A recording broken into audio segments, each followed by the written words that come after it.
Welcome everyone to the Kia Tilt-Proof Challenge. We're here to see if 4 gamers can stand up to the test. Wat is dat? Uy, uy, uy. Ah, gas. Dios mío de mi vida. I think I lost.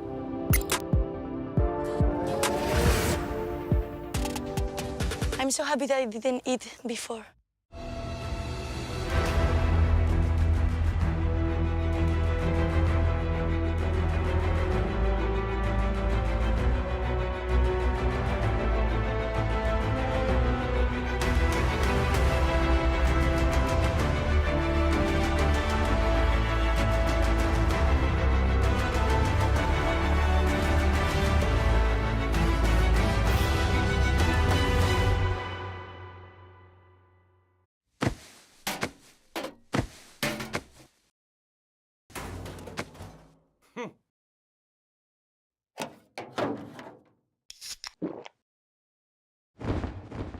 Red Bull gives you wings. Done? Done. There we go. Right? Break.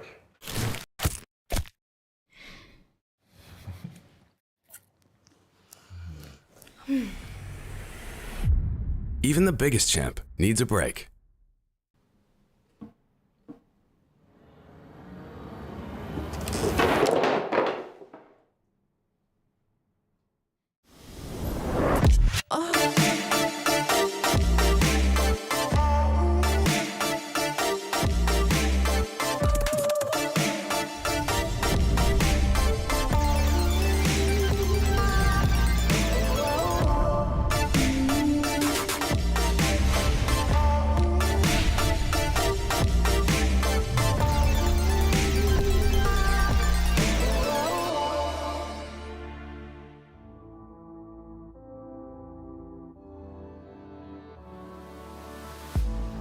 If you had it all, would you look the fall in the eyes? Could you walk away this time? Will you realize, recognize it's never over? And the flame that once had died, awaken. Will you rise above the days to come? Will you be enough? Will you walk away this time? Look to your left, to your right, leave the pain behind. 'Cause we all face the fires, and we stray from the light. Gonna leave the pain behind.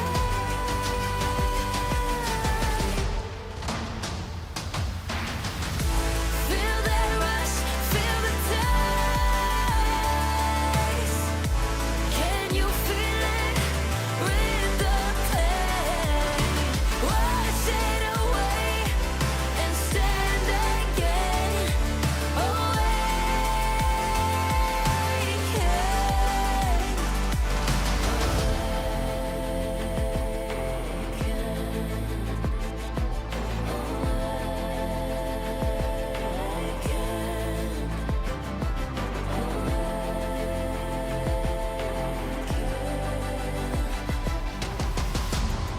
Will you turn and run from what's to come? Will you face it all? Or will you fall away again?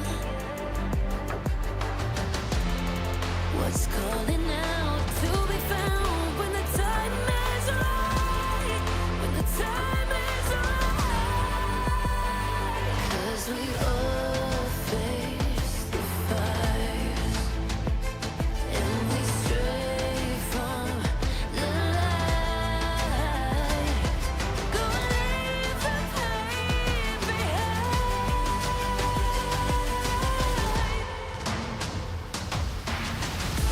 Feel that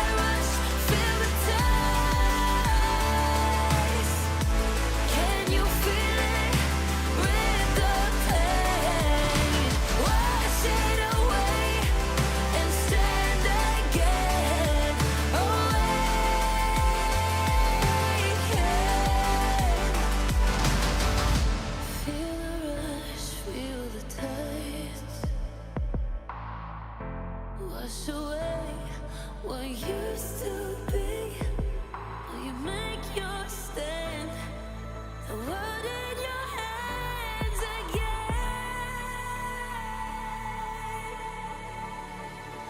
'Cause we all face the fires, and we stray from the light. Turn the page and make it right.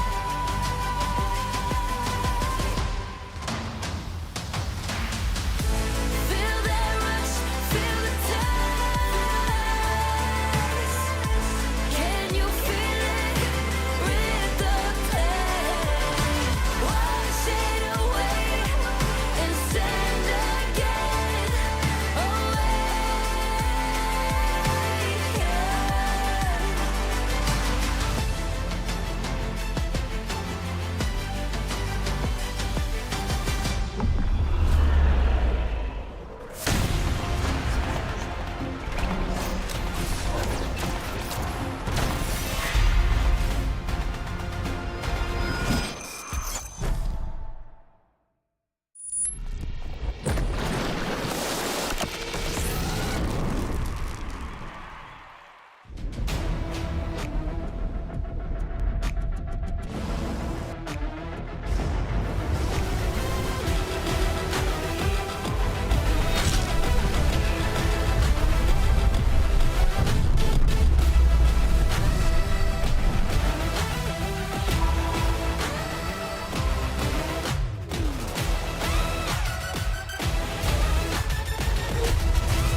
And welcome to the Riot Games Arena for the LEC Winter Playoffs, as today we open best of 3 series. And the upper part of each bracket, we see both teams going in. Okay, what is BDS cooking for us? Yay! Finish line. And hopefully they hope they will finish as fast today. I'm Laure, and I will be joined by Treats and Notorious Shivana OTP. How are you guys doing? I'm doing great. I'm doing okay. Notorious. I am. I'm one of the best, the top Shivanas in the world. I mean, might as well be proud of It's it, guys. true, and Yeah. it's not AP. Disgusting. Today we open the playoffs, and quick reminder of the rules. 3 wins, you get to the finals. 2 losses, and you're out. And as you can see on the bracket here, we have interesting matches on our hands today. But guys, what do you think of the bracket, the strength, and what can we expect of the team, especially given the fact that we play on new patch today? Yeah, I think the new patch is going to make it really spicy. A lot of new champions are coming in, and I think teams also had some time to prepare now. Usually in the regular season, everything goes really fast, and you're just like, oh, 9 best of ones kind of just happened in front of our eyes. But now with some more time on their hands, and kind of they can cook in a bit of a different way. Yeah, I'm super excited to see how close the rematch is as well, because a lot of these teams faced off against each other in week 3, which is, well, as we can all count, that's a week ago.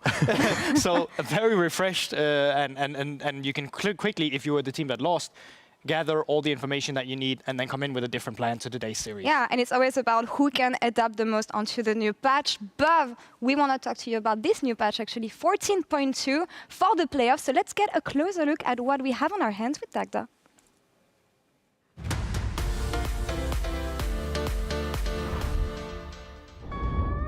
Welcome back to the LEC, where we'll be kicking off the winter playoffs in patch 14.2. There's a few key changes on this patch that'll shake up pro play, so let's break it down in the LEC patch rundown.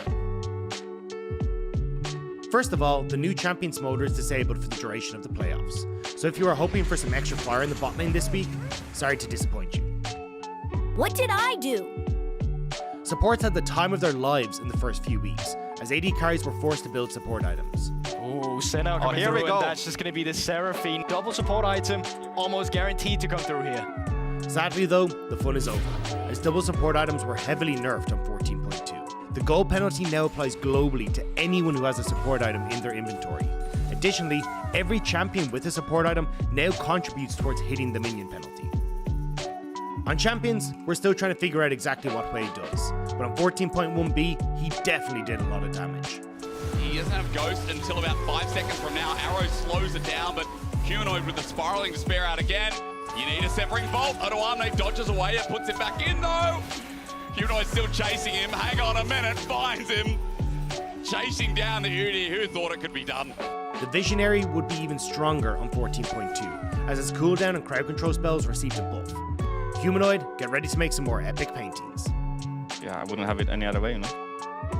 Ezreal and Karma both received buffs on the new patch, with Karma receiving some buffs to her AP scaling and Ezreal getting damage buffs to his Q, W and R. We saw FlyQuest pick up a win with his bot lane last week in the LCS. Gonna force out the heal from the Nami as Lucio and Masu force back underneath their own turret. Yon wanted to make it happen, but Masu's saying no. First blood back over to FlyQuest. Twisted Fate has a few new aces up his sleeve, as it received significant buffs on 14.2. These will specifically benefit AD Twisted Fate, so let's get ready for some epic split pushing for the upcoming weeks. Finally, some good news for everyone that's tired of Corki versus Azir. They're still pretty strong, as seen in the LCS last weekend, so brace yourselves. The battle for the LEC Winter Split title is on, and the teams will need to adapt fast in the playoffs to advance. We'll be back on Saturday the 3rd of February on patch 14.2 for the opening round. See you then. A super chill and insightful video about this new patch, and I think we got a nice glimpse of what we can expect either from other regions or the video itself. I'm hyped for Twisted Fate. I think we have amazing Twisted Fate players in the league. What about you guys? Yeah, we do, and I think especially the Ezreal Karma, like Dagda mentioned as well, that's going to be a huge one. And I also want to say that I don't think Senna will kind of be gone, as we have seen other regions as well. You can play Senna just without the double support item, so that will also be interesting to see. Yeah, I just want to double down on that Karma. It's disgusting. Like, it can be flexed into multiple roles now. 70% AP, like, my God, it is crazy strong right now. We'll see in the first series, actually, if we can see some of these new picks, as Team Heretics is going to take on Team BDS. And guys, I want to take some time to talk about Team Heretics, because when you saw the roster announcement at the beginning of the year, for sure the reunion of players who achieved so much together in the past was setting up for huge expectations for them. They haven't been delivering quite as well so far. Yeah, I think their start was better than I expected personally.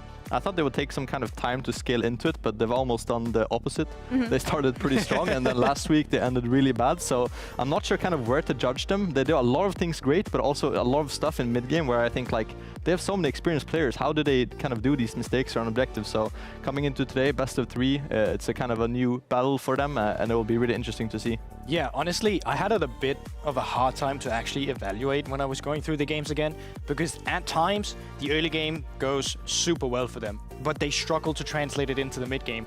And from the players we're looking at right here, the caliber they have under their belt, like they should be doing way better than they are. But it's also just standard things like the setups we can sometimes see for a standard Drake fight, having first move, making sure that all 5 members are there when you start the fight. It feels like they're not always on the same page, and you just have higher expectations for players that's been here for so long. Why are they not on the same page though? Because that's something we've been saying a lot, but what is the solution for Team Heretics? When you look at the way they play, it looks like it should be an easy fix, but it's not. But looking at playoffs and series, maybe we can expect more from them. Yeah, I think in a series where you can adapt, you can also kind of figure out mid-series what kind of works for you and what doesn't. So say you play a very aggressive dive comp, doesn't work, you can kind of rely on the more scaling kind of safe pick. So I think at least what I want to see from Heretics is this adaptability and kind of just their safety and kind of their security in their picks, because they've tried a lot of things, but nothing has really stuck so far, I would say. No, I agree. I think you have a look at the comp they had with the Akali Udyr, where it was very limited, super hard to play as well with the way support. I feel like they can make things so much easier for themselves with the way they're struggling right now.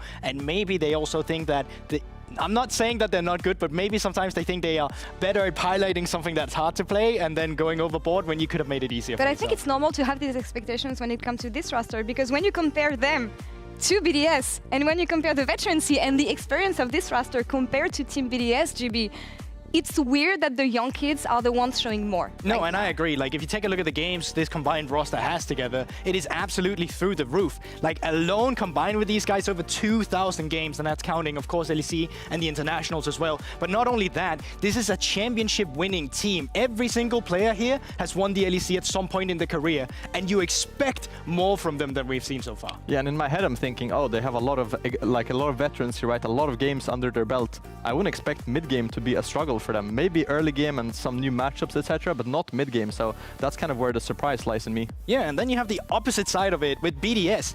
Jankos alone has more games than the entirety of the BDS players together. And obviously that speaks to his veterancy, but it also speaks to how impressive it is with BDS doing as well as they are with their young career. Focusing on BDS, we want to put a spotlight on Adam today ahead of this series. So let's hear from the man himself with Jiniro.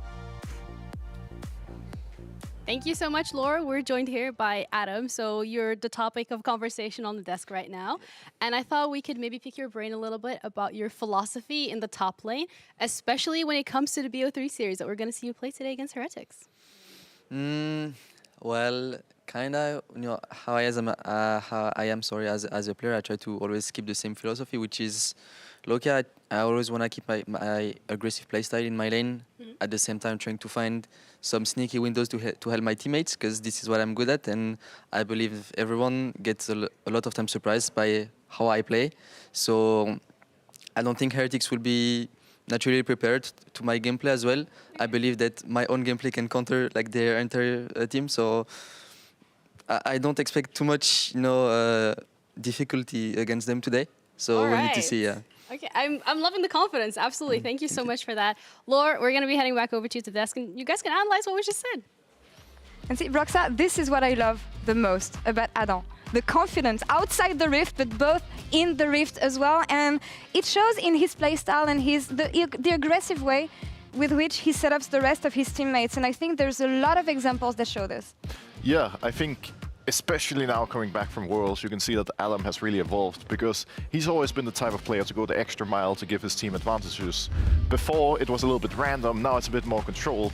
So here is a great example of his killer instinct. He plays Olaf, comes out of base, and all of a sudden he creates an opportunity out of nothing. He sees the angle to go for a play down here, obviously Humanoid gets caught, but he continues. He goes into the enemy jungle and just looks for the play with his team. You can see Fnatic, they have no idea what to respond. And even though Adam walked over vision, they have no clue what's coming, you know, they're not used to playing against this type of style. So obviously Lavrov makes a mistake here, gets caught out and dies, but this is single-handedly Adam just finding the opening, walking there out of base, and you see it here, Oscar Rinnan, he was just pushing top in the meantime, and this play alone ended up exploding BDS's gold lead by about 1,000. And I think that's what is really special about Adam, is the fact that he's really aware of the map and he's going to see these opportunities or create these opportunities. And for me, that's not the kind of stuff that you can train in scrims. It comes from instincts and a good read of the game. Yeah, and I think it's so much more important for a player like him who plays champions with Ignite, with Ghost instead of Teleport, because if he's not proactive, they're going to be at a big disadvantage. But in this particular case, he's aware that the enemy top laner's TP is down, he goes for the play, and he's okay with his turret dropping, leading to BDS getting a huge lead. And I think especially on a team like BDS, where Nuclear and Ice don't have the strongest early games, him being this proactive makes a huge difference. And he's making the other teams run for him, or actually lose opportunities to come back on the play. I don't know, for me, the way he advances on the map, you're always going to lose against Adam, because if you don't catch him or if you don't match where he's going to be on the map, he's always going to have the proactive play and make the best out of it for him and his teammates. Yeah, and we have another example right here. Plenty of them, in fact, but this time around he's playing Garen, and we can see, again, Flash Ignite, walks out of base, enemy top laner, moving away from mid. He knows he has a Varus and Ashe who can set up an easy kill for him, walks out of the bush, catches Giant X off guard, secures a double kill for his team, and it's just so impressive how he consistently finds these plays. Because again, he did it in the last split, often it wouldn't work, he would be overforcing it now. It feels like he's just always on point, and I think him being able to do this so well puts him on a pedestal and makes him an MVP candidate. What is difficult in playing against Adam? Because whether you're a veteran player or a rookie player, he has such a specific style that it makes you reconsider every play. So the beautiful part is that if it was last year, I would say he's gonna do this about every game. Yeah. Now, it's only sometimes, because he can read the map so well, and he knows when the enemy top laner cannot respond, that's when I strike, that's when I create the advantage. So it's really difficult, right? You just have to be aware every time he's missing. Where's he at? When he's spacing, where's he at? You just need like an Adam tracker. Maybe the support, it's an extra job. They don't only track wards now, they also track where Adam is at all times of the game. Well, and let's see if Adam can take down his arch rival, actually Wonder, in the opening series of the LEC Winter Playoffs.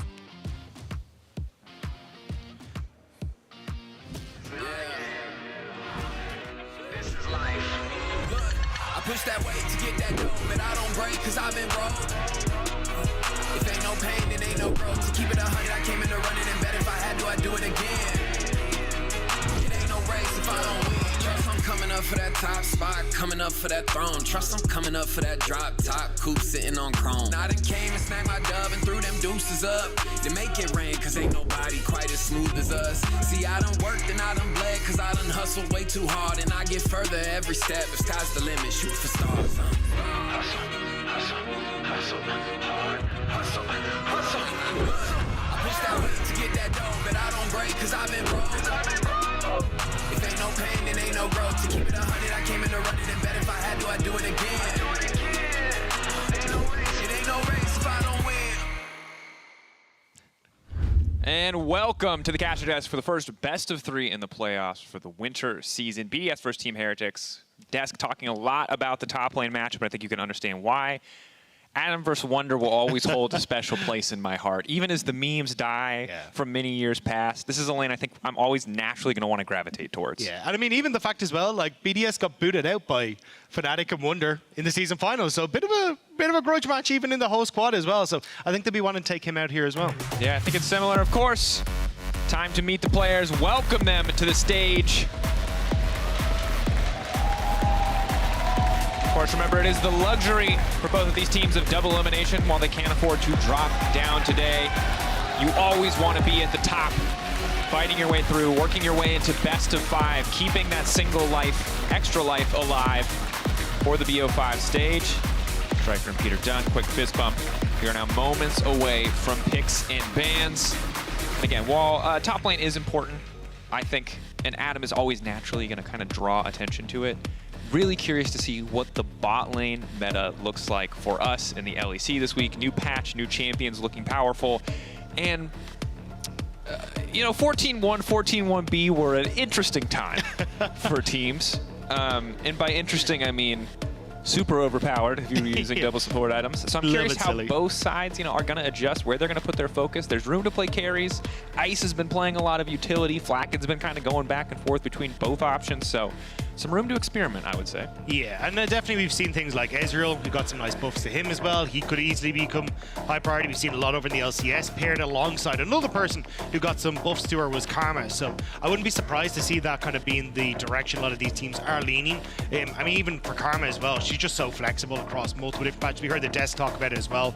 Yeah, I think you're in a really good spot if you want to try and go for some of these more flexible options. But curious to see, because the last time these two teams faced up, a huge amount of it came down to those team fights, and a huge amount of it came down to that Azir for Nuke as well, who had a phenomenal performance on that pick, but it's going to be taken away here. Yeah, and I think it makes a lot of sense, of course, the Karma as well. You want to be safe here. And Seraphine, a little bit of personal call out to Flacken, obviously was the best Senna Seraphine player alongside Targamas back in his time on G2. BDS now debating what blind pick they want to go for. Varus, remaining pick of the litter, no surprises. Again, an incredibly flexible champion. In general, you win lane, but then past that, you can choose. Do you want to be going on hit? Do you want to be going lethality? There's a lot of room to maneuver. And with all of the solo queuing that just continues to happen, there's also solo lane Varus that shows up every once in a while, and the AP Varus. So endless flexibility here. Ezreal will be the option to come through. Yeah, I mean, I'm not surprised to see Ezreal come through, got buffs to his Q, a major buff to his W damage, and also then the ultimate as well, having buffs to the total damage dealt. So Ezreal got some really nice upgrades, and we'll have to see now how it's going to work. Yanko's gone back towards the Maokai as well. We've seen Maokai start to teeter up more and more as a contested pick, just because, again, team fighting has become so much of the meta, and he's just so strong at every point in the game. Yeah, the utility this champion gives you with the vision, with the control that you can have over these neutral objectives is so frustrating for teams to deal with. It also limits a lot of the more creative options in mid lane. LeBlanc, we saw Larson played it, got a big lead, but when you have a Maokai who can just point and click that champion, a lot of what makes her feel so powerful is just eliminated. One of the things he does struggle against is invades, though, and I like that Xin Zhao has been the option here for Shale, because you look at push for bot lane, Orianna gets push against the majority of the other mid laners. We're seeing things like Corki, which could be an option here for Perks, and then you can probably look for Shale to get involved and get him in the face of Jankos and just try to put him behind in the early stages, because Jankos has been a lot of the early game power for Heretics. Even if it has been slightly lacking, a lot of that has come from Jankos. Yeah. But the option... Oh! Okay, all right. So... Ezreal options. Ezreal solo lane, Kalista support, Halo Blades with a way to save Ezreal. Seems a bit redundant, but we'll kind of track it as we go through. Obviously, in general, Kalista a pretty solid laning option with Ashe banned away as well. The Varus will have a decent time just thanks to the kind of the hail of arrows allowing to slow her down and limit some of her impact, but obviously an odd pick. Some time to consider where it might end up. Ezreal 80 is what we're so used to seeing, but historically, Ezreal has been oppressive in almost every single role. If you're willing to go back to Worlds 2016, it got played in the jungle, I think by Haru. Mid lane power of evil. I mean, you could go on. The champion's been around since essentially the dawn of time. There was League of Legends before Ezreal. He used to have a heal on his W as well, which is absolutely insane. Like, he's been around for a very, very long time, but I am curious to see exactly what the plan is. I do like the adjustments, though, that we're seeing, like Blitzcrank. I'm surprised to see it banned by Heretics, because I did think that would actually be something that would be more of a, hey, we want to try and pair with the Kalista, because you usually see the Varus with some sort of Enchantress support, but maybe you're thinking something like a Nautilus could come through here, especially with the Renata ban coming through from BDS. Yeah, and Renata in general just feels so solid, and I guess just wanting to take away the potential disengage option there. Labrov, one of the best Renatas in the league, certainly was last year.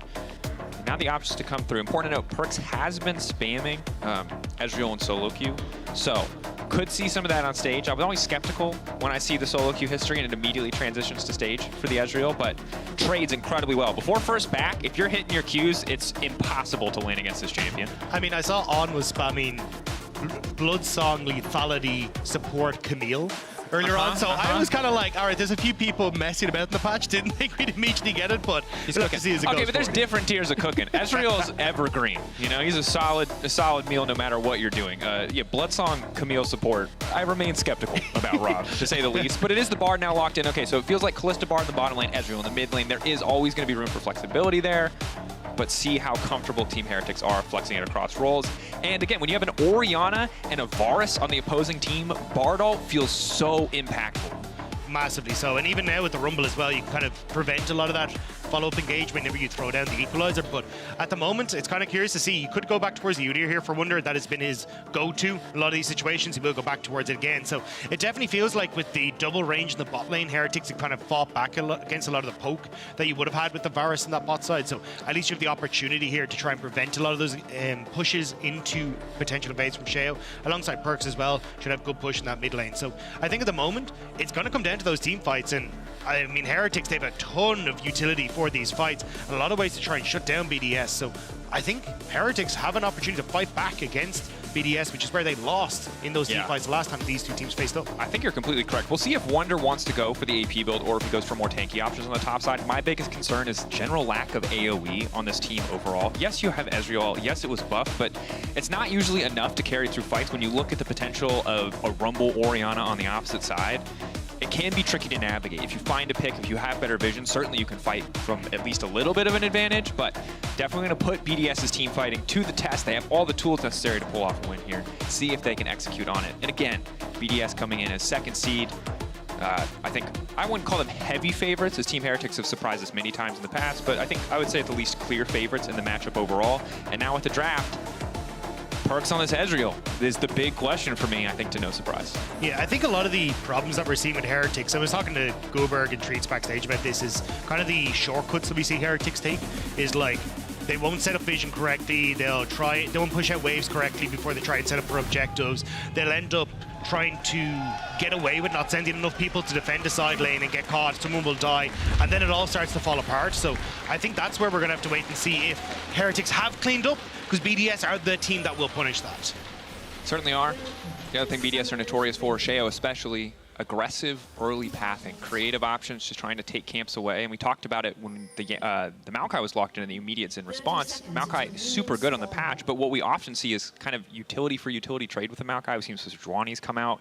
When you have a Xin for Sheo, there's a lot of potential to kind of break this matchup open and stop the Jankos from sitting comfortably in the early game.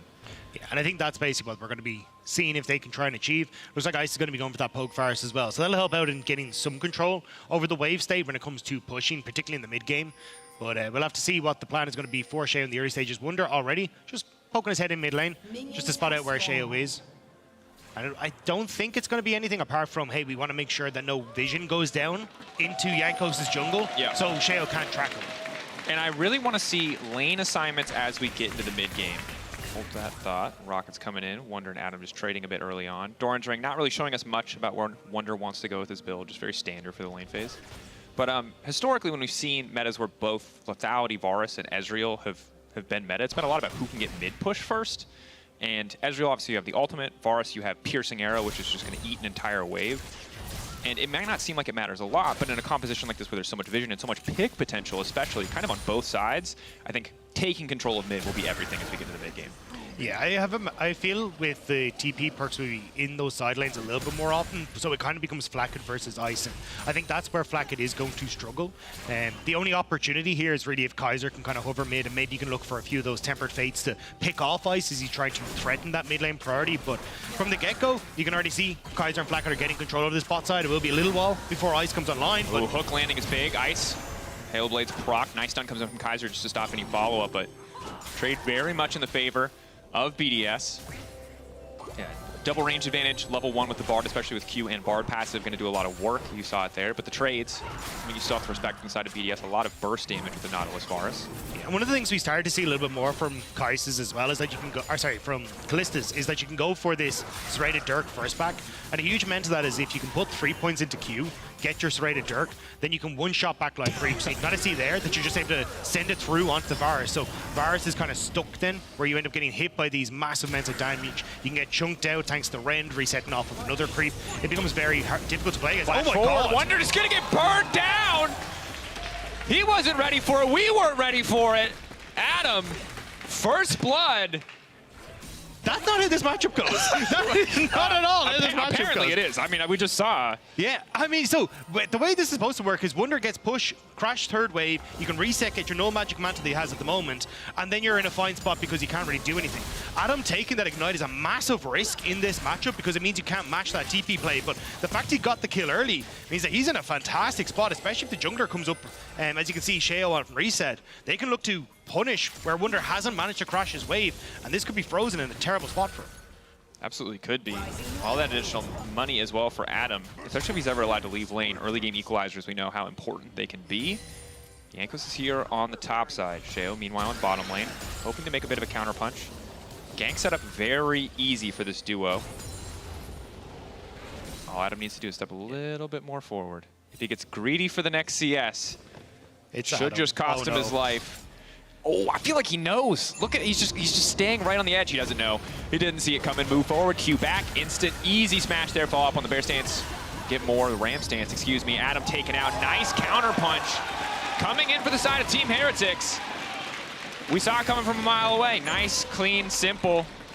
Making sure not to let Udyr get too far behind. Yeah, nice call from Jankos to come up here early, because if that had gone with, hey, Adam gets to crash that wave, reset, you can see he's already got the hunting guys. He would have been able to destroy that lane, especially with the bounce back that would have come out. Sheo would have been on top on that timer, but not going to be the case now. So helping out quite a bit in that matchup. And again, I think this is going to be something we keep our eyes on, because you want to try and punish Adam as much as possible for taking the ignite in the lane and not being able to get those nice reset timers in the matchup. Yep. Little advantage on the top side can mean so much more when your opponent doesn't have access to the kind of get-out-of-jail-free laning spell that is teleport. Of course, Kaiser very diligently set up some hot cocoa here on the bottom side. You saw him wander into mid lane just to heal Perkz up a little bit. Perkz now completing that first back, buying the tier. Does put him at a bit of a disadvantage for effective combat stats, but Sheo and Adam now set up to take down the grubs. unclear. We're still kind of out. The jury's kind of out how valuable they are, but if there's no counterplay for the side of Team Heretics, then that's just a free objective. But I think that's what Jankos is looking for. The wave was pushing in bot side, so it looks like they're just going to start to roam over towards the Dragon that just spawned. So at least they do get something in response, and I do agree with you in this case where the counterpunch is Dragon. I prefer that for Heretics. We already kind of talked about how a lot of this is going to come down to team fighting with both these compositions. So the fact you're setting up on these early Dragons gives you a little bit more control as to how you want to approach the game, how you want to approach fights, or even with the opportunity as well as if this continues where you're more focused on top side for BDS, Heretics could just look for consistent plays and ganks and dives onto the bot lane. And I also just think we've seen a lot of our games, most of our games, go to Soul and have Soul be a big point that is contested. So if you're the team that can start stacking these Drakes earlier, I feel like you're set up for success.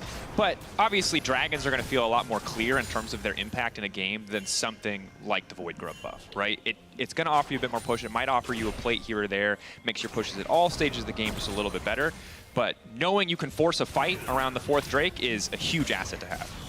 Bit of a weird backtimer there for Flack, and he's going to miss out on a lot of this wave, and it even opens up for Sheo to look for invades. I wasn't sure how aggressive Heretics were going to play on this, because see plate goes down in favor of Ice off that timer from Flackhead, so a little bit unfortunate. Big CS lead now opening up for Ice too, so we were just kind of praising, hey, look, you've got the opportunity to look for plays on bot side, but Ice actually coming out as a big winner thanks to that reset from Flackhead.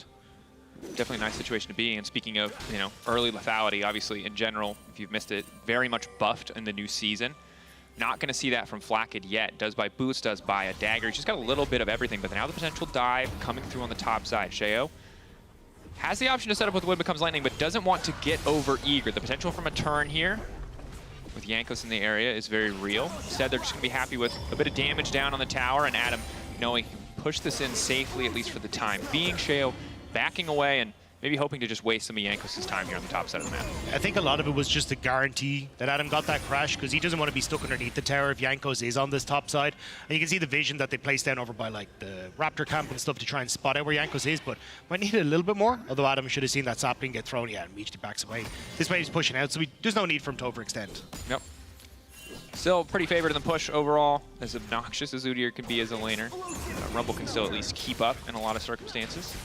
Well, again, I want to see where Wonder's going to go. Kana Brookern always just feels like an easy purchase. It's such a good item, especially when you have double AP threats on the opposite side and both the Orion and the Rumble. But maybe wants to splash in a little bit more AP as we get later in the game. I like when you can get the Leandri's Torment, but at least when we've seen Wonder, he's always just gone for full tank. Well, and in this game too, right, it's like you kind of just, you need the front line, right? You have Bard, you don't have the Nautilus in the support position. Yeah. You do have Maokai, but it's, I think the more of a front line you can have here, the better you're going to feel, especially against lethality Varus, right?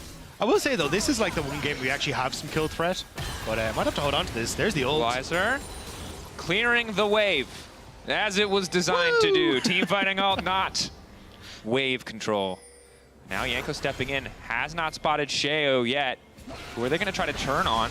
Instantly, it's going to be Jankos. Jankos just going to have to ult to try and disengage. Wonder now firing back. Ezreal coming in. Good damage, good follow-up. Perks from downtown. Duke now coming into the play. He still has the shockwave up and available. Marking him up. Boom! Combo, baby! Sheo and Nuke working beautifully together. Perks just trying to lay down a little bit more damage, but he already has to run for his life. The Sapling will not finish Sheo off, and BDS with a double kill on the top side of the map. They thought they had Perks from the top rope, but it was a trap. You end up with Nuke in a great position there to turn it around, and now 2 kills onto this Orianna as well. She's going to be so quickly accelerated. And on the bot side as well, the quick serrated Dirk, well, might be needed here. Lockdown there. Kaiser, does he have the Q set up? Just happy to have that damage onto Ice, not looking for the stun. Sidestep from Flackhead. Trade of summoner spells thus far. LeBron backing off, of course, only level 5, has Flash, taking his time, will not get stunned up. Flash might not save his life, though. Needed to do it just a bit sooner. Flackhead grabbing the return kill here. Nicely done by the Heretics bot line. I was about to say, you're getting plates on bot side. Ice is getting even further ahead, but the return kill helping him massively there for Flackhead to try and get something back in this bot side. But we're going to watch on top side. Sheo, they have no idea that he's up here. You can see Jankos suspects something, just throwing that sapling in to try and spot them. And then with Perk's ultimate, they're like, we can try and turn this, but Adam managing to flash away. Wonder's already popped the ghost, so he becomes the next target with that shockwave thanks to Nuke as well. And then here, Nuke, great positioning on the Orianna ball as well. Like, there's just nowhere for Jankos to go in this situation, and they're able to force Perks back. Yeah, clean play from Nuke. Obviously felt initially like he might be a little bit late to the play because of what the Ezreal was able to accomplish, because no one else goes down. He's able to attach the ball to Sheo, kind of that alley-oop play, and then good positioning at the end to finish it off. So for now, BDS very much in control of the Rift. We did see that kill go down bottom side, but it's still a 400 gold lead individually for Ice, 700 for Adam. Nuke getting further and further ahead, and Nuke is the one that if you're on the side of Team Heretics, I think you have to be concerned about, because Ezreal from a deficit is bad. We've seen it over years. I'm not going to mince words. It just doesn't do a lot. And you also kind of delay your power by going for these tier items already. So when you're putting a deficit on top of that, it's going to hurt. Yeah, especially when Nuke has already got the lost chapter. Like, as you can see, like, he just gets to push this wave consistently and make it very difficult for Perkz to actually get control in this matchup anymore in the mid lane. So, and on top of that, Nuke has been fantastic. Like, Nuke has had a phenomenal winter split here. He's looked great on the Azirs, he's looked great on the Nikos, now on the Orianna, picking up some kills with some nice roams. Like, he has had a wonderful time on this BDS roster, and it's great to see it. I mean, if Perkz isn't able to keep him in check, there's a chance that Nuke is just going to take over this game in Orianna. And I think when you look at last year and the success of BDS, so much of it was about Adam and Sheo in the early game, and then kind of Crownie bringing it home late game. Nuke had these standout games, but on a very limited selection of champions, and not as consistently. But this year, this version of Nuke has looked pretty untouchable, and he's a big reason why BDS were able to finish so close to the top of the standings. Something that has to be respected when this is a player that this organization has invested in for so long. This is a bit of a weird setup, though, for Heretics. They don't have control, and you're playing these choke points against Chain of Corruption and a Rumble ult. That's not where you want to be. Body block, at least getting one. Instant ulti now coming down. That's the equalizer. Lock up on the backside just to give a bit more health over to Flack. LeBron now going to be in trouble, stepping off to the side. Just does manage to find the kill. Wonder running. Team Heretics running. Magical journey out to safety, but BDS bully their way into the Dragon Pit, and they're now ready to match 1-for-1 on the Drakes. I mean, that was a terrible idea from Heretics. You had zero control in that area, no vision in the river, and you're walking through this super simple choke point for Ice and Adam to just combo up, and we saw it there. There was nothing that they could do. Kaiser ulted Flack just to try and keep him safe because he realized how south that was going. And again, things that are minor, you know, the Ezreal being slightly behind, the Bard ult to save your carry. But like, it's so easy here. You just get to set up perfectly on this spot with the Rumble ult. Yes, you can try and go out over here, but you have no ability to try and hit on towards Ice in the backline there. And then you're setting up perfectly for Sheo, who's not getting damaged by any of those backline units thanks to his ultimate. Like, that is the perfect spot for BDS to set up. And Heretics are like, yeah, come on in. Yeah, open the front door. This is fine. This is a great game for Sheo. Just not like... Performance fine, but in terms of enemy composition, there's an Ezreal who never wants to be in melee range of you. Yes, you can be a little bit worried about the Callista, but as long as there's an Orianna ball attached to you, you never have to be scared. Zen ult is, in the right circumstances, I think completely broken, and this is one of those circumstances. It was the old MC Hammer comps we saw last year with Gwen and Zinza. It was the can't touch me. Oh my god. It was so dumb. And you're kind of seeing a lot of that here as well, where it's like, oh yeah, as long as I can play forward in these fights and you're a short range AD carry, what the hell do you do? I feel like Gwen tanked the bullet there so Zen could continue to live his best life. You know what I mean? Like, we never got a Zen is immune meme. Zen was the one who got out on the door of the Titanic. Yeah, he's fine. Gwen went under. Gwen, there was room for Gwen, but Zen just left her behind. Yeah. And now, Team Heretics are going to be the ones that have to navigate that particular problem. Zen not that far ahead, obviously. So individually, not the biggest damage threat, certainly more so than a Maokai. We'll track what Sheo's impact is so we get later. Cosmic Binding connects there. Adam and Wonder still going toe-to-toe on the top side. No Kanak Rooker, but a Landry's on the opposite end. I feel like once you get Kanak Rooker in, though, this lane phase gets so much easier because you just don't really have to be worried about short trades at all. It's also like your passive for the Udyr, the one that lets you like very quickly push the wave. It's on like a 40-second timer, so you basically get to do it every single wave. And as long as you don't die to the return damage from Adam, like, you're totally fine. So I think it's going to be an easy setup here as you start to move on. Wonder even opting for the Merc threads as well in the next one means he's going to be in a great spot. So it's just a case of I will push the wave forever against you and hope that we can play off of TP timer instead for Wonder, and Adam is forced to match us on a bot side wave. Of course, Simon has put Ice in the mid lane up against Perkz, while the rest of Team Heretics are now collapsing to the bottom lane, ready for a 5-man play here, just to try to break this tower down. But you got Luden's Companion already for Nuke, so he kind of just eats this wave. And there's not really much of a play to be made here for Team Heretics. Oh, Labra. Flash over the wall, though. Big play for Labrov. Just deletes the Bard. And now Wonder has to run for the hills. Are they going to fire anything else out? No. Happy to have just a single pick there. Team Heretics fishing, but kind of caught overextending. Now Sheo gets to move in and take all the vision that he wants, knowing he has the man advantage. And you'll get bot lane terror off of this play as well. So you get Ice rotating mid to cover that wave that's pushed in. Perkz could try and move down here, but I don't think you want to try and overcommit here for this one. Perkz already moving, but BDS just have the right to back away. It's really hard for Team Heretics to force here unless Jankos wants to full commit, and he does. Lebrov now going to try to body block. Sheo, ulti could be big. That's the equalizer coming down, but they're just body blocking the Qs coming in from perks of the wall, and they do not matter. Sheo still standing. Xin Zhao, oh baby, but a two-man lockup coming in from Kaiser is big. Sheo now running. Keep your eyes on Ice in the back line. The piercing arrow has to hit, and it does. Nuke still stepping forward. Wonder going through the portal will make it out alive, but every play the Team Heretics try to make happen, BDS just make one better. Just get out of the jungle! Just stop lining yourselves up for the Rumble ultimate. Every time Adam is getting such high value from these plays. Even Nuke as well getting the damage off, and Ice wasn't even there. Yes, Kaiser managed to get there faster, but it doesn't matter. You're setting up beautifully for the BDS members to try and take that fight. Rumble's having a great day. Adam is having a great day. Let's just, how many, we're going to see, I feel like we've seen this fight before, but we're going to see it one more time. Keep your eyes on that equalizer. Yeah, it's disgusting. So Labrov a little bit of a mess up here, hooking into the wall doesn't get him away, but look at that. You can't ask for a better Rumble ult. It separates the fight. Everyone in Heretics has to try and come through, is walking over. They get pulled back in by the shockwave. It's disgusting, and then Adam's in a perfect spot to just chase down the backline members. Yes, Flaky can get some damage down, but how do you try and follow up on that? And Wonder doesn't have any damage, so even though he's in the backline, it's more like a tickle rather than anything else. Yeah. Tickle is, I think, the appropriate word there, Rob. And now it's going to be Herald for BDS as well. And it doesn't feel like it's been the most explosive game of League of Legends. But just off of a couple fights here that have gone pretty heavily in BDS's favor, just punishing oftentimes the Team Heretics are overstepping. You know, 4K gold lead, 5K gold lead essentially, and a Herald. But this is the thing, there's ways for Heretics to play this out. Like we already discussed, Adam doesn't have Ignite. So if you can try and make plays where Wonder now has TP, cool. Let's have Wonder push out a side lane. Let's try and make a play on bot side. We can teleport Wonder in, have a numbers advantage, and actually try and play through that. But instead, they're trying to play towards parts of the map where BDS are strong, where Adam is already grouped with them. And then you're just fighting 4v5, 5v5 consistently, and BDS are just way stronger than you at the moment. And that's my concern. Is we're getting dangerously close to the point where a man advantage is not enough. Obviously, if the setup is good, if the execution is good, you can always rely on that, but Nuke is 4-0-3.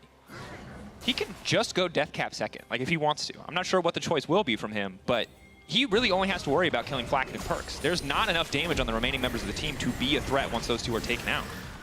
And also, when you look at the map states, do you really... Oh, nice. Interrupt on the charge. Bard classic. Breaking mid lane tier 1 is really big here for BDS if they're able to get it done. Nice defense coming in from Team Heretics. Good use of the Bard utility. Yeah, you can see they rotated Wonder out of that top side to make sure they had the numbers advantage. Dragon was also open available, so I think Heretics want to try and push for this, but I really don't think, again, you can contest it without already having push in mid to then move in where you're not getting caught up with these big Rumble ultimates. But the problem for Heretics is Wonder on a side lane now is significantly less of a threat because it's like, okay, well, we lose a tier 1 in a side lane, but we'll get mid lane turret. They're probably going to do it now because they saw Perks on top side, to be honest. So you're like, all right, we'll happily take that trade. At the end of the day, you stopped essentially probably what would have been a tier 2 Herald charge and delayed a tower going down is the sum there. And you still have 4K gold lead, 2 Drakes now to BDS. And this is such a tricky game to navigate because their wave clear outside of, you know, Udi or Phoenix stance is bad. It's like really, really bad. If there's ever a situation where BDS get a Baron, they're guaranteed every single tier 2 at a minimum, but I think they break the base as well. You're not wrong. I'm not gonna lie. I get Ezreal has an ult, but I thought Medic was on holidays, but you're getting a great diagnosis here. Thank you, I'll take that. That ult can't do everything. You know what I mean? Yeah, but this is the problem for Heretics, right? We talked about it the desk talked about it a little bit as well, is like, they just have been trying to skip corners or trying to make these fancy plays where it's like, if you just play normal League of Legends with the advantages you have, you're totally fine. Yeah. You don't need to try and like have Wonder surprise them on the bot side play in jungle because Kaiser's going to come back out with his ultimate and we got them. It's like, no, if you just push out waves and just play to have Wonder TP in, you just win out on map states. And I think this is where Heretics have been a bit of a disappointment for a lot of people because that's what G2 were strong at when we saw this top half of Heretics together. I mean, yeah, certainly when you have a roster that is this veteran, you expect them to be able to navigate a lot of the trickier situations with a bit more grace. Hasn't necessarily been there. You're right. I think overcommitting into the Rumble feels like a, you know, obvious and cardinal sin of, of League of Legends. That said, you know, not knowing exactly what the pressure is for them, what they feel like they need to play around. Maybe they feel like if they don't force these plays that they're in a situation where they do get outscaled or can't pull ahead on side lanes. I don't know what the value that they got in scrims from this Ezreal was, but so far, I think we're not seeing it on stage. Yeah, I mean, I don't want to put the blame onto the Ezreal because it's like, Sure. Orianna gets 2 kills early, it's like, you're not going to see value in that And matchup, I right? think absolutely fair, you know. Sorry guys, pick's not viable. Enemy mid laner walks top and got a double kill. But yeah, I don't. In this situation, like, what do? You barely get to clear a wave, and there's every member of BDS in existence in this top side, so they're just trying to do what they can. But I think BDS just take this tower brute force. Okay, Wander split pushing, immediate equalizer to force away all of Team Heretics. They don't even need a Baron. Just threatening there. Nice use of the equalizer to zone. Obviously, if Team Heretics don't back up, they probably just die on the dive. But it is 1-for-1 in terms of overall towers, and crucially, a bounty picked up here by Wonder. So overall gold trade, still pretty solid. Perks, I don't think Chase is down there. That's it's not a flip that you want to take. I think Heretics want to look for mid tower instead because they know they had to reset, but that tower is so healthy, you're just not going to be able to get anything off it. So they can set up some vision around Baron, hope maybe they can look for a pick. I'm going to spitball here. Okay. All right. Hit me with it. It's a 5,500 gold deficit for Team Heretics. It's tough, sure. But you do have double 80 carry and a Callista. Can you, with Bard Portal, just degen flip a Baron? Actually think that a BDS overcommit. Maybe? Drake timer not working right now, just a heads up, but it's 23 minutes is the next Drake spawn, around there. 23:05. Yeah. 23:05, thank you, Rob. Oh, you're so good at timers, man. It helps when someone whispers it. I was just going to give you the credit. You didn't have to reveal the production secrets. That could have just been your Don't moment look to at the man shine. behind the closet. Yeah, or behind the curtain. The man behind the curtain. Yeah. His name is Evan, and he's very helpful. Yeah, so now at this stage, it's like, I don't think you have enough damage is the problem, but like once there's 2.5 items, if you can solve the game that long, I think sometimes you're just going to have to be ready to throw something crazy. The good news is you have Maokai. You can fight back on the side of Team Heretics for a little bit of vision control with those saplings. Downside is, again, wave clear still a bit lackluster, and from this position in the game, it's just really hard to play out. Yeah, especially they're trying to dump every bit of stats into Perks that they can. At the moment, you can see him pushing top side. Even Kaiser moving up there to try and help, but it does mean that the opportunity for you to play on the map is getting smaller and smaller, because that's 2 outer towers down now in both side lanes. The next up is going to be mid lane, and you didn't actually commit anything as BDS to that play. Like, we saw the Rumble ultimate come out in the last one to get you off of the top tier 2. But now you can just rinse and repeat, or you can just wait for 30 seconds until the dragon comes up and you're going to be forced to fight again because it's going to be a 3rd dragon here. Or are Heretics just going to give up that entirely and just try and push in topside? Or 50-50. No, I think at this point, just get some kind of topside control, threaten a counterpunch if possible, maybe try to pull BDS into your territory. They have garnered a little bit of control here on the top side. 4-man stack, the classic death brush. Nuke can check every brush. The timing here has to be good. Kaiser ready to go for the wall. Nuke caught out a key pick. That could be it. Shut down. What else can Team Heretics get on the backside of that? Wonders in the mid lane. Can he collapse? Can Team Heretics just force a Baron? BDS seem unshaken. Just going to slowly back away, not overcommit, not get over eager to force a follow-up. Team Heretics, I think they just want to go for Drake, seeing it's the easier objective, but it's still a hard fight to play out. Perks isn't in the area. Neither is Adam, and Adam has no TP. It seems like BDS are very content just to give up the Drake. That was the trade-off that Heretics wanted to do. Now they're collapsing on mid, though. Heretics, Kaiser looking for the follow-up. Alti going to lock up 2. Hook not quite going to hit the wall. Perks ready to free fire over the wall. Excellent timing on the Ezreal. Basheo now trying to 1v1 the Ezreal on the backside. Meanwhile, Equalizer going down, not hitting the targets that it needs to. But the knock-up is there. Adam going over and looking to make a burn. Sheo coming out on top. Wonder going through, but the knockback is there from Sheo, stopping any follow-up damage. And BDS, they don't care if it's 4v5 because Nuke's there just in time. And now it might just be BDS's Baron. BDS just want to watch Heretics burn, and they do exactly that. And now they will turn and burn down the Baron as well. A phenomenal fight from BDS, just executing so incredibly well. The combo from Labrov and Adam was perfect. And even with Sheo just waiting in the wings for anyone who flashed in over the wall. We'll get to see it here. This is where Heretics were like, this is our play. We traded everything on that bot side to get vision on top to look for that pick. And they thought maybe we could try and go for it. But this ultimate doesn't really do anything. Ice is still able to follow up well. Sheo drags people into a corridor again. And then this here with the knock up onto Flacken and Perks. Perks flashes immediately into Sheo. And then Sheo just follows over the wall. It's so beautiful to watch. It's why BDS have been so potent this split. Yeah, the presence of mind to be covering the angle where Perkz could arcane shift out to safety already as the fight plays out is good stuff. And of course, BDS, they had, they had the gold lead in that situation by a wide margin. They were incredibly far ahead in terms of XP and items, so they were favored in the fight, but when you execute well on top of that, it just doesn't feel like there's an angle for Team Heretics, even if they had started it out at a man advantage. I think that was their play, though. That was Heretics saying, hey, we're going to give the tier 2, move Kaiser top to clear out vision and look for that pick, look for that moment that can maybe get us back into the game. And I think it was a good call. I think it was the right one to make. It's just unfortunate they couldn't capitalize on that advantage, and now we find ourselves back in the same position where tier 2 Terra mid goes down, third dragon goes across to BDS, and now it's just a waiting game until BDS kind of decide how they want to close this match. And it seems like split pressure is the answer. Sheo's going to try to make the spot wave catch up.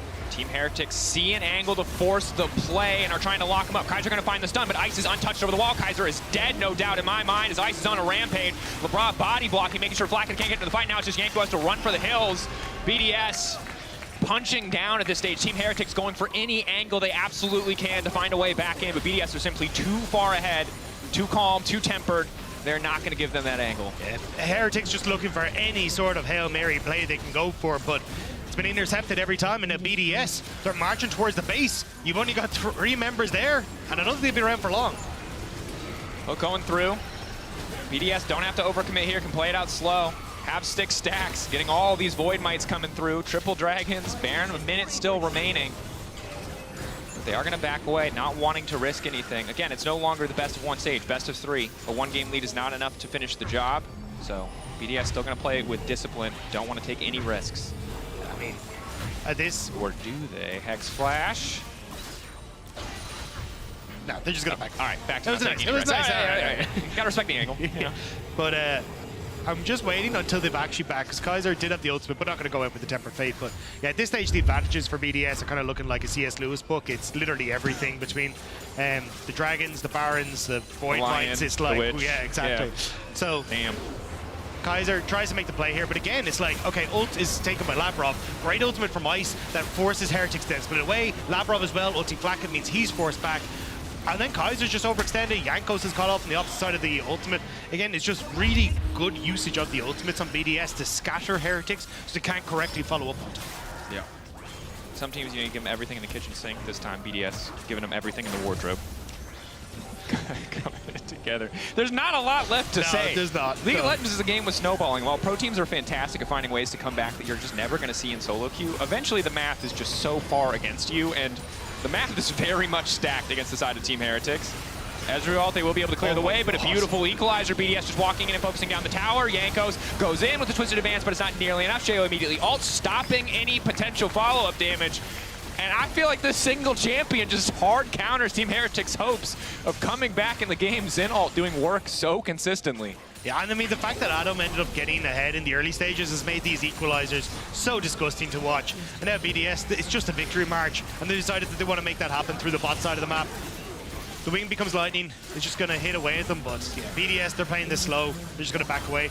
There's no real TP opportunities for Heretics to look for a flank as they start to walk away, but even with Jankos gone, I don't think there's much you can do. Yeah.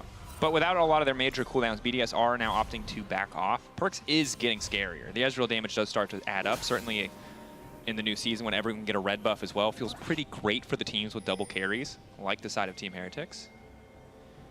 Now, they farm, and they get one more shot, more or less. You can choose, do you want to take it in the base up against a Baron up BDS, or you can try to take it around one of the Drakes, maybe Cloud, or the Baron is a minute 30 until the Baron is up and available again. But a single mistake at this point from Team Heretics will knock them out of this first game.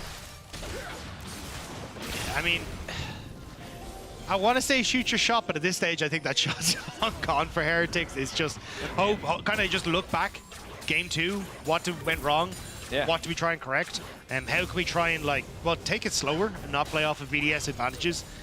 Again, though, they do get a second chance at this, and even if they do lose the next game as well, don't forget that this is double elimination now. Sure. So they do have a second chance. Winner of this series will go on to face SK and Vitality, but yeah, I think BDS is going to be happy with the way that this game 1 went. Definitely will.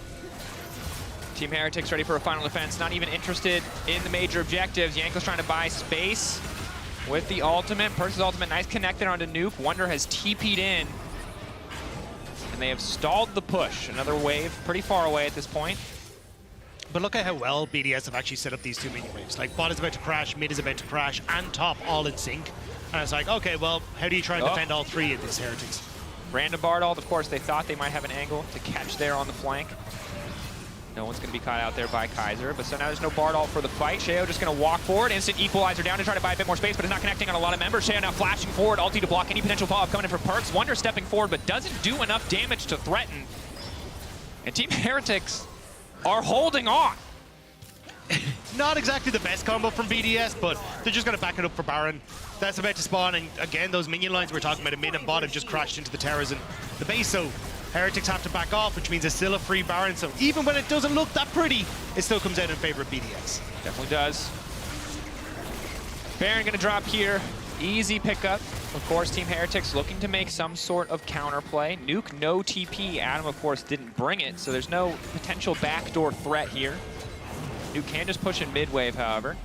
Catch Team Heretics off. That's Perks' TP now being used, and now Nuke just starts to wander down the mid lane. He doesn't really need to worry about this Drake, but the rest of his team have taken a reset, so there's not really a good push angle here. BDS just going to have to be content losing out on the objective bounty and the Cloud in exchange for this Baron. I think Nuke wants to keep this top wave alive, though, because then you can look at how low that tower went off the push. So BDS going to threaten mid, make sure that you have to defend your Nexus turret as Heretics, or even your inhibitor, and then Nuke just takes top tower. So even though you got the Dragon, it's still falling between your fingers. Yanko's going to try and jump onto Nuke in that top side, but he's backed away. And now BDS are just threatening that last Nexus turret and taking this top inhibitor turret. I mean, Team Heretics are, you know, walking a knife like it's a top rope right now. There is no perfect choice at this point. Yanko's going to step in. Lockup is now coming in. Excellent Bardal to interrupt the play. Perks, does he have any follow-up damage? LeBron getting chunked out. Carry on the backline untouched. Nuke starting to do a bit more. Equalizer now coming down. Flacket in trouble. Will just get cut out by Sheo. Yanko's on the run. BDS cleaning up in the fight. One last desperate attempt from Team Heretics. Heartfelt effort, but not enough here in the game one. We'll need to look to recover in this best of three coming into game two, and it's a pull-off fountain dive. Well, at least get a kill back. BDS off to a commanding start. Have to make sure that none of them survive that one, but that was a slaughter. That was BDS making a statement here against Heretics, and I mean, look, you've got incredible veterancy on the other side. I'm sure they'll be able to bring it back together and try and look into game two, but that's going to be a very, very tough one. Certainly is. We're going to have to see how the teams adapt. For now, though, we're going to send it to a quick break. When we return, game two. Don't go anywhere.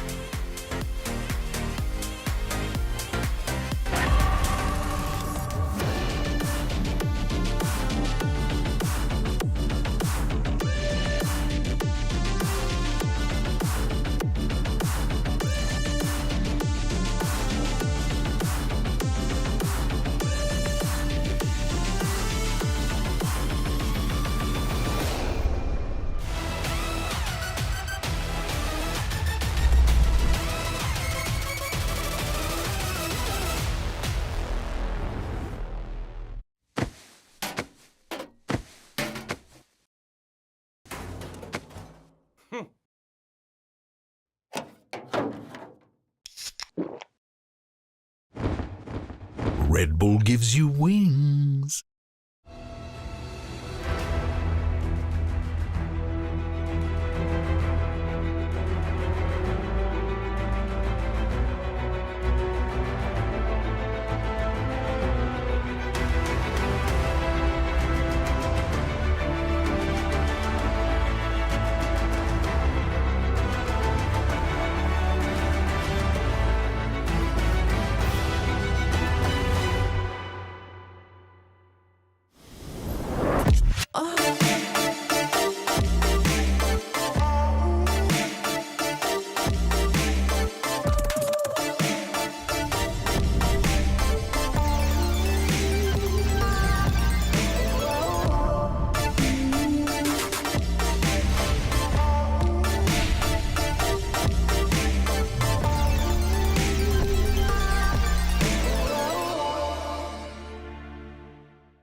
and reset off another creep. It becomes very difficult to play against. Oh my God! Wonder is gonna get burned down! Into the play, he still has the shockwave up and available, marking him up. Boom! Combo, baby! Sheo and Nuke working beautifully together. Perkz just trying to lay down a little bit more damage, but he already has to run for his life. BDS with a double kill on the top side of the map. Book one. Israel no flash, please. Israel, no flash, please. Help him. Israel dead. About. Keep playing slow, keep playing slow. Look on me, look on me. Can you guys come?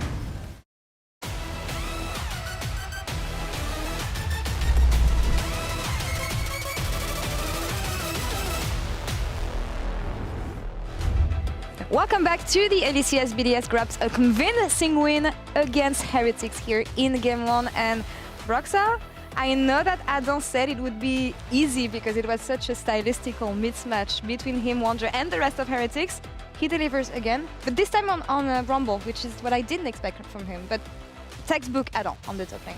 Yeah, I have to say it's a pretty Giga Chat move to say it's going to be easy before the game even begins and then performing like that. Because Rumble is not much of a signature pick from him. Still went for the Ignite, still found some openings, and we see it right here. Wunder, you would expect, has a lot of experience playing against Rumble, but Adam gets level 3, overheats immediately all in and kills Wunder, who presses Ghost, but obviously doesn't really get anywhere. I think this play in particular, obviously, wasn't the greatest for Adam. Wunder ends up getting a little bit of jungle attention, and he got jungle gapped, leading to him dying.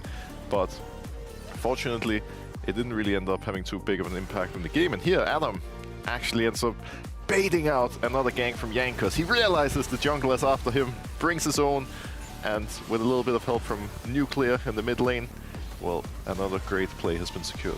Yeah, and I think the Perkz ult here hitting was kind of big, otherwise it was a whitewash for Sheo, and then Jankos' greedy flash also led to him dying. So after this play, it was kind of Adam up a lot of gold, and the early game went this way. After this play, he was up, I think, like 500-600 gold, and it was kind of a snowball there from BDS. And that's what we've talked about BDS, and every member of BDS being aware of what happens and when on the map, and making the best advantage of this and actually opening situations for themselves and creating opportunities to win the game. It was not an easy one for Heretics, and honestly hard to come back for them here.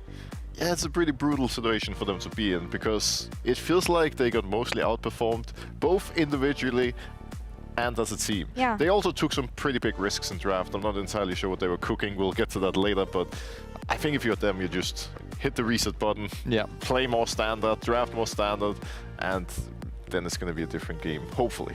And they had one good situation here, shutting down Nuke, but it was not enough. And GB will now break down how BDS was able to win the 4v5 team fight and seal the game. You're right about that. It was a good pickup on Nuke initially. As you can see in this play, it's actually going to turn into a 4 versus 5 in favor of Team Heretics. And if you're in this moment as Heretics in a game where you've been down throughout majority of it, you need to make it work. So as we roll out the clip, let's have a look at what we're currently looking at. We already know Nuke is dead, and they see a perfect ultimate in the middle here right now from Kai'Sa, who's going to lock it up. If you have a look at the minimap, you can also see not only is it 5 versus 3, Adam is still not connected to the play. He's walking through his blue side jungle. So as the 4 versus 5 rolls out, great flash in from Kai'Sa to bait it out and forcing a good ultimate onto the two members. But this is where they start splitting apart. You can already see right now that a great Maokai ultimate is going to come in through, trying to lock multiple members up. But what Perkz is currently doing is that he's standing way too close to this wall, and that allows for Sheo, as soon as he comes out of the play, to dash up. And now it becomes a split fight. Currently, Wunder is trying to go on the Nautilus. The rest of Team Heretics wants to secure Sheo, and Ice is just hitting in the back, free after having just landing a perfect ultimate. So as you roll it out, Equalizer completely misses, but Flakked in his chase of Sheo, and let's watch that again. Flakked in his chase of Sheo walked into Perk, walks into Kai'Sa, and allows for them all three to get knocked up, which completely allows BDS to take a 4 versus 5, clean the rest of it up. Nuke's teleport comes through, even though it doesn't really do anything. And it's just a testimony to the things that have been going wrong with Team Heretics. Even when it's looking good for them, mechanically at times, they still mess it up. And yeah, they were down in gold. But as I said earlier, you need to make a 4 versus 5 work like this, especially with the setup and all the ultimates that you had.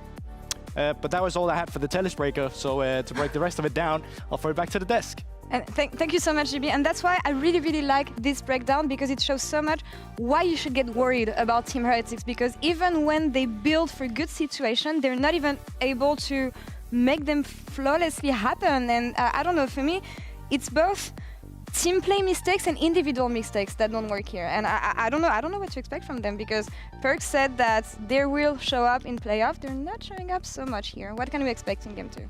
I mean, I think, just like you said, it's kind of everything going wrong. If you can't win a 5v4 when you land a really good engage, like what can you win?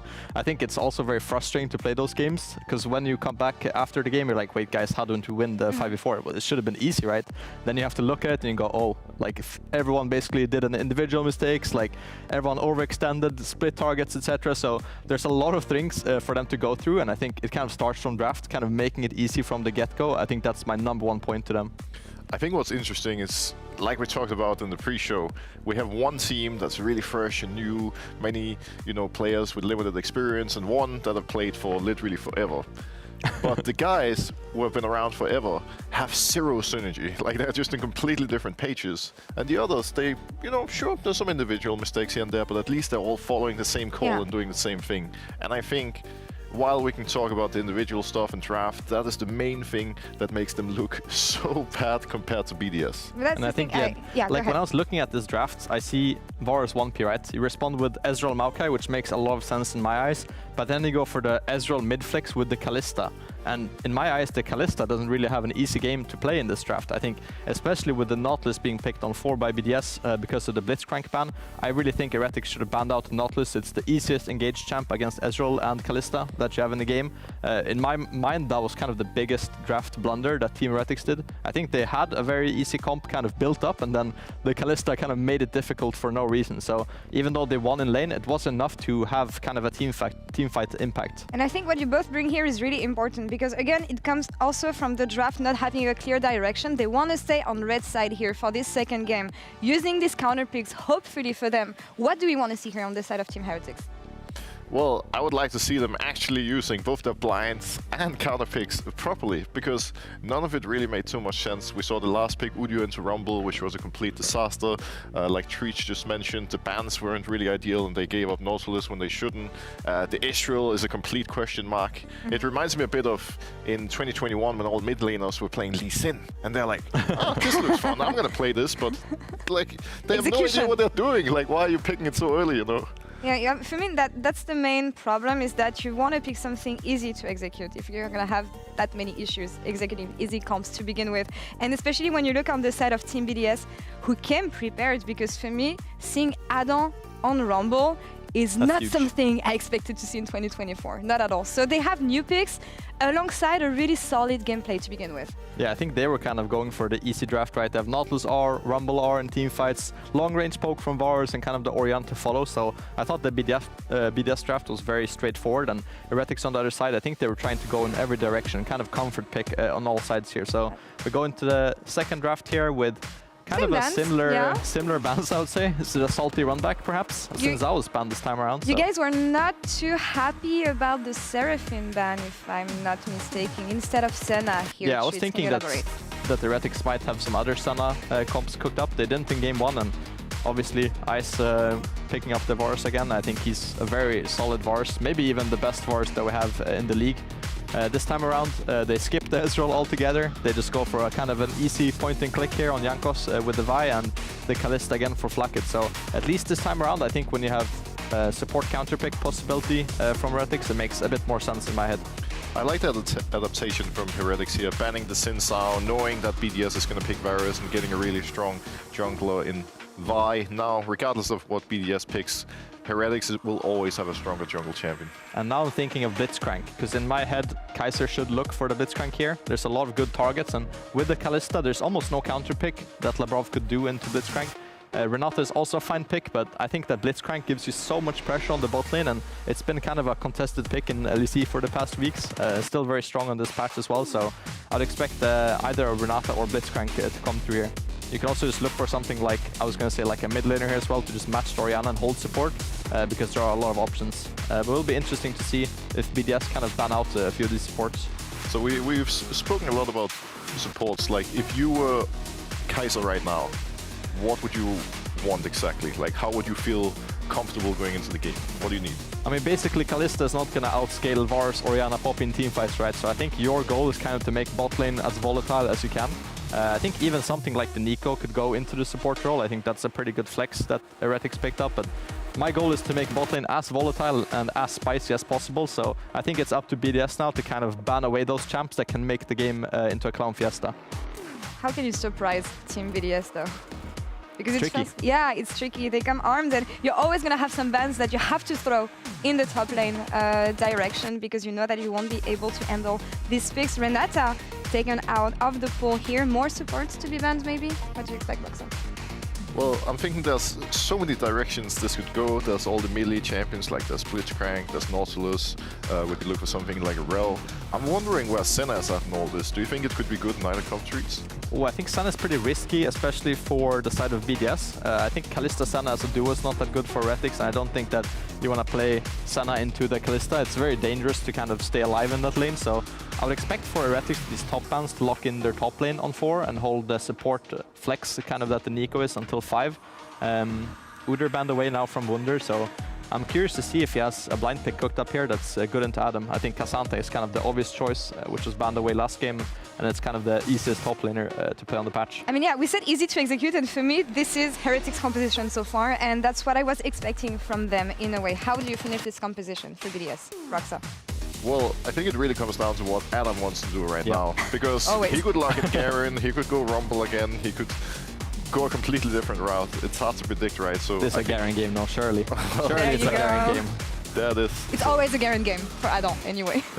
It certainly would appear so. So if he goes for the Garen, which is a matchup we've seen him play quite a lot, he's very great at it. They really just need a support, and something This is hard. that I think they should go for is the Nautilus. It looked great in the last game. It gives There them you front go. line, it gives them engage, and now There we BDS go. also have a pretty easy to execute team comp. We do see the Blitzcrank Yeah. locked in, getting the spicy bot lane that you are asking for. Yeah, I think Heretics just really needed to make this volatile bot lane matchup happen, because obviously now you have Adam on the Garen, he's a big threat on top side, and Team BDS again has this kind of easy to play comp with point and click CC and kind of easy front to back, so it's up to Team Heretics to actually make use of their early champs now. They have mid push, they have a really strong jungler, and they have a very heavy fighting bot side, so it's up to them to kind of push the game forward. Yeah, I like the adaptation on the side of Team Heretics here, but do you think BDS can close out this series with the weapons they have? I think while BDS made some, while Heretics, made some good adaptations, you also gave BDS 100% what they wanted, and they're going to be very happy and comfortable. So, in a sense, sure, the draft looks better, but they will still have to show up, and they will still have to prove that they can beat BDS on a comp that BDS is absolutely amazing at playing. We'll see what happens on the Rift, as we're gonna send it back to casters for Heretics BDS Game 2. Thank you very much, Lore. Moments away now from Game 2. Some spicy drafts. Always nice to see the Garen locked in. You know. I think you're the only person who said that. What? It's not. It is always nice. I mean, not to, for people to play against, I assume, Fair, or draft fair, against. You know, or if you're really gonna watch the laning phase, maybe not so fun. But when he hits level 6, great time. Let's get into it. Game 2, BDS versus Team Heretics.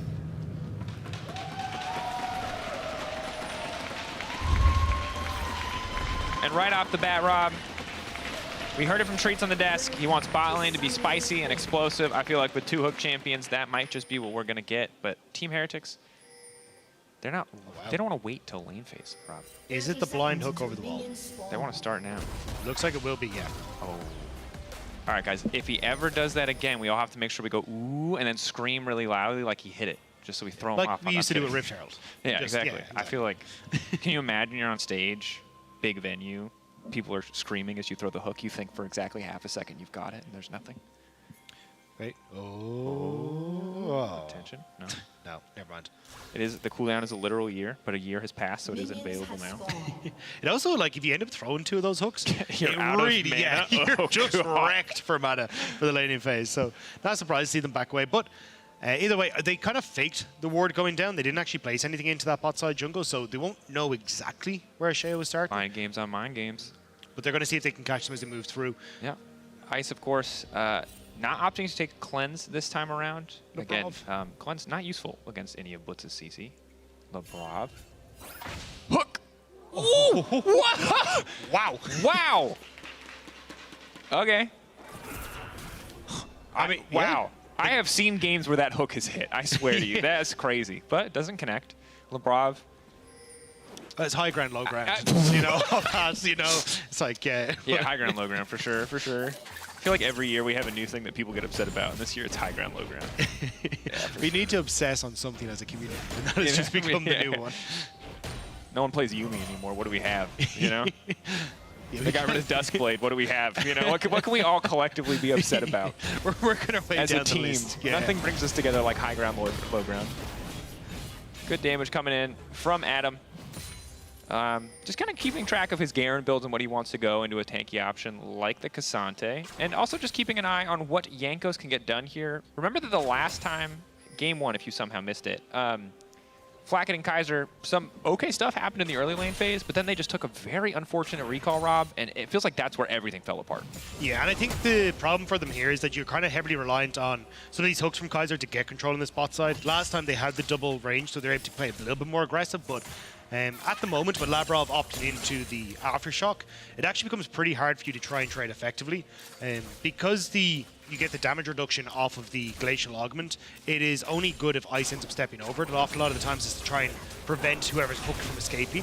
But in this matchup, if you hook Labrov, he gets the auto attack and immediately procs the Aftershock, and it becomes really difficult to try and kill him. So I do like the rune choice from Labrov. It's something we see a lot in the Nautilus versus Leona matchup this time now. Again, working to just keep this Nautilus a little bit more tanky in this bit more aggressive matchup in the bot side.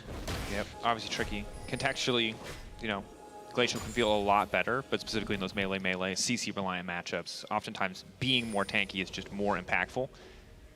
But maybe Kaiser can find some of these miracle hooks. As highlighted on the desk, we've been seeing a ton of Blitzcrank here in the LEC to a lot of success, which kind of caught me off guard, as historically it hasn't been the most popular pick. Perkz now trying to body block with the clone there. Well played. Obviously, nice bit of utility coming in from Nico. Can also dodge a VAR assault. Love that. Matt, gonna see that again this game. Where's Sheo going, though? They spot out Kaiser. Sheo really wants to try and move in here. This wave is going to be pushing out, though. So I'm curious if he wants to just try and catch Flacket as the wave is pushing away. I mean, reset, though. This is a gank from years past. You used to have to flash over the wall to make it happen, and you no longer have to do that. Sheo can now run in.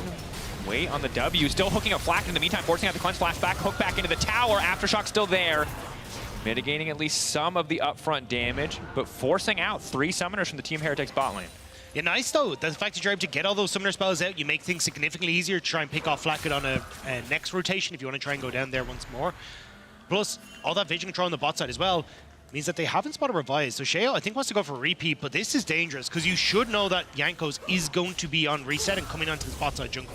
Labrov, hex flashing in. It's going to be the hookup. Now it's going to be a 2v3 right off the bat because Labrov is going to go down with the Ignite Star, taking on the Flacket. Flacket knocked back to the wall. 1 kick kill, but now the Bars gets to start to take over. At least another one traded back. Body blocks coming in as long as they block the ball breaker. Maybe Ice can live. Ice flashing out to safety. Flash forward from Jankos to seal the deal. And now looking to turn it back. Jankos favored in the 1v1, but both sides going to walk away 2 for 2. But both kills went over to the jungler of BDS, not actually going towards Varus. So at least when you look at the gold lead, that's going to lend itself towards Flacket. Also, the wave pushing out as well means that at least I should be able to collect a good amount of this CS as it gets underneath the tower. So you'll probably even it back up as he gets to lane, but the serrated Dirk still managed to pick up. So not the worst back timing for Ice in that one. Yeah, but for Flacket this time around, has boots too, has a longsword, not just stuck on bits and pieces as it was in the previous game. Has to feel a lot better for him. Such a crucial early item purchase for both bot laners here, Serrated Dirk versus the Berserker's Greaves. See if Flacket feels confident enough in the laning phase to go for an aggressive Dirk of his own. If at first you don't succeed or partially succeed, try again. Labrov walking up. There's really no way out of this. Kaiser should just be dead here. Knocked back into the waiting arms of Ice, and BDS just make that look free. Team Heretics over eager on the bottom side. Had more members en route, but not nearly enough in the area. Still though, Heretics want to try and find the pick. The warning signal should be flying from Nuke to say that they're missing, but Labrov hasn't listened to them, and now Heretics have found him. Trying to commit. Jankos only level 5. Perkz now ready to go in. Has locked up Ice. Easy kill response. Caught the wrong target. LeBron trying to make it out to safety, but Team Heretics with an excellent counter punch on the bottom side. Has to be careful about overcommitting here. Jankos could be in trouble. Knocked back into the tower. No minion waves there to tank him up. Big misstep from the buy, but no, Flacket tanking flawlessly to keep his jungler standing. I cannot believe Flacket got out of range there. I was convinced with that steadfast presence he was going to go down, just get stuck underneath the tower, but barely able to get out. And Labrov doesn't go down, but you got the MVP there. Ice was the person you wanted to kill, and they managed to take out the Varus. And just disrespectful here. They realize, hey, look, mid is missing. You have to be aware that a play is coming down here. Ice stepping past the minions. He has no flash because it was burned in the earlier engagement. And Labrov, I mean, slivers of HP here. Heretics realizing that they really needed to make things happen here on the bot side. And here, I'm shocked Flacket is not still in range for one more tower shot. That could have gone so poorly. I mean, the creep wave coming in as well. Everything kind of coming together there perfectly to make sure that everyone on Team Heretics can make it out alive. Could have been significantly worse. And I like that play kicked off with a little bit of creep block. Always does. Flashback to the other things that people have been mad about over the years. And now Sheo. Crab control on the top side of the map. Neither side really going for a dragon quite yet. Almost 8 minutes in, so a bit slower on the objective gameplay, which isn't too surprising when you see the sheer amount of resources pointed in the bottom lane. Yeah, I think that's why it's going to be hard to go for void groups this game, because you just don't want to give up that control on bot side. Oh, hang on. Going for the 1v1. Quick Ignite coming out from Adam. Has the Phage Rush proc, will just walk away, but positive Summoner Spell trade there for Wonder. But here's the thing, it's Garen. So he just sits there, stands in a brush for a little while and goes, and does the dance. Does the thing. Yeah, and then just heals himself back up. It's totally fine, it's easy. So unfortunately, Wonder is actually going to have to be the one that backs away. Adam going to heal himself back up, can crash one more wave. I am curious to see how Heretics decide to play with Wonder down that top side. Just have to TP. Yeah, it'll be fine. Wonder is healthy enough, but maybe not with Shale in the area as well. This is very aggressive. Again, Wonder has no ultimate, he has no Q stacks. He'll be able to grab at least one here, but Adam's going to contest him for it. Sheo looking for the ankle. Wonder doing his best not to get caught up by the Poppy. Unstoppable now. Body block knocked back into the wall. It's clean thus far. Adam immediately going to ult, click, kill, but no! How many times do we have to be reminded? Wonder's the hardest man to dive in our league. How does he keep doing it? I mean, literally the last time these two teams faced off, yes, this same thing happened, except Adam went down. At least he learned his lesson this time, but maybe it's the bot lane that needs to learn theirs. Team Heretics with the counter punch. Excellent ball breaker to interrupt initially. Now the ult follow-up to make sure that nothing else connects. Ice going to be in trouble. Kaiser now following up. Blitzcrank, hook, pull back. They've locked him in. Flacket now getting pulled away, but LeBron going to be the one in trouble. Team Heretics taking over on the bottom side of the map. Next ball breaker. Kaiser going to take aggro here initially, ready to move out if he needs to. LeBron going to get taken down. Sheo on the way in, but nah. The Ren coming through. Team Heretics in control. And that's why you can't make the plays in the top side as BDS. We said, look, if you go for void groups, you're going to have a bad time. You go for the top lane dive, you're still going to have a bad time. Because the whole point is Jankos was pathing down to his bot side, his blue was up, he takes blue, immediately goes for this bot side play, and you're on your own. And also, nice sidestep by Jankos, just to make sure that he could actually get past, get past Labrov. And then with the Chains of Corruption being tanked by Kaiser, he just gets ulted by Flacket, so he can't really get involved. And then you just chase them down. And Sheo very, very late to this because he'd gone for that topside play. Big misstep by BDS to give that much control to Heretics on the bottom side. An eager RNA jumping up and down in the background there. Happy to see his team do well. The downside of this sequence of play, yes, Adam goes down, or Adam doesn't go down. Yes, Wonder is forced back, but Adam does not leave lane. Adam has a wave crashing. Wonder loses so much gold. That's a man who just survived, two members on the top side looking for a dive, but it is still Adam with a 581 gold lead. And BDS now ready to make a bit of a punch here on the bottom side. I was watching Perks, did have push in mid. It's just that Jankos is on the top side, so don't want to fully commit to trying to answer this push in the bottom lane, but may need Perks to just wander down to hold in case Sheo tries to go for something. Wards are there. Should spot out that the Poppy is on this bottom side, although just warded out there by the pink ward. Perks keeping a bit more sustained pressure here in the mid lane. Definitely looking better than the previous game. Solid gold lead, mostly because of the kill here. You can see a small CS lead as well, 10 in his favor. Nuke trying to bait, nice pull back there. Sheo on the way in, surely no way that Perks can make it out of this one. Throws out the clone, but they've got time to kill both. Nuke solo killing Perks was not on my bingo card today, I'm not gonna lie. No. Poor Sheo just wanted the assist gold. He can't even get that. Look, It's a puppy. She's got little legs. She's just trying to catch up to play. Just trying to live her best life. I mean, great job from Nuke. Seriously, like, we talked about this guy stepping up over the course of winter, and now solo killing Perks. Obviously had the help from Shale to try and get away from that, but Perks not deciding to flash. Wanted to, I'm assuming, keep that for one of these upcoming fights, but still giving that early kill to Nuke again, just like game 1. Yeah, and again, you also have, similar to previous game, an excellent ball delivery system in the form of this Poppy who can get into the enemy backline. Team Heretics are going to have to give that a certain level of respect. While the early game is going much better, it's much closer, it's a very even early game thus far. The goal lead that Perks once held onto is now completely gone. The good news for Perks, though, might not have boots 2 yet, but does have the luxury of the rocket belt, still has the flash. So whenever Jankos shows his face in the mid lane, Nuke is probably going down. I'm watching on the bot side, though. Again, Heretics using this push on bot side to try and make sure they can move in, but I'm not sure they're going to be able to achieve too much apart from getting some vision control. Again, I like that we're kind of seeing BDS go, look, we don't really care about these void groups. Again, it's just about trying to keep control over this bot side, but it does mean the story's getting old. It's just like, again, more and more control over the bottom half of the map. Yep. And again, minute and 10 seconds until Infernal Drake spawns, second Drake of the game. You see the little indicator pop up there. I think that's what Heretics are trying to play for here. Maybe there's an opportunity to look for some sort of counter push elsewhere. And you can see there's just one turret play left on that top side, but it's actually going to be Nuke who... Wait a second. That Castro minion and Jankos are working together. Perks broke the code. Perks he's finally snapped. It's this John Wick moment. Castro minion unleashed.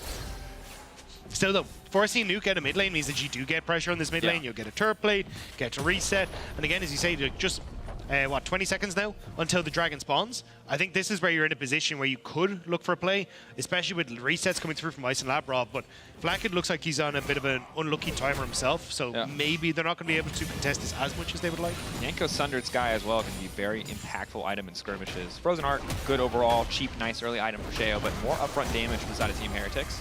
Perks with the Rocket Belt too. A lot of playmaking. There are so many angles for Team Heretics to start a fight on their favor, and here comes Kaiser. Who is he going to hook? If I'm Heretics, though, I think I sack top tower, TP Wonder in, and just look for the 4v5. I think that's your best way to just blow open this game and get full control. The only thing you have to be worried about is Adam running underneath the tower to cue you, silence you, and make sure that you can't TP, but looks like Heretics, they're going to get it anyway. Instead, BDS are just going to play for push mid, rotate to top side, and see if they can force the tower with the Garen instead. And a much more even game 2 than what we saw in game 1. Game 1, it felt like it was over based on a couple of early decisions. BDS were able to snowball to victory. This time around, much more tense, much closer. And so much of that just, I think Team Heretics simplifying their draft a little bit and cleaning up a lot of this early execution. Labrov's going to ult him to stop it, isn't he? Walk up. Doesn't even need just to. Threatens. Stand there and look menacing. A lot of Heretics members here, though. But I think that this is fine. Adam's just going to wander in. Kaiser in the area, now they just zoom out. TP being committed on top side. Rob could be in trouble. Perks debating if they really have an angle to keep going for the play. The answer is no. So BDS winning out there, getting the TP, getting the tower for essentially nothing. Team Heretics, though, looking to convert, looking to fire back. We'll start up this Herald. Yeah, the thing is, though, you've lost top tower. You more than likely, I'm not sure the health on bot tower, but will lose a good amount of damage on that bot tower, if not the whole bot tower alongside it. So even though you get the Rift Herald, you will only use this to answer a tower, whereas you've already lost both your side lanes now. And with Adam having as much control as he had against Wonder in those side lanes, it becomes very difficult now for you to try and get control over the map, so that then you're not just finding Adam running into mid lane, as BDS are wont to do, and just 5-manning this mid lane tower. Definitely an option for BDS. Curious to see where the Herald goes for the side of Team Heretics. Again, breaking open mid lane tower, in general, a very high priority for a lot of teams in the early game. I think more so when you have a Nico, when you have a Blitz, champions who really thrive in that fog of war or finding these creative angles. But for now, Team Heretics keeping it even in terms of gold. Definitely doesn't feel like they won out on the back side of that last trade, but they kept bot lane tower up, which is crucial, and there were no plates available, so it wasn't going to be a massive gold swing. Yeah, the thing is, though, like, next Dragon's up at 1837, so you've still got a good amount of time here where you just can't use the Rift Herald to try and get the control over the Dragon area like we usually see. So instead, no! What? No, we clicked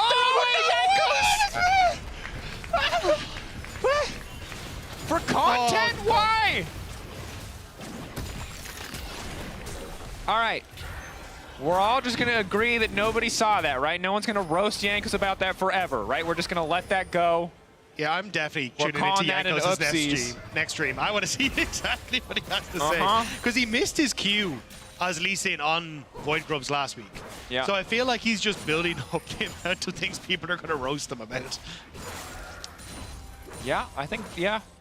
The only people winning from that play are BDS and the, you know, Twitter memers. So Jankos, gonna need to recover mentally from that one. We'll hope he's not too phased.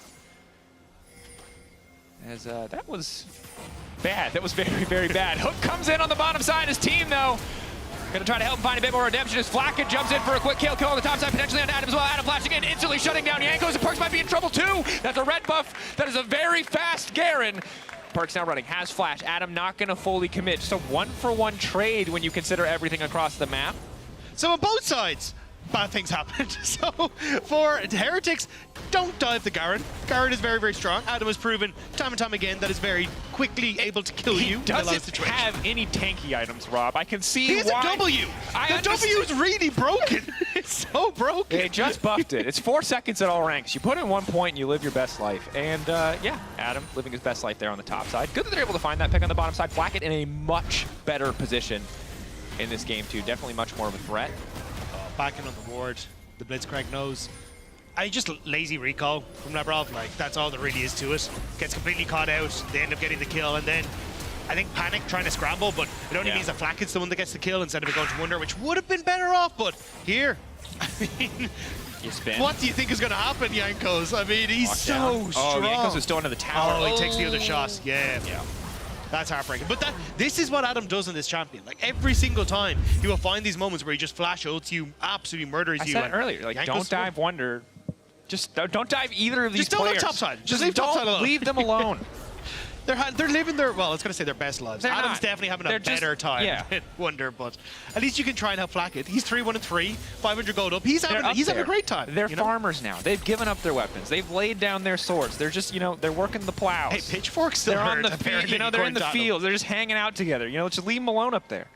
Nothing good has come from going topside. Every team that's tried to make something happen has lost out on the play. But Team Heretics, again, 18:37 is that Drake timer. Sorry we don't have it on your screen. You know, 10 seconds coming through. Team Heretics, perfect setup here. Perks massive AoE ult and is pretending to be Jankos right now. Could catch BDS off guard. Yeah, I mean, you still have Adam, though. He's going to have a good flank opportunity if he wants to come in. And for Heretics, you're in a bit of a precarious spot, especially if you look at things like Nuke's ults and also Ice. So this is why Heretics try to back away, try to get themselves out of that Dragon Pit. Jankos not using any abilities, keeping the illusion alive as long as possible. Is that Jankos or is it Perks? Well, now they probably know, because there's a surprise Callista off to the side. Perks, ulti, BDS, I think, just trying to bait it out. They know that Perks is waiting off to the side. This is such a tricky one to play. Hexgate already coming through. BDS immediately can go in. They know they have a few seconds. Perks, I think, a little bit over-eager. Blast coning over, has the rocket belt, has the ulti, needs to get to the backside, but Sheo says not today. But who will get the Drake? LeBron with the setup. Sheo still in the pit. Ice off to the side, taking down Jankos. BDS dismantling Team Heretics in the exchange, getting the objective, and Perks is now in trouble. Wonder trying to fire back. 2 dead on the side of BDS, 2 dead on the side of Team Heretics, but it is BDS who take the objective. Sheo shut down the duo that Heretics were trying to play around. Jankos jumps on Ice, thinks that Perks is coming in with the flash, and immediately Sheo dives onto Perks, said, no, you're not going to get access here. And Nuke and Ice body Jankos. They get the dragon because there's no jungler for Heretics, and now they get the mid lane turret as well. And I just want to look at this in full. There's so many different things happening in this fight at the same time. Big thing here is it's going to take some time for Perks to get in, and BDS recognizes. They step up the second they see the Hex Gate. Well, watch this. They engage onto Ice in the backline, and Sheo immediately shoves Perks into the wall. That play was supposed to be to get Ice and Nuke caught up, and they can try and one-shot from the backline. Sheo saves it, and because he's now still in the pit, the other jungler dead, he gets the dragon, and they're just able to back away. Hero plays from the jungler on BDS. Yeah, Sheo, absolutely heroic. Adam also tanking 3 people in the context that fight does go work. down. Yeah, that helps. Yeah, absolutely. But right now, BDS have slowed the Drake stacking. It is Hex Tech Soul, and that is something you do not want to be playing against. I feel like most people still consider it the best Soul in the game, and you'll see why if someone is able to get there. But BDS has saved themselves. Nuke, however, might be in trouble. Smite now going in. Perks with the follow-up setup. Pullback is there, but there's just no way out. Too much CC. Sheo can try to follow up. Garen split pushing on the bottom side. Team Heretics, do they want to keep the ball rolling and turn their sights to the Baron? I mean, you don't have Garen here. Garen going to use his Q to try and speed himself up to get in towards the Baron area, but not feeling confident to do so. You would have the TP from Nuke coming back in. maybe there was a slight window, but yeah, I mean, you're heavily reliant on Kallista's damage. With Quinsu's, would have been a stretch. Yeah. Would have been tough, and again, the long-range poke here makes things tricky. 15 seconds on Nuke, and he has the TP up. So have to be careful. Sustained damage is really all Flacket at this stage of the game. And of course, don't forget, we got 2 series back-to-back here. G2 versus GX. X could be any number. That's all I'm saying. Could be bigger, could be smaller. Are GX going to give it? That is the question. That is the question. Coming back in this game, though, it does feel a lot like BDS again, just simply taking control in this point of the game. Heretics, at least getting that pick has given them a little bit of tempo where they can start to look for picks once more. But I feel like as we start to move in towards, hey, you know, Adam having big threat on this top side, he's going to be able to take towers. There's no one who can really deal with him. I think Heretics have to try and play off of, again, can Wunder TP into some of these wars they're establishing on bot side or get a good flank opportunity to fight the 4 versus 5. But every time Adam disappears off the map, you need to do this. Just back away as Heretics because you just don't know where he is and someone needs to catch that top lane. Yep. 2 minutes, of course, to the next Drake. 24-16. Next Hextech. And I think that the struggle here is that Flacket is looking like one of the individually strongest members on the side of Team Heretics, but it is tough to navigate fights against Nautilus, who has the guaranteed point and click, against Sheo, who can stop you from dashing around, and Adam, who on his own you can probably kite out if he hasn't procced Phase Rush, but when there's a Poppy standing next to him, it's really tricky. I mean, every time I've seen Adam play this champion, he has flashed, murdered the AD carry, and won his team fight solo. Like, that is Shout out basically to what Stixay. Yeah. You do. Not letting that one go. Even That's earlier all on we this have split from as well. Worlds. Yeah, even earlier on the split, though, he did it as well. So I think that's just going to be the game plan. And if you have Nautilus ult that set that up beautifully, well, then how the hell do you play a team fight as Flacket? Like, Cleanse does nothing in that situation. So I think it does get difficult for Heretics to play the fights, which is why they're playing this more pick style of, hey, we're going to push mid, try and establish vision on whatever side of the map we're playing towards. It'll be top side at the moment because Dragon isn't until 24-16, so you got another minute until that happens, but they'll need to reset now, then start to push out mid and start to get that vision to drift over onto that bottom side of the map. Yeah, and compared to the previous game, Team Heretics are in a fantastic position. In the overall context of this game, I think that they still have angles to pull off these fights. It is still an immobile backline, all things considered, for BDS. If Perks finds that flank, if Jankos finds that flank, and they have the necessary follow-up, you can see the picture-perfect team fight in your head. It was Sheo who single-handedly shut that down in the previous fight. But you're not always going to have that perfect angle as Poppy to kick the Nico out of a fight. And that's why I think a huge amount of this is going to come down to summoner spells. The fact you flashes on everyone apart from Kaiser is good on both sides of the equation. Perks can try and get access in these close quarter fights to get onto Nuke, to get onto Ice, but on the flip side, if they spot you, they get to flash away. So it really is going to come down to very, very minute details here, minor setup differences, which at the moment Heretics are kind of giving up that control over the river area, which does help out quite a bit for Heretics, even looking at Nuke going to match the push from Wunder on top side. Good lane assignment coming in from BDS. Yeah. Wunder is going to grab that tier 2, essentially uncontested here, but Adam with no TP assigned to bot lane so he can get to the play faster. Nuke, of course, has the TP. Again, fundamental League of Legends, but the kind of play you expect from a team that frequently runs top laners without these TPs. Good flank opportunity from Adam as well. They want to try and spot, but fake Hexgate start there from Perks, but Adam has spotted it out. Now recognizes that Cassante is fake Perks. Perks throwing down some spells, and it just looks like nothing's really going to happen here. Objective ready to go down. Shea ready to body block. Yanko's going to go into the pit. He's going to take one away. Soul point for Team Heretics. Knockback immediately on above. Adam in the backside, just trying to one-shot Flacket, but the ulti, Kaiser doing everything he can to keep Flacket alive, and they'll do it. They keep their man standing. Wunder getting ushered out on the backside of the fight, but he is still up. 2 members down on the side of BDS. Objective to the side of Team Heretics. A perfect exchange for them. And they can still go towards Baron as well. They don't have to stick around for this. Perks is going to just stay there to keep that mid lane tower going down, but you've still got your jungler. You still have a smite. And they can go for Sheo. Crucially, though, didn't use his ultimate in the last fight. So if you commit to Baron, Sheo could look for the steal by knocking Jankos out of the pit. X-Flash, TP into the pit. Sheo now in no man's land. A single blitz hook could stifle his dreams here. 8K. Not great vision. Wunder ready to go in. Knockback, not going to connect onto anybody. That is crucial. Baron should just be Team Heretics. BDS are looking for the follow-up fight, but already the knockback into the wall. They're trying to finish it. He gets it! Against the Callista! Against all odds! Jankos might steal a dragon, but Sheo gets the Baron. Sheo from right under the noses of Heretics sneaks his way in and gets a major steal for BDS. The ult whiff, I thought it was doomed. You can see Kaiser doing his best to try and keep Sheo out of the pit, but Perkz ends up trying to lock out Nuke, which means that you're able to flash into the pit as Poppy. They get the stun, and then it's just a case of try and burst on Jankos. They can't do it, but Jankos wasn't able to get the smite fight win against Nuke, or sorry, against Sheo. It means there's a massive pickup for BDS off the back, and now they get to shove in these waves and make it so difficult for Heretics to fight on the map. And this game is so scrappy now. Perkz much better wave clear than the Ezreal this time around. Should be able to mitigate a lot of the push that is happening here. But BDS, it felt like finally signs of hope for Team Heretics that they had solidified a real advantage, a substantial advantage. But all of that dwindling away on the back of Sheo's steal. Sheo having a hell of a day. The Xin Zhao game into this Poppy game, doing everything the team needs.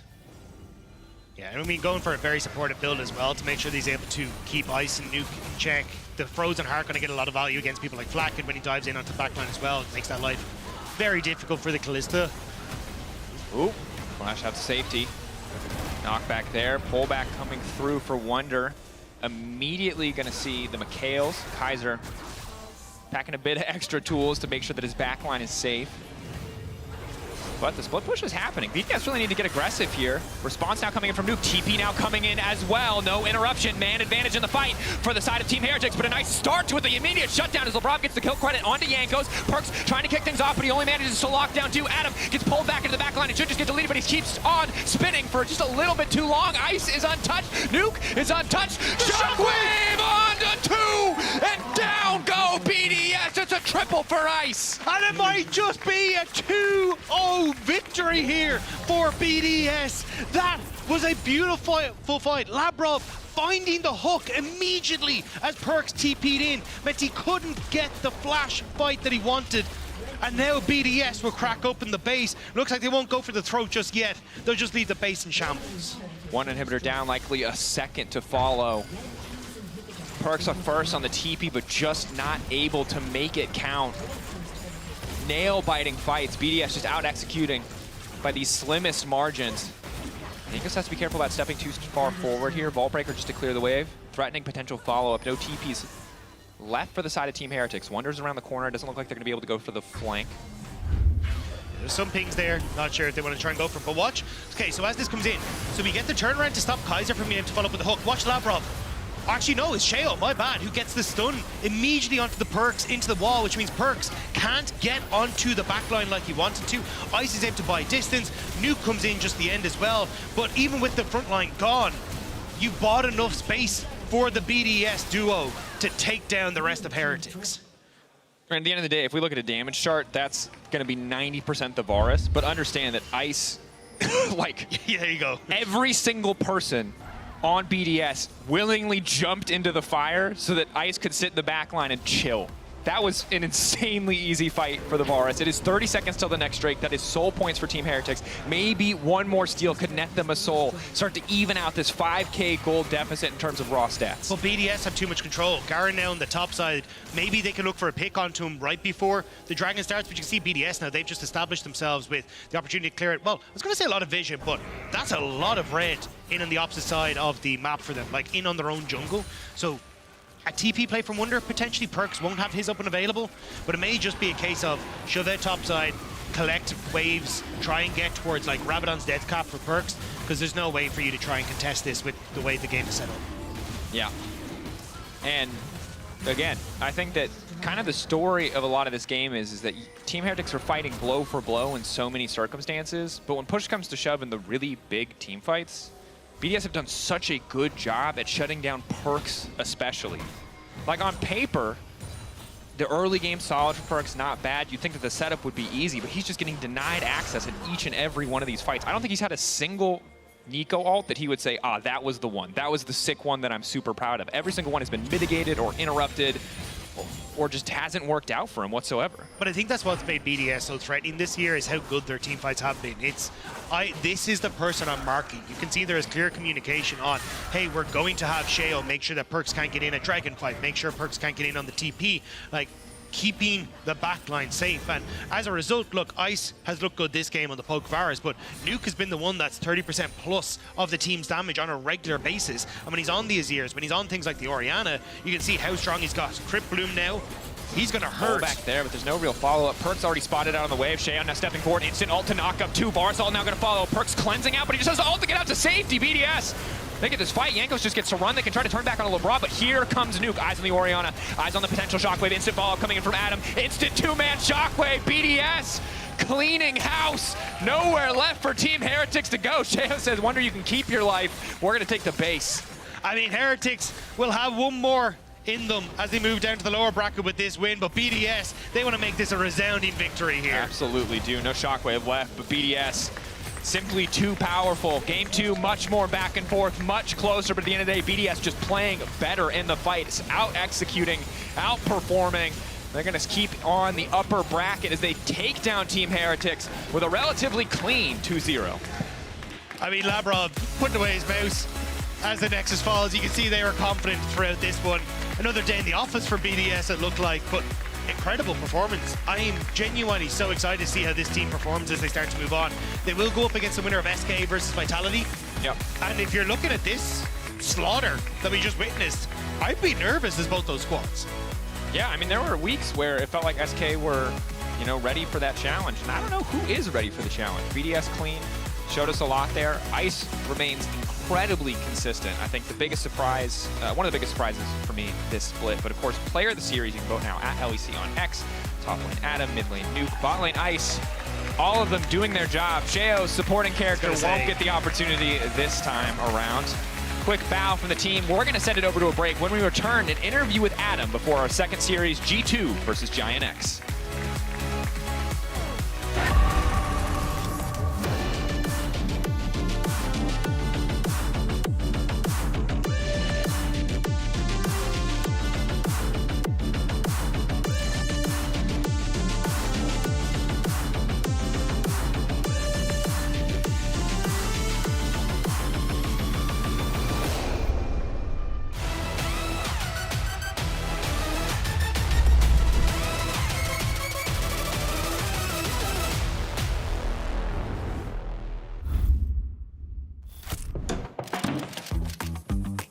Done?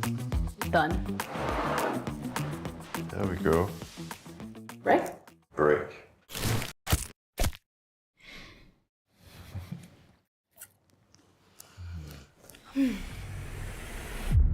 Even the biggest champ needs a break.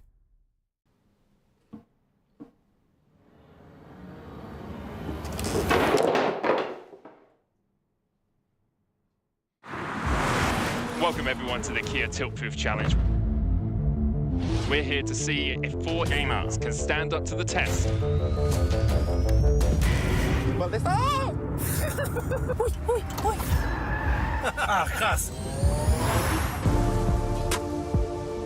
Dios mío de mi vida.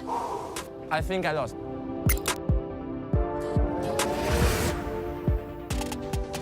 I'm so happy that I didn't eat before. Red Bull gives you wings.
I often lose the first game of the series.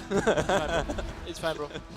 Just saying, guys. Now we get That's why our BO1s went that way. That's why my BO1s this year last year went away.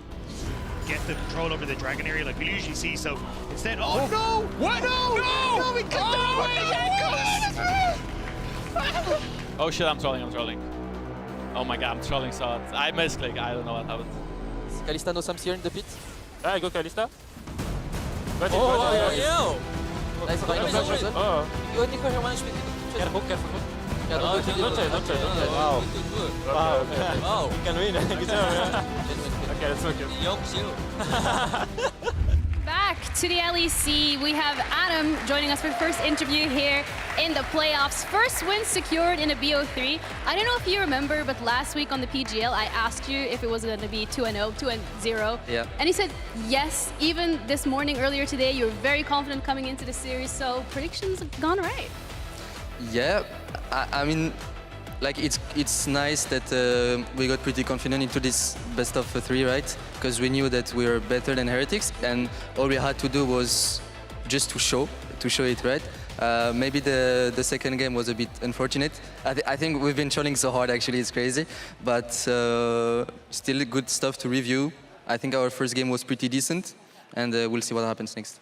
We love a humble king, but also you're talking about the second game especially, maybe a little bit overconfident, a little bit overheated coming into that, and that is something potentially that we were worried about when you guys were going into this, because we heard you being very confident. How do you as a team stop yourselves from actually just going like YOLO?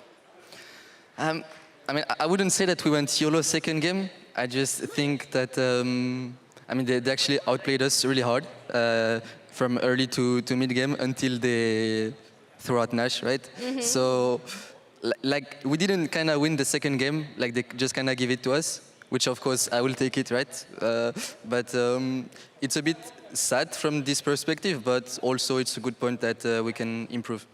All right, and then looking at your pick specifically on that first game, you played Rumble in top lane, something that we haven't even seen you play at Worlds. So what's been going on behind the scenes? What are you guys cooking? Yeah, that's no true. leaks, though. I mean, it was my first Rumble game in my entire career, so yeah, I'm really glad because I kind of overcome this psychological barrier that you can have when you try to play a new champ on stage. Yeah. I think it worked pretty well. I'm really happy about that, and hopefully what I'm preparing can be for the future can be even more useful. You know, so really looking forward to it. You did really well. You said it yourself, and absolutely that Rumble game was incredible. But unfortunately, you didn't get Kia Player of the Series. Yeah. It was Nuke. Are you happy, sad about that? Do you have something going on behind the scenes, like a bet on who can get most? I mean, I think I actually deserve it, but I will I would gladly give him to him, right? But yeah, congrats, Nuke. We're kind of competition, you know, like who will get the most player of the game, player of the series. I don't know how it is right now with Nuke and me, but I think like we're the first. All right, but, yeah. I will beat him. You got to go back and calculate Of that. course, You of got to course. get on your A Yeah. game. Really quickly, though, SK, Vitality, who do you want to face? Personally, I would like to face SK because my friend Niski, naturally. Yeah, okay. But at the same time, I think Vitality has been doing quite great. And at the same time, SK hasn't been doing like that much great lately. So I think it's going to be a great best of 3. Absolutely. Well, this was a great best of 3 as well. And That's 2-0. true. Thank you so much Thank you so for much. the interview. We're going to be heading back over to the analyst desk with Lore. So please, lovely, do take it away. Thank you so much, Jenny. Always nice to hear from Adam. And BDS will be the first team that will play on Monday. But who will be the second one, guys? As G2 and Giant X will battle for a spot on Monday as well. And I have to ask, we've been criticizing G2. They ended up first in the regular season. Do they feel like a first place team, finally? I mean, personally speaking, as a holistic team, I still don't feel like they do. I think top side and bot side has been making a lot of mistakes where they've had to been saved by Yike and Caps as a mid-jungle duo. I would actually say that Yike and Caps has been overperforming in terms of what they need to be in the team, where they've really laid out a good amount of 1v9 performances.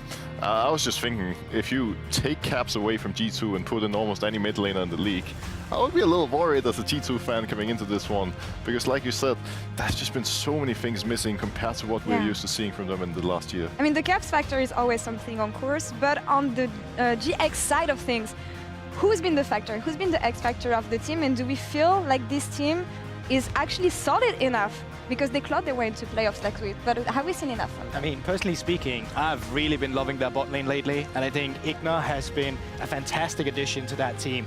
Not only just because he brings a lot of experience, specifically against G2 if we think back to Worlds. We don't talk about this. Yeah, we don't talk about it, but also from a champion pool perspective, I think he brings a lot of spice. He's always been a player that's been willing to bring out super aggressive picks. I thought he had a great week 1 with his blitzcrank performances. He's willing to take charge in bot lane. I think that's something Patrick's been missing in the support role as well. The fact that he can now play Kalista, Draven, and then be aggressive down 2v2. I'm looking forward to seeing the jungle matchup personally, because I think Peach has adopted a bit of a different style compared to what we saw from him last year.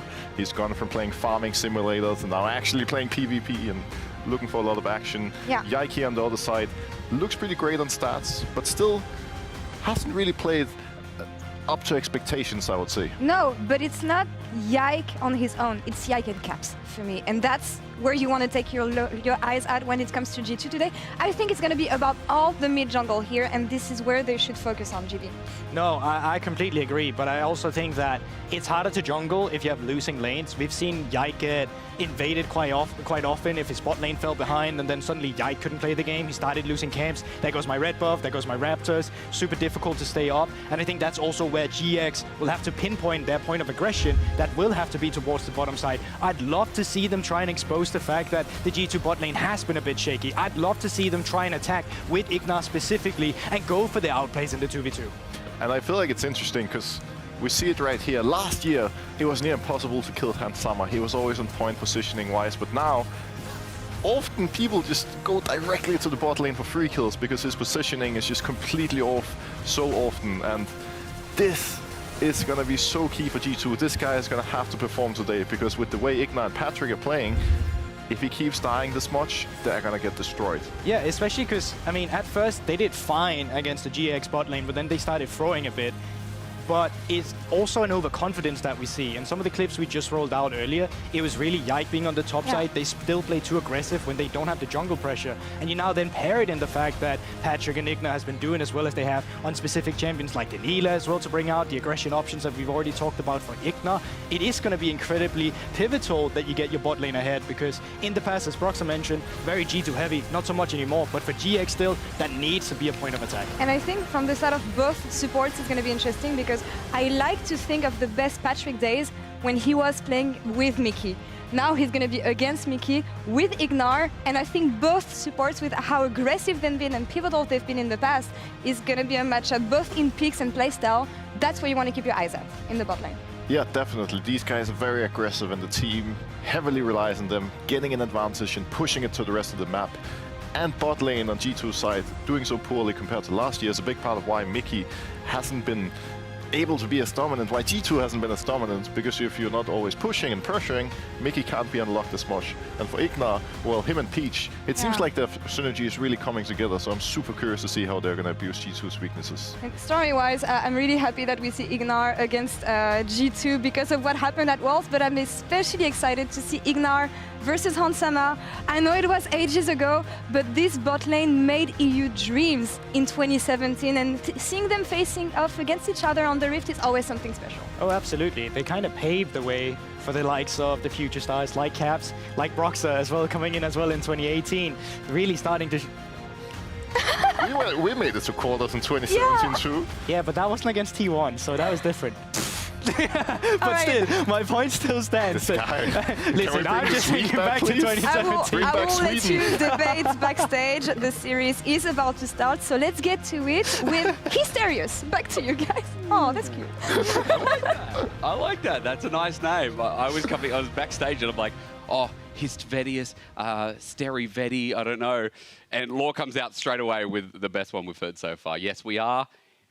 Hysterious? That's it. You finally got it. It was so good. That's our name apparently now. Can't beat Medivetti, but at least it gets somewhere there to get us into the next game. Yeah, I'm excited to cast. We've got a banger on the docket with G2 versus Giant X. We did get to see them play just last week. True. It did go in the favor of G2, but it was not a one-sided stomp as we kind of expected. In the bot lane, it started very strong in favor of G2, but then Peach, with his early game pathing, found great ways to punish down towards the bot side of the map. And I think that Pietra's like a really important factor in a lot of their wins that we saw from last week. He seems to have a lot of control and seems to be the driving force behind Giant X's good early games. So I think spotlights will be on him, working with Ignar, seeing what they can do, whether or not they can find those same punishments onto G2's bot lane, and if they can find a way of stopping Caps, because his LeBlanc last week was the bane of their existence. It was, and I will say with Caps as well, the consistent part of G2 through thick and thin through these weeks.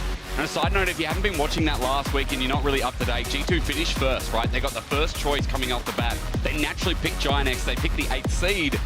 I think the biggest thing to note is that G2 were back in that last game as well. They finished off on a very high note with that bottom lane performing well, being a bit more consistent than they were in the early game, because that's what we saw in the other games. That inconsistency made life a little bit difficult for them through the regular season. I mean, what I will say about G2 is that it seems that their mid-game comes across as the strongest that we've got in Europe. Obviously, BDS sitting at the top there with them with their fantastic team fighting. We got to see that fantastic team fighting in the previous game, but the way in which G2 consistently holds on to these, either keeping the gold even or even with gold leads, even though they're kill deficits or it doesn't feel like they're in full control of the map, it's just because they make such great macro decisions in that mid game. And we've heard so many interviews, so many comments from them talking about how that has been their focus for this split. But that doesn't mean that there are other elements that can't be exploited, like this laning phase that has been a point of contention for them throughout the split. So let's see what they bring us. We are entering playoffs, the debut for both these teams in the best of 3 for winter. And I'm very excited to see what they've been cooking. We're on a new patch, Hysterics. We're getting ready to see what new champions these teams have prepared for us. G2 are no strangers to cooking, but we've got a lot of innovators on the side of Giant X. Ignar, he loves to defy the meta. He plays what he thinks is good. And Patrick is a very versatile AD carry that, I mean, he's played a wealth of different champions this split alone. Let's not pretend on the other side they're not innovators down there as well. I mean, Mickey's been in the kitchen for years, man. Like, the Zyra came out already this split. We saw the first Nico support in the history of the LEC, apparently, as well. That flew through outside of the normality. I didn't even mention the Sona Seraphine lane that they played. We like to forget that one. Yeah, we put that to the side a bit, but the point is, I mean, both these bottom lanes are cooking. I was giving it the name as Vedius and I were warming into this one. It's like the ex-girlfriend bottom lane. You know, everyone's been with each other. You're like, oh, Han Summer back with Mickey, just like he was in 2018 Misfits, and we can talk more about that. We can talk about more about the gossip behind the scenes, but in our 14.2 patch, starting with G2 and Giant X's run here in playoffs, we see some familiar bands, especially targeted towards Ignar. That one by G2 was Caps, or one of Caps' best champions, but taken off for good measure. Interesting. So it's G2 that's going to be taking the LeBlanc away. Jackie's did show us his LeBlanc last week as well, to some good success. That's not going to be available in this game. So things like Ashe are still up and available. Caitlyn, at the beginning of the year, we thought was going to be super high priority, but Varus becomes the next big champion that everyone wants to get their hands on. So what is the priority here for G2? Are they just going to look to lock that in? I was about to say, will it be the Maokai? Because Yike, bless him, he's often put onto this responsibility of being that frontline engage. We know him when he debuted last year as a player that loves to carry. When given resources, he can be a very big carry player. But right now, the expectations in this first game are we want you to provide that utility. But I'm surprised Varus falling away in terms of priority. It really does feel like the strongest AD carry right now. I was speaking to a bunch of different pros backstage ahead of this game, and I was like, what do you think the best answer into something like a Varus is? And a lot of them were saying, like, honestly, like, the laning phase can be really difficult. You often get outranged. Ezreal is one of the few champions that you can just kind of weather that storm, and you have pretty good scaling later on into the game. So Giant X suggesting that they're anticipating a Varus to come out from G2, but also maybe indicating that they don't want to prioritize the Varus themselves. Only a single game from Patrick on the champion this split so far. But now they're kind of asking G2, are you going to lock in the Varus? 3 games from Han Summer so far this split. Definitely no stranger to the champ. I think the difficult seeing Patrick diverse in champion pool, being one of the biggest in the AD carry position. Meantime, Senna is left open. I think it was backstage, you know, Treats was mentioning it like, well, Senna's still very strong. Oh, yeah. You know, we haven't walked away from that. Senna's still there, and apparently Wei is as well. This can go mid, but this can also go support. But bear in mind, with Senna, the combinations here, this is 3 flex picks. Maokai can be support, Maokai can be jungle, Senna can be AD carry, or it can be support. Right. Hui can be mid lane, or it can be support. Holy moly. So we don't really know what G2's cooking with their draft right now. They have a lot of options. My speculation would be that this is a Senna AD carry with Hui support with Maokai jungle. That's my guess right now. But truth be told, it could be any sort of combination. Let's see what Giant X think, first of all. The Nar gets locked in, by the way. A more standardized looking draft with less question marks from the red-sided team. But now it's just about what they start banning away, because it'll give them an idea, or at least us an idea, of what they expect everything to be. For those that don't remember, last week, Odoamne had a stellar performance on his Nar. Got them through against Rogue, right? Exactly, right? It's a very comfortable champion for him, something he has a long history on. And by locking it here, they can also pinch that pool. And I thought they would actually start banning away some top laners, but instead they're going to target this jungle, which does suggest that they don't think that Maokai is necessarily in the jungle. Yeah. They're suggesting that it's Senna AD carry, Maokai support, Hui mid lane. But this just goes to show the frustration of this first 3 rotation from G2. You really don't know where anything is going right now. With the Nico now banned away, they want to try and mitigate one of Jackie's best performing champions that we've seen from him this split. We have been seeing a lot of Azir from him as well, so I wonder if G2 will look to take that away from the pool. I do like the research though. 44% of the time this champion is banned against Giant X, and Jackie's has only been given it twice. So again, another time to deny, as you said, one of his best champions that he also debuted on as well. But as we go through an engage tool taken away, it's a support. Okay. So again, they're like, hang on, just in case, just in case, it could be Maokai jungle. They still don't have a support. They leave Hui mid. It's good. I mean, the fact that you're keeping them guessing, you know, like last game, or last series rather, we saw the flare-up of opening with the Ezreal, then the Kalista very early on. And it didn't leave too many question marks for BDS to deal with. This time for Giant X, it's definitely the polar opposite, isn't it? Alistar going to be banned. All right. Okay. Well, I mean, I don't know what your priority is now. I guess you lock in... Oh, it's Yumi. She's back. I heard no cheers in the crowd. Absolutely none. I heard someone get disappointed. They're like, oh no, she's found her way back. God, Ezreal Yumi. Well, you want to talk about scaling. I mean, Yumi, one of the best scaling supports in the game. We're going to have Senna versus Yumi. Yep. All right, Ezreal Yumi, it's a tried and true combo, very long range, has a lot of utility. If they lock in, this doesn't clear anything up. Is there? Okay. We've got what does that do for you? Yasuo. Broken Blade Yasuo top, right? It has to be an old school counter into the Gnar. Very true. And then we got Maokai bottom, right? Hui mid, because Rel goes jungle. Well, Rel could I think you're right. I think it's Rel jungle, Maokai surely you don't support. put Rel in a fasting in a center lane. No, I don't think so. I would agree with you. I think that they're going to put that the Maokai in support. What year is it? Where are we? What is this? All right, Benny, you got a lot of work to do. Ari did get buffed on 14-2. She had her E cooldown reduced because it's quite hard to find nice haste on Ari builds right now. Yep. I mean, Giant X, they have a great pick composition. It's pretty good at skirmishing. I think in the early to mid game, when you have Xin Zhao Ari, you have a very easy mid jungle to play through. And we heard the Des talking about it. Mid jungle, I think, is a really important role because of how much it can impact that bot side of the map. When we think back to last week, Giant X, they've decided on a very safe bot side of the map, but there is very real risk of dives. You've always got to be careful of that. G2 love that level 3 full clear bot side into early pressure. So by going for the Ezreal Yumi, they've clearly chosen to take a little bit of a step back and have a few more options to be that bit more defensive. But I think that G2 have a great scaling composition. It's a very traditional front to back. You've got a Maokai and you've got a Rel, very easy engage. You've got a very prominent side lane threat in the form of this Yasuo that could be problematic the later the game goes, but Ari should be able to match in terms of wave clear. I mean, I'll tell you one thing, we've got a very different meta going on to the rest. Thank you very much. Coming into this, I thought we'd get same old, just run through, and we've had a complete overhaul. With G2, you kind of expected the points, but to be fair, Giant X in their debut playoff series here in Winter 2024 have also met them halfway in our first Yumi in the LCS or LEC for this year, by the way. They've had it in LPL once and LCK too, but the West debuts, and it comes from Ignar. who has been one of the best engaged supports this split by far. His Blitzcrank has been incredible. I mean, Ignar, we remember even at Worlds, we could flash back and say that his Alistar kind of hurt EU very decently on NRG. Very true. I'm excited to see what they can do. All right, so Yuumi back on the Rift. Obviously not a fan favorite, but still.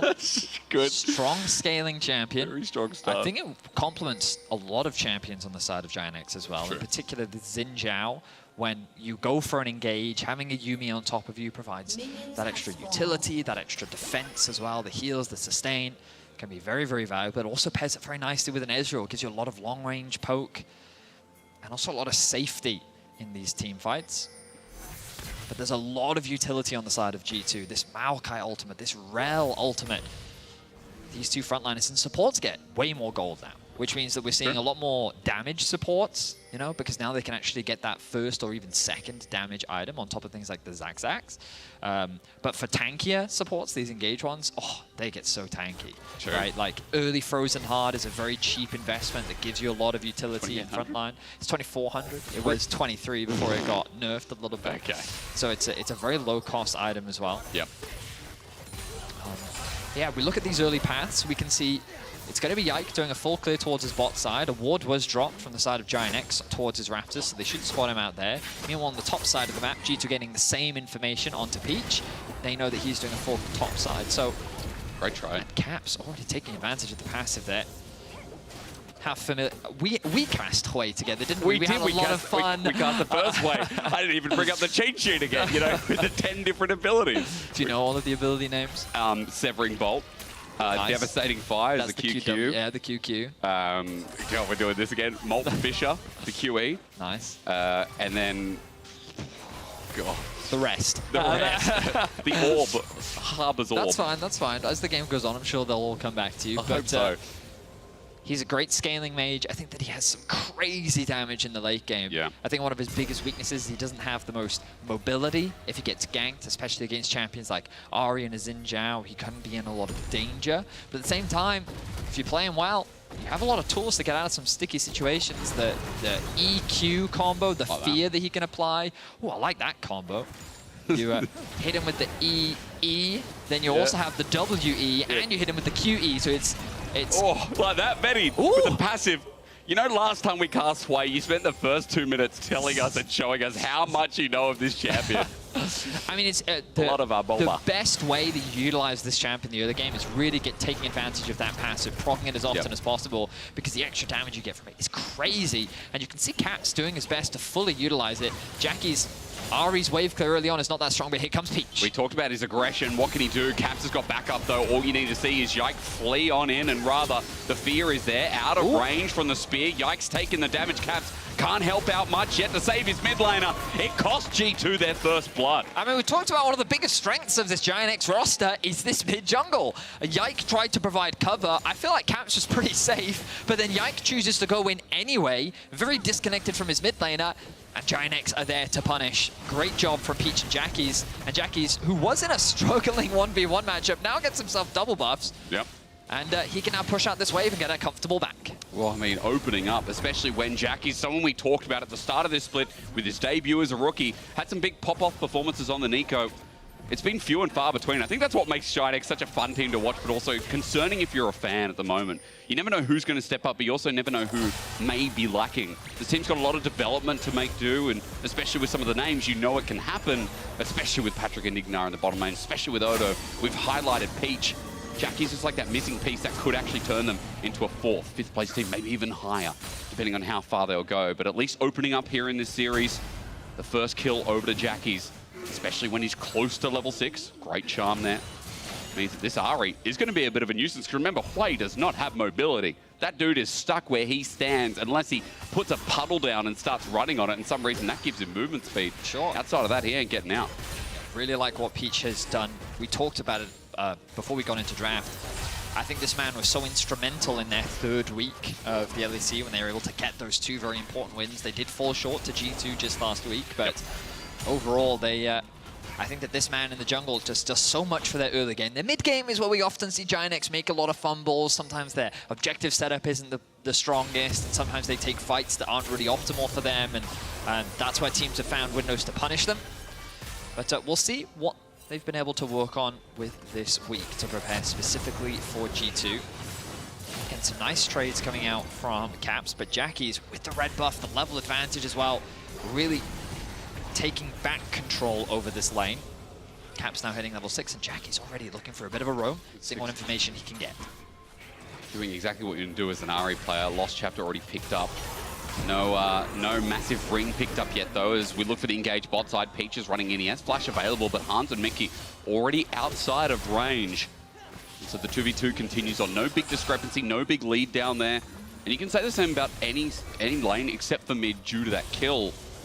But the early game is going swiftly enough as Dragon gets started out in the meantime, with Peach taking that out, with Yike waiting for a mismove from GX's bottom lane. Look at mid lane, though. It looks like Caps is first of the wave, should have an ability to collapse first. But Yike saying, I don't think we're strong enough to fight this. This Xin Zhao. You look at the item discrepancy, Tunnler versus boots and a cloth armor. Yeah. You know, we'll pass on that one for now. We'll just give over the Dragon. Overall, a fair trade. Grub secured by G2. First Dragon secured by Giant X. Small gold lead in their favor. But overall, things looking pretty good for Giant X. You know what I'll say about this draft, Betty? How annoying is Yasuo versus comp? Like, he puts up the win wall. Ahri, Ezreal, Yuumi, even Nas with his poke mitigated as well. I feel like Broken Blade could be a thorn in the side. It's a big if, though, as he starts hitting onto Odoamne. His laning phase this split hasn't been so great. Like, a lot of people were like, oh, maybe we'd put Broken Blade in our top tier list. I would not. Oh, you would? I would not. I would not. I think he's definitely in the conversation. He can be in the conversation, but I don't think he beats people like Irrelevant Adam. Well, I mean, that's the big debate. I was having that debate earlier. But I mean, I think that Broken Blade has definitely had some high highs, especially when I think back last week to their series versus Giant X. His Cassante was really significant in their win overall. And I think that, again, I definitely agree that he hasn't had the strongest laning performances consistently throughout the split. But it's one of those things where it's always hard for me to judge teams in winter because there's all this synergy, teams slowly forming their identity, figuring out how they want to play, and then it's these best of threes, these playoffs where we really get to see teams shine. And I think that players like Nuke, for example, really stand out because of that consistency that they've shown throughout the split. And I'm curious as to what we're going to see this time around. Now, I'm expecting a fight here. Ooh, me too. Mickey jumps on in for it. It's the charm, or at least the ultimate popped out by Jackie's. Mickey's dead in an instant. Ignar picks it up. And Jackie's going to be pulled back in, but Yike doesn't have the damage follow-up. Caps has no mana. Sir, leave immediately. Yike has his flash, but doesn't want to pop it over the wall. Jackie's picks up another kill.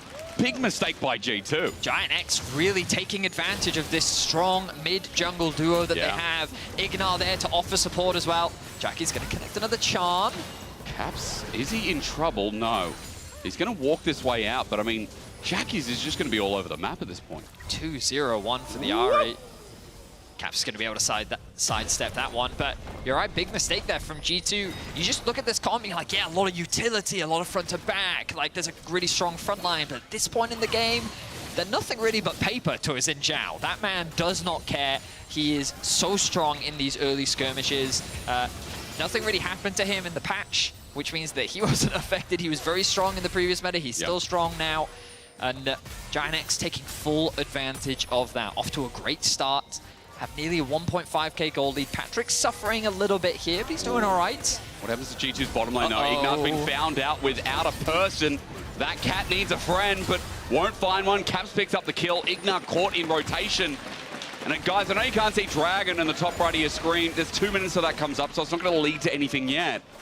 But for G2, finding a pick like that felt like a free cigar. Yeah, I mean, Ignar making a small mistake of his own, wandering through the river. There was always the old adage back in the day, Season 2, Season 3, always ward with a friend, you know? Yeah. And Ignar on Yuumi, that statement is ever more important. Oh, yeah. Got a flash, so. That's rough. I mean, a good pick out, and Caps is the one that got the kill, too. So when we're just highlighting Jackie's now pick up Malignance as his first item, Caps has been able to match with the Luden's gun. So we're 1 for 1 here in items. The gold lead not as massive as it was before. Jackie's 500 ahead, but fact that Caps is now sort of back in the game after getting pushed out with those heavy ganks is a good thing for G2. And G2 definitely feeling a little more comfortable than they were moments ago. The gold gap not quite as significant. Items starting to come through for everyone now. You can see the Yomu's Ghostblade also picked up for Han Sama. On the top side of the map, those first items not quite yet completed, but Broken Blade having a very comfortable laning phase. Yep. Back in the day, it was considered an old school counter. You can win wall the return of the boomerang, which then puts it on a very long cooldown. Also, with so much mobility, it can just be very easy to close the gap against an R, while also just being able to kind of get a free laning phase, giving the freedom for Yasuo to just scale up and then be this massive side lane terror, as he often can be. And Odoame doing what he can, but for the time being, he's just kind of forced to play to the beat of Broken Blade's drum. Which is a good sign for Broken Blade. I'm also sure that if you press Sweeping Blade at the time Na's ulting, Na kind of has to be a little bit ahead of the curve for him to push the Yasuo into the wall. Otherwise, you sweep through him and you're actually okay. Those mechanics are too nuanced for me, my friend. That's I mean, okay. We'll have to wait and find out, because double check that my experience on the Yasuo-Na match last breath comes through. Odo takes a bit of damage. I'll tell you what's not nuanced. Watching a Yasuo press the R button. Oh, Yike, here he comes. It sets up for Yike to come through now. No Yasuo, oh, we just established that. The flash away from Shadow Strike. Odo playing this well. There's a center ulti up as well. Odo times it again. Very well done. Yike's going to take another turret shot, and Odo brushed that off the shoulder. Very well played. Jackie's in a bit of danger here. Ulti dodged away from. Saved for another day. Jackie gets the charm in return. Orb of Deception comes through, and he dodges away from Caps once again. Mid gets exciting as Severing Bolt also knuckled down. G2 going to continue with the top side grubs in the meantime as Peach moves up, flashes for Caps, but the angle's not right. Caps gets away with it without burning his old summoner as G2, the rest of them, now have to find an escape route. It's a remount for Yike looking for the 1 HP grub. No one touches it. G2 gets 6 at the cost of Yike's life. All right, a lot of skirmishing going on around the map. The dive tried to happen in the top lane. Odoamne navigates his way through that one and gets away with his life. Meanwhile, Giant cross map on the bot side to be able to secure themselves another dragon. In the mid lane, Caps and Jackie's going back and forth, a very close exchange, which doesn't result in either one going down, but an opportunity for Peach as he tried to flash in onto Caps to secure that kill. While Caps does get away, unfortunately, Yike was left stranded. He had no flash, he had no options to get out after securing the grubs. He does get his team all 6 though, so they will have that extra turret damage, but it will be at the cost of his life. And unfortunately for G2, that went over to Odoamne, so he's going to close that goal gap that was starting to build in favor of Broken Blade towards the top side. The game hasn't been established here in this early game. There's been back and forth. There's, again, as you were saying, that objective topside take in, couple of dragons for GX. We haven't had that definitive fight. We haven't had someone run away with it yet. We've got mid laners who are what you would say quite strong. Bottom laners who have yet to come into the equation as well. A Cat who's now looking at the back of an Ancient Warrior. We'll have to see. Herald is up in 20 seconds as a side note. The big advantage that Giant X have is that they should spike harder earlier. Which means that with the fact that they already have 2 dragons secured, the 3rd dragon is going to become a big point of contest. So in an ideal world, they can either force G2 into an earlier fight than when G2 want to, or they can put themselves on soul point and then they can threaten the soul, which is the ocean one, right? A very nice soul to have. So I think that Giant X find themselves in a very fruitful position. They're setting themselves up nicely for the mid game. Not again. Not again. You're joking. Not again. In the meantime, Ignar is caught without a friend. The Yuumi has popped the heal. I don't even think you would have done that. Caps gets another kill. Ignar, when he's on engage, is great, but so far, the Cat needs to go back in the bag. Yeah, he thought that he would take the safer route this time through his jungle, but his jungle wasn't even safe. He gets caught out once, while another kill donated over to Caps. I mean, he's going to be pretty happy about that, considering how favorably the laning went for Jackie's. Yep. Caps picking himself up 2 kills. The goal difference, 123 between the 2 mid laners, barely anything. But still, overall, in the grand scheme of things, not the end of the world for Giant X, not the biggest advantage for G2, but definitely an advantage nonetheless. Yeah. It's been a strange start to the series. With the draft we have, again, Betty, we already talked about it. You know, there's good scaling elements either way. We know G2 especially, we know what Senna does. 35 stacks, by the way, guys, if you really peep in. 35 on the Senna. And just talking about those scaling elements, an item apiece for solo lane, as Broken Blade also has a Kraken now, being matched with the Trinity up and topside by Odo. We've got first item on those 80 carries as well, so we're getting there. Slowly but surely, we are getting there. And a side note, while we don't have the overlay at the moment, 1702 is the next dragon coming up. Ocean Soul this time as well. Well, I'm impressed that you're keeping track of all those dragons. You also did just say to help us out too. It's almost like we have someone helping me. No. I remember. Yeah, you just remember. It's I did impressive, the calculations that you made. Isn't it just? Peach comes in for a partial engage, doesn't connect though. Patrick has now moved mid with the elongated bottom side. Just trying to open up the map a bit, get control before we have Dragon in less than a minute. Cap's setting top lane, but he does have the TP available. Wards slowly being invested from either side. G2 have great control of the bot side of the map, or is more of Giantx's vision invested towards mid and top. They're trying to threaten this tower with the Herald. They're likely going to be able to take this one down. Should be easy as now. Which way do we drive it? There we go. Peach has been clicking. He knows exactly what to do. And that'll open up mid, going the right way that Giantx want to. Pushes him in a slight gold lead, but pushes him into an advantage as the drive away. Oh, might set them up. Can they make this happen? I mean, this is a hard drift. Herald's all over the place. He drifts once. Oh my There's God. the second drift. The third? Oh. Wait, but that might be enough. It might do with the charge. Nah, Broken Blade gonna interrupt. You gotta respect a man who's willing to take that challenge. Yeah, I respect it. Now, this did unlock the bot river for Giantx as well. Now it's G2 that have to claw back that control, but there's a lot of deep wards on the side of G2 that they could use for a potential TP flank, but Giantx go in. Engages there. It's Peach's damage that follows up with Patrick, the last chapter as well. Mickey jumps in though. His Bramble Smash doing a bit of work, but Mickey's just zoned out. Patrick takes him. The last breath, does it bring it back? Well, Broken Blade seems to think so. He's picked up a double while Odo is zoned off because his team just got exploded. Broken Blade back here again onto the enemy top lane and finding a third kill. This Yasuo's not 0-3. This is nothing like solo queue. G2, they're able to turn this fight in their favor. Giantx with a great start. It looked very promising, but the moment that Yike re-engage came through, G2 is able to clean up the fight.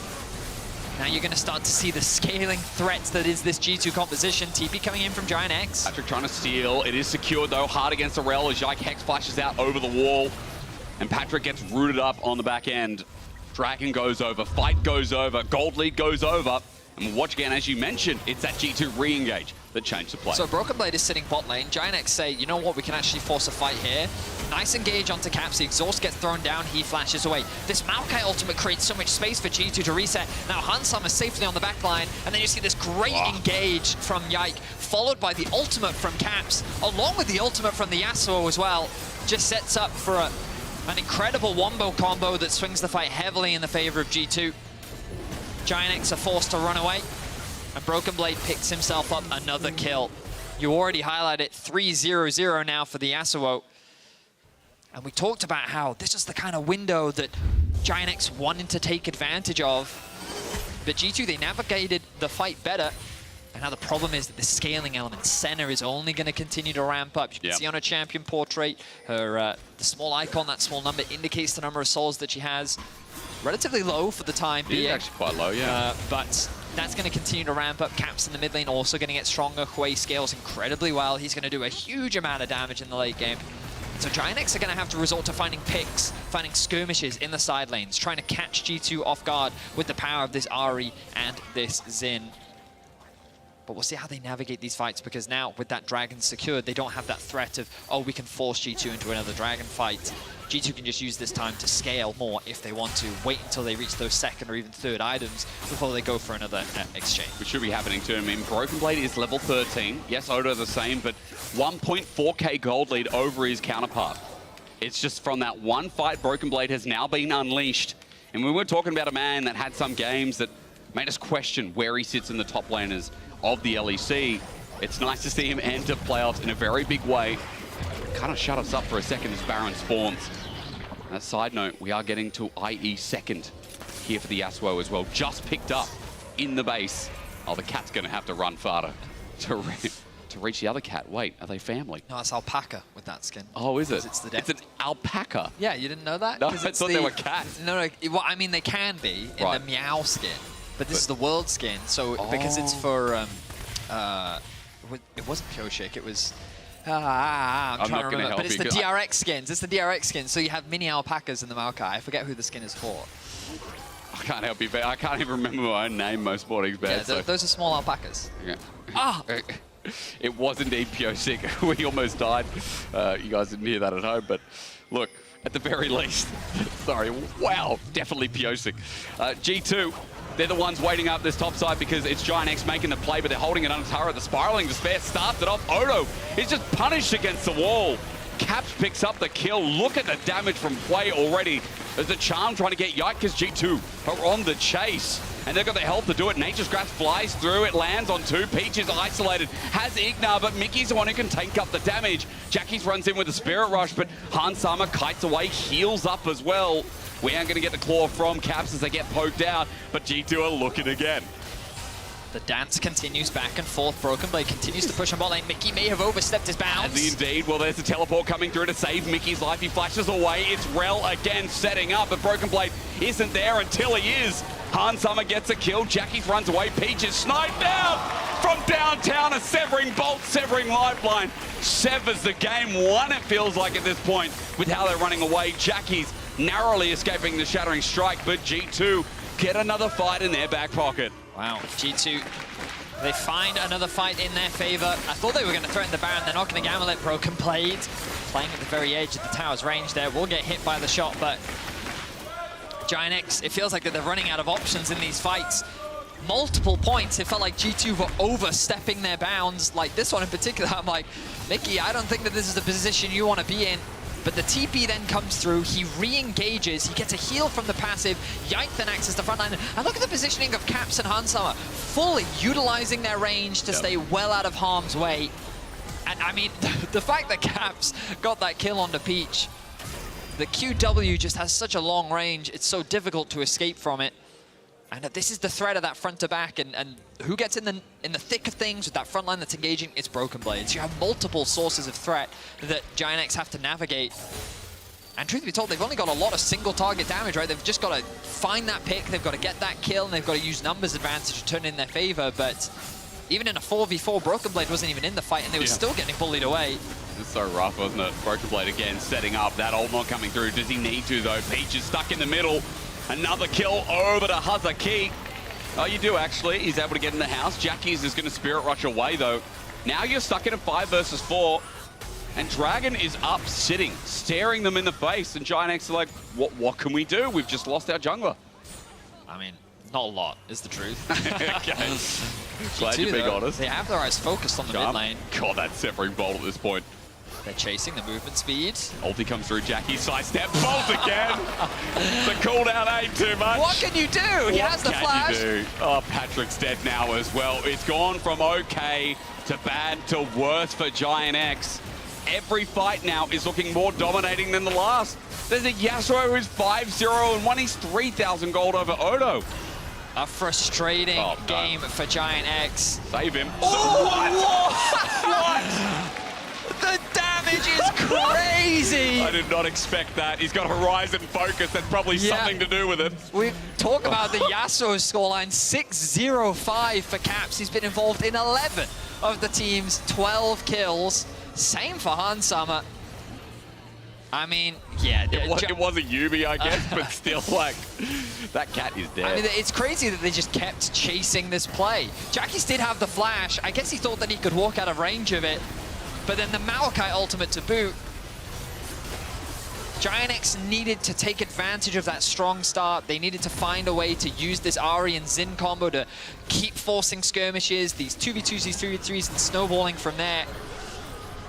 Because you get to this point and... yeah. Wow. He knows.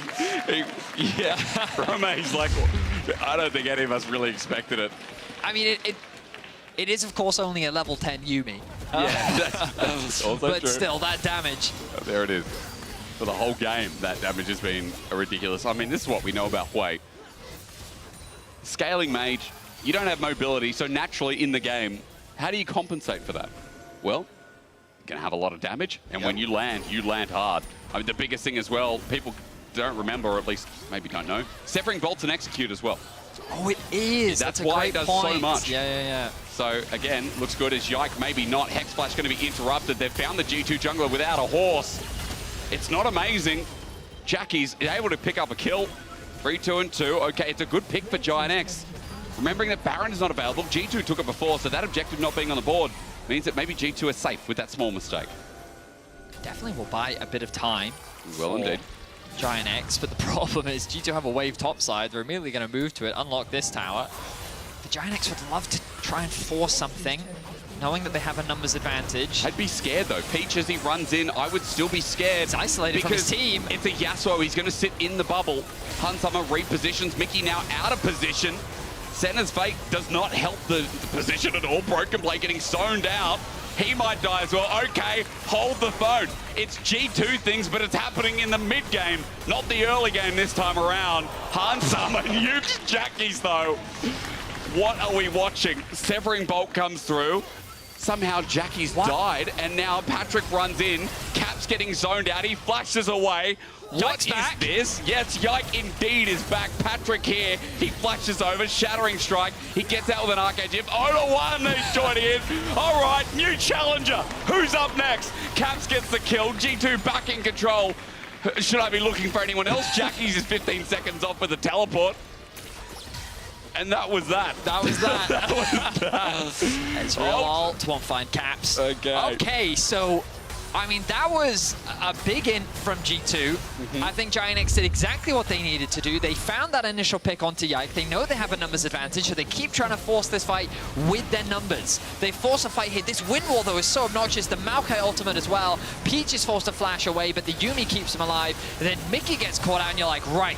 Now G2 have really overcommitted to this play. This is a big opportunity for Giant X. They continue the chase. I don't think it's unreasonable for Jackie to think I can get more here.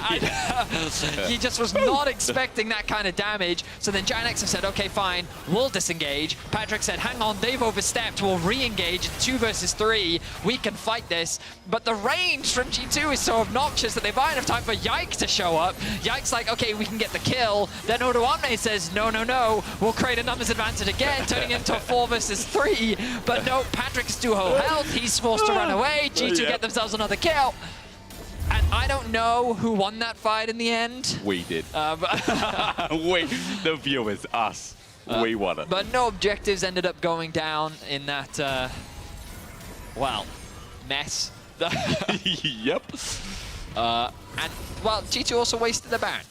So that's the good news for Giant X. They've been able to buy themselves a little bit more time. Maybe they can find another opportunity. The bad news for Giant X is Caps has now completed Death Cap.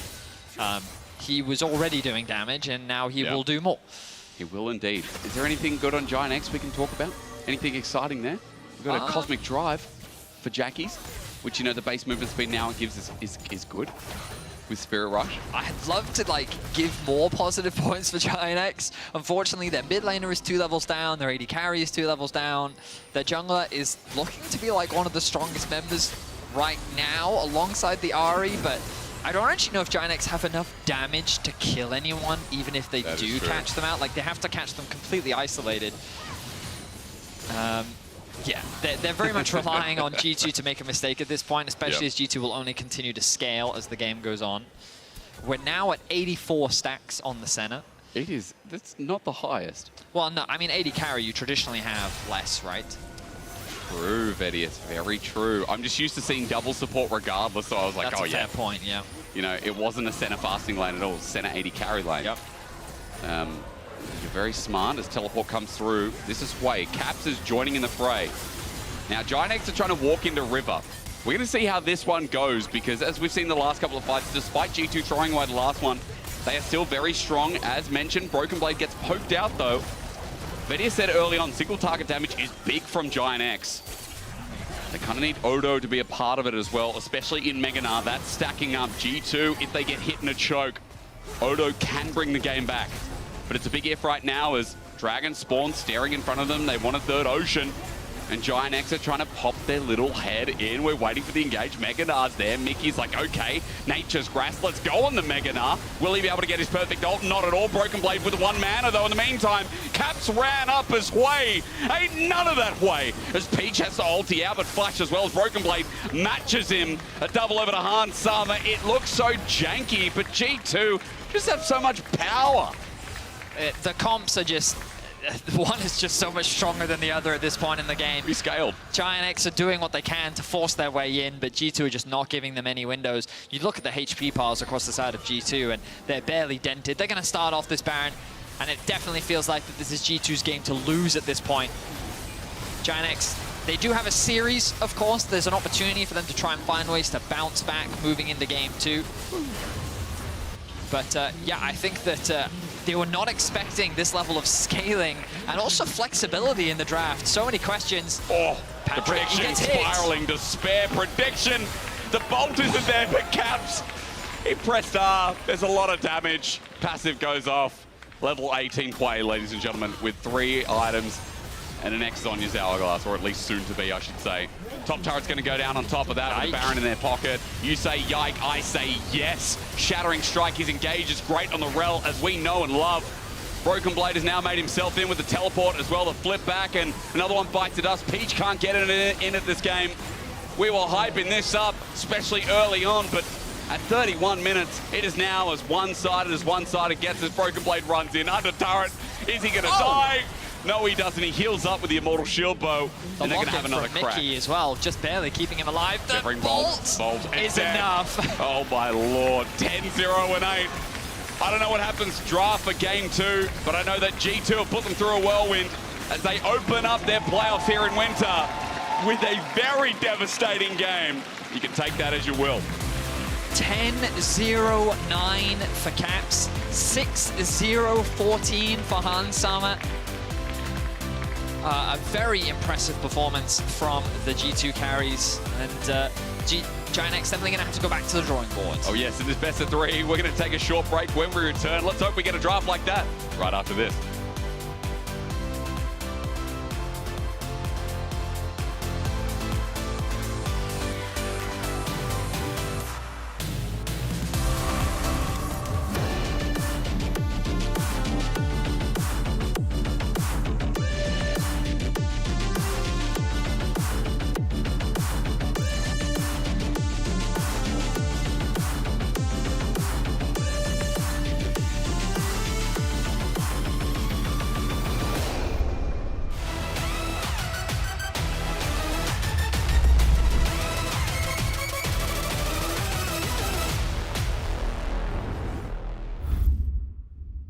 Wow, this is amazing.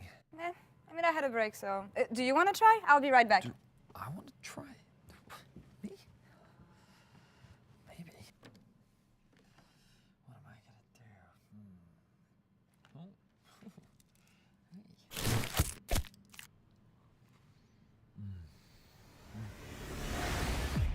do? Even the biggest champ needs a break. Wow, Veli! Incroyable, magnifique. What? No, what are you doing? What are you doing? No, keep it. It was so good. Yours was better.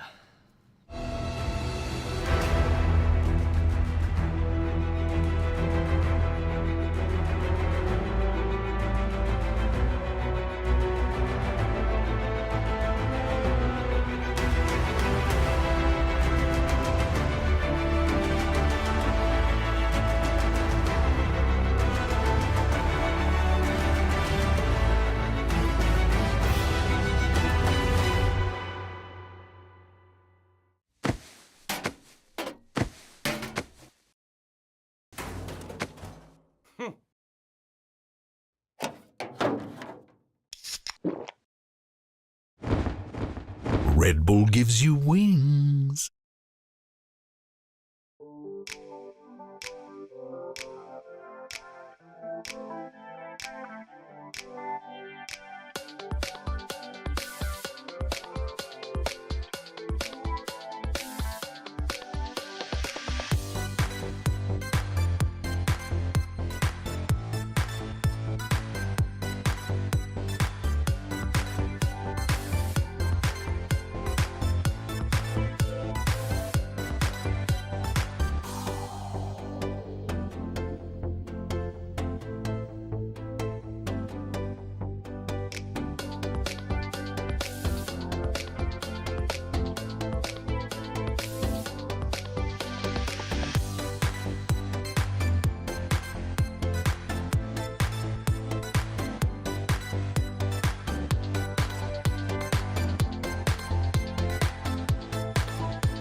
no mana. Sir, leave immediately. Yike has his flash, but doesn't want to pop it over the wall. Jackie picks up another kill. I might need help on the TP. Yeah. Look at that, look up. Yeah. I shoot him. I can look here maybe. I'm tipping. Wait, the CCs. Looks in. Look, let's go. I'll shoot him. Okay, flash. Look as well. I think we win this. Yeah, I hear you. I think Caps should come after, okay? Caps doing some shit. Like if he comes here, okay, I guess. Guys, if he comes, I will just... We'll kill him if he comes. Just smoke a Q into Yasuo, yeah. I did my combo, Vicky. Oh, nice. And welcome back to the desk as G2 crush GX here in Game 1 in the most G2-esque way, I may say. Dropping the early game, coming back, power spiking with the composition they have at the right moment, honestly, but it's, yeah, and then it was just the Caps show. Yeah, this was hard to come back here. Absolutely crazy. Just Caps things, I guess, really. We're going to talk about Hui and Caps and whatever he did this game, but first things first, I want to give props to GX for the way they've been proactive in the early game, because we set the stage for G2's mid-jungle being the center point of their lineup and basically where we should keep our eyes on. But Peach and Jackie is in this game. Honestly, great job. Yeah, I mean, Peach and Jackie's from the early game. The first skirmish that we see here on the screen, and then there was one more in the bot side where they also picked up a couple kills. Really clean from them. I think they had a very clear objective. They win the 2v2 in mid and early game. Hui in early game, not the greatest champ. Obviously in late game, a lot of damage, but they made use of their champs super well in the early game and found quite a sizable lead on G2. And we kind of criticized G2's early game before. GenX, they took advantage. Yeah, and I want to say, in 2024, G2 is the story of dropping the early game and coming back in clutch ways, usually in the mid game. And Broxa, that's what they did here again. And I feel like Broken Blade was the main character of these fights. Yeah, I think really there's so much to dive into, but more than anything, it's just a typical G2 game. Like, they fall behind, the enemy team is too bad to close it out, and I think the fundamentals that GentX had in the mid-late game just weren't good enough. Yeah, but what did it take for them to come back? What did they set up for their fight streaks? I mean, I think this TP, especially here with Broken Blade coming in and Yike saving a CC, Broken Blade also calling in the other fight to kind of save CC for him, was really clean. This was kind of the big comeback fight, and Caps had a few kills before this as well, and then he obviously kind of was stacking up throughout the game and getting more and more items, and eventually had the Rabadons as well. And I think, yeah, this fight was just kind of the classic G2 mid-game fight where everything just goes well. And then this one obviously as well, where they were kind of stalling a 4v4 here with BB then TPing in as well. They didn't quite land the same CC combo, but it was really clean anyways. The spacing on this fight, beautiful. It was beautiful, yeah. It feels like GentX is so lost with Igna playing Yuumi. Like, it just feels wrong. It reminds me of playing Garen Yuumi on Fnatic back in the days, and I'm like, why is really saying playing Yuumi? Like, we need this guy to engage and playmake and do his thing. And really, they were so lost in the later stages because Igna usually is the one to set up many of these fights, and now they couldn't really do anything, and I think that's a bit of a blunder. That is not what you want to see indeed, and I feel like it was hard for GX to come back in any way during this game. And also, something we've talked about is how good Caps is when he's feeling himself. And I feel like that was the case here today, and earlier this week we've talked with Mickey actually about Caps and his mentality, so let's check it out right now.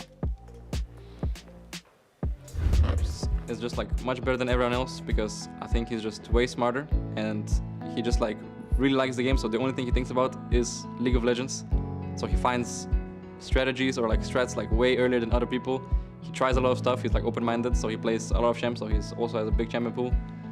I think like the only downside of Caps is that sometimes he trolls too much because he gets bored. So like for example, I remember in 2020 I think or 19, he decided 1 week he's gonna play only Assassins. So he wanted to play only LeBlanc, Akali, and then both of them got banned, so then he had to play Talon first time on stage. So that's like one of Caps' weakness, but he still made it work, we won, because he can just kind of like pull out whatever, and he's good, and he is very clutch in very good situations. Goes over the wall, just wants to try to take Humanoid out. More Q, dashes in, again, ulti coming through, Q, ult 2, is it gonna be enough? Humanoid trying to flash to safety, Caps going golden, Caps! Flash, and he's out! He's one of the only players where, when I watch his POV, he plays out situations almost always optimally. So yeah, because like sometimes I watch other people like, oh, I could do this better, like, you know, this wasn't optimal, because I like efficiency. But I think like whatever Caps does, usually he does it efficiently. Or at least he has like a good thought process behind it.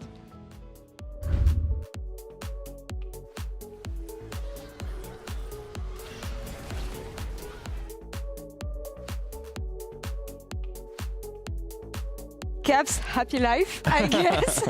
you love to see him like this. I know Hui has been buffed, but honestly, masterpiece, masterclass on the champion today. I think everything Mickey said was so spot on. I played with Caps for 2 years as well, and I don't think I've ever seen anyone with so much dedication to the game, and he's just so good at staying focused on the task in front of him. He's so good at trying different strategies, being open-minded, being creative, and I also like that Mickey said that sometimes he goes a little bit overboard, so you kind of have to keep him in check, because there's the famous Vayne clip where a few of us, including me, were called out for like, why don't you trust him?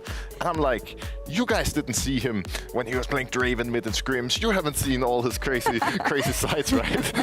The trauma of playing with Caps, honestly. But yeah, you have to trust him, and I know that it's something that Romain often told me, is the fact that when Caps is feeling it, he's gonna be in God mode. And after a game like this, I really want to see what they have in store for game 2, because looking at the picks and ban here and what G2 threw at them and the way they were in control of their compositions alongside staying creative, I don't know if GX is coming with enough tricks up their sleeve to fight a G2 like this, but I'm really convinced with what G2 did here in game 1. I mean, G2 cooked up a kind of insane draft here. I didn't myself know where everything was going. I was a bit like, wait, is it like way AD carry? Like, where's everything going? Yeah.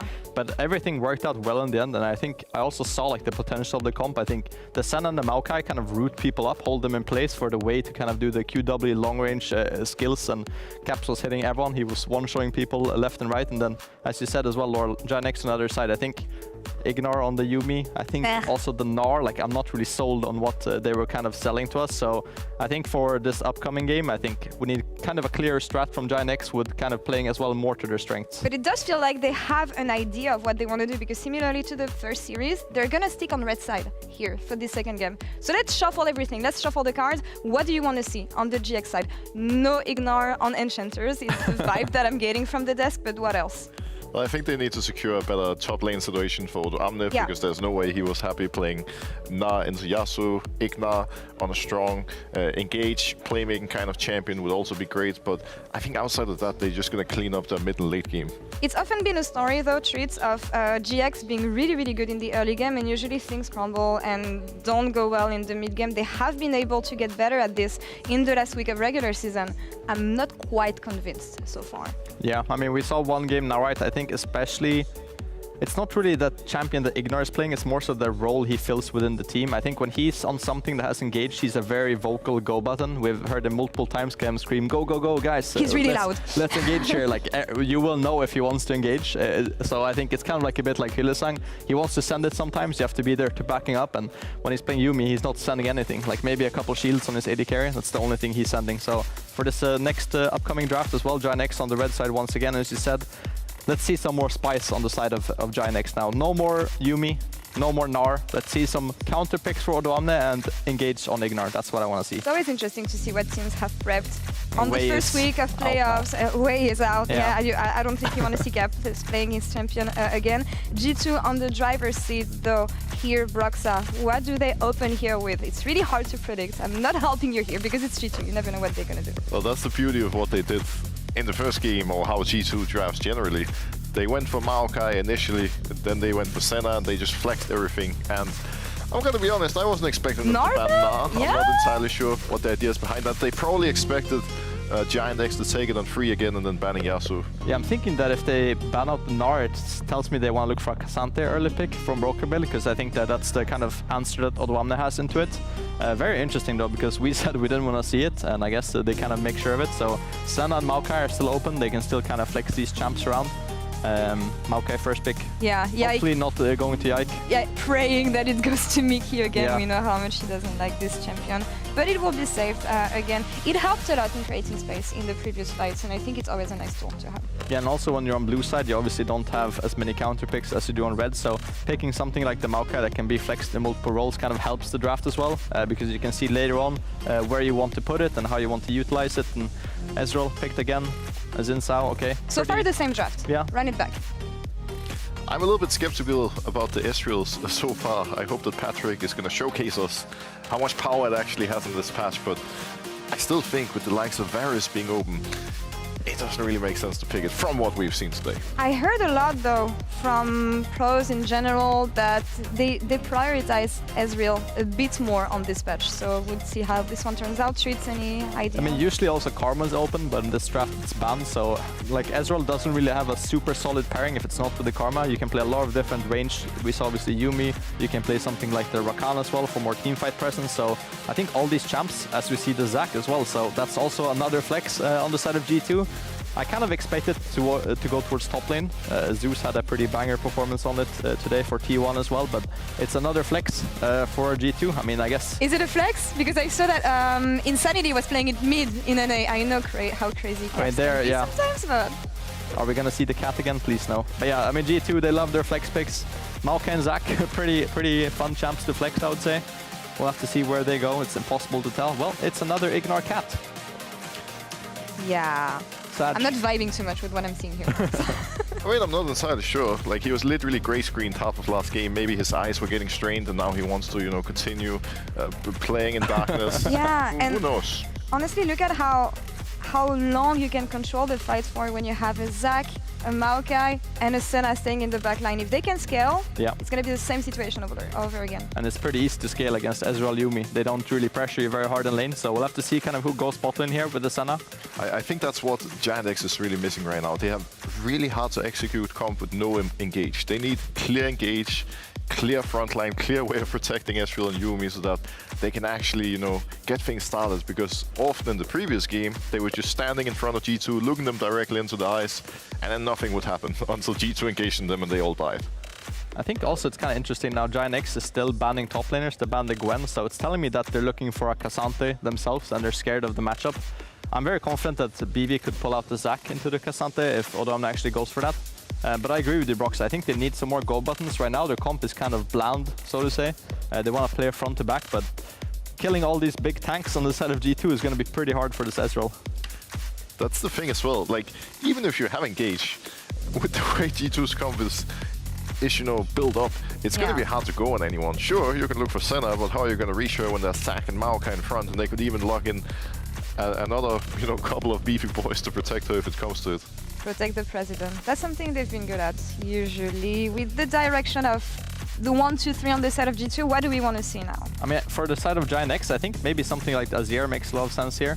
K'Sante was obviously the champ that I was thinking as well with the top bans, but I think they just need more consistent damage as well. I think when you're playing this kind of comp where it's very low CC and high damage, you need some kind of more damage to amplify the comp. You can't really just balance and try to do everything. You have to go all in on one style of comp. So Aatrox comes out here for Odoamne. It will be funny now to see what G2 actually does with their champs. I think Aatrox in theory should be pretty good against Zac if it's top lane, so we'll have to see what they kind of flex here and where everything goes. Yeah, I mean, right now it's literally impossible to say how they're open gonna. The box of everything. Yeah, no one knows. Looks like we're getting an Azir. I actually like that pick a lot because I think that is the mid laner that Giant X needs the most right now. The one mid laner that can get them some engage and that can really round out their team comp. Denying it from them, really huge. Senna Wukong, question mark, Mad Lions 2021. Okay. Nocturne would make a lot of sense, but again, there's a lot of directions they can go and ways they can round out their team comp. Oh, I really like this. Okay. That's really good into the Ezreal as well. So now we just have to see which one goes top lane. I would assume... There's no way they play Zac support. I mean, you never know. Right? I'm saying this, but I don't champ know. in the past. I remember that I played against him in solo queue when he's played Zac support, so I wouldn't count it out. I'll definitely put a higher odds of Zac going top lane. Maybe we see a little TF here from Jackies. That would be... Oh, Sylas. Okay, wow. Well, they could definitely spice up the comp as well. I'm not sure how Sylas is going to fight this game. I feel like he has a lot of people hitting him and a lot of tanks to get through, so I personally would rather play the G2 comp. It's kind of easy to execute now. A lot of frontline, point-to-click engage as well, and Senna just hitting from the back. Very easy. Roxa, your GX coach. Leaving the stage in a few minutes, what advice do you give to your players to navigate through this comp? Well, I would say camp mid and make sure that Caps doesn't, you know, get rolling. But the problem is you have Yuumi and the other side has Maokai. So I think you've got to keep an eye on Mickey when he moves and when he doesn't. Try to force some fights around the mid lane, set the Sylas up for success, because if he gets a good start again, he has some great ults that he can steal, and he can be a difference maker here. All right, that's some good advice. Let's see what they can do with it, and if G2 can close out the series, or if Giant X can close and bring an upset in this one. Casters, back to you. Thank you very much, Law. Ladies and gentlemen, welcome to Game 2 with another set of interesting drafts on our hands. G2, if you're just missing out, played a strange Game 1, dare I say, but closed it in the end with some domination from Broken Blade on Yasuo Game 1. And now, my man's been watching T1 this morning, watching Zeus bring out the Zac. But also, as a side note, something Dagda and I were discussing in the car on the way here, Broken Blade in solo queue is spamming this right now. So it's not just, oh, out of the blue, this looks strong. Broken Blade has been gearing up for this Zac top that is very good at shredding tanks, that has, you know, that max health damage, percentage health damage, excuse me, on the W. And can be really, really abrasive later game as well. Watch those slingshot engages as we get onto Summoner's Rift. We see the cat again. It's 0-1. Unfortunate, some would say. Others would say, well, I'm more of a dog person. Yeah, bro, you weren't kidding. He's got so many Zac games. Sorry, yeah. It's a lot, eh? Yeah, he's just building full tank as far as I can tell. Yep. With Sunfire, your wave clear is pretty huge. So, yeah, so just the standards, things like Sunfire. He also goes for a Spirit's Visage, which also makes a lot of sense. Is that him playing it as support as well? I only see TPs, so unless... No, you're right. You're right, buddy. Yeah. But yeah, tank boy. Yeah, okay. So, Zac top. I didn't get to watch the game this morning, or the series this morning, but you did. It was into Cassante, and how'd it go? You was absolutely dominated. It was T1 versus Bro, as we all know, you know, great name. Not the best game. I know, but my question here is, do you think that Zac is a strong top laner, or do you think that Broken Blade is on the level of Zeus? Hysterics. Well, just tell us all. I think Zac is a strong top laner. Okay, you're right. Nothing against BB. He proved himself in Game 1. But to go out there and be like, the guy that won World and Broken Blade are like, you know, synonymous with each other in terms of skill. A bit egregious, I would say. All right, okay, you're going for the tempered approach, I see. I think I'm going for the real approach, to be quite honest. Isaiah's a bit of a legend. When we get close to the World, you start huffing the hopium, and then you'll start making these outlandish things. Don't worry, you'll become an EU vet in no time. Yeah. I'll get there and be like, they can do it. No worries. Anyway, excited to see how this plays out. In my head, I feel like Aatrox should be favored in that matchup, but truth be told, I don't have a lot of experience of watching it or seeing it, so I'm not entirely sure. But we were talking about watching the draft that we felt like Odo knew, right? Because he was kind of hovering, deciding what he wanted to go for, and then he did decide to go for the Aatrox.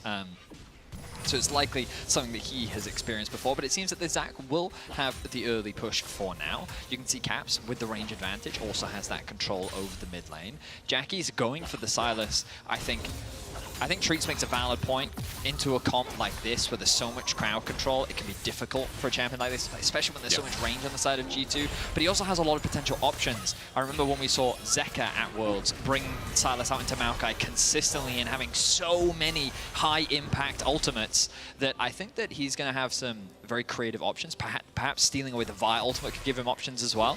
So I'm curious as to what he's going to be able to do in these fights. My biggest concern is this Ezreal Yuumi in the bot lane. Clearly Giant X are convinced that this is a strong 2 versus 2. This can work into the center Maokai. Last game we didn't really get to see it in action in the team fights.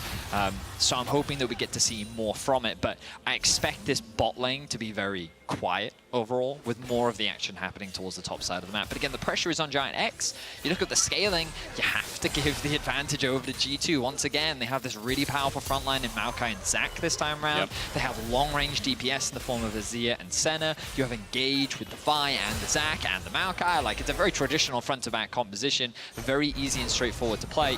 And as long as you don't fall too far behind early, you should be fine. As Broken Blade, heavy trade here, slingshot back in. It favors to get long trades with Zac. Remember his cell division, or rather the passive, as he picks up the bloblets, you get that health regen back, you get into a much better position.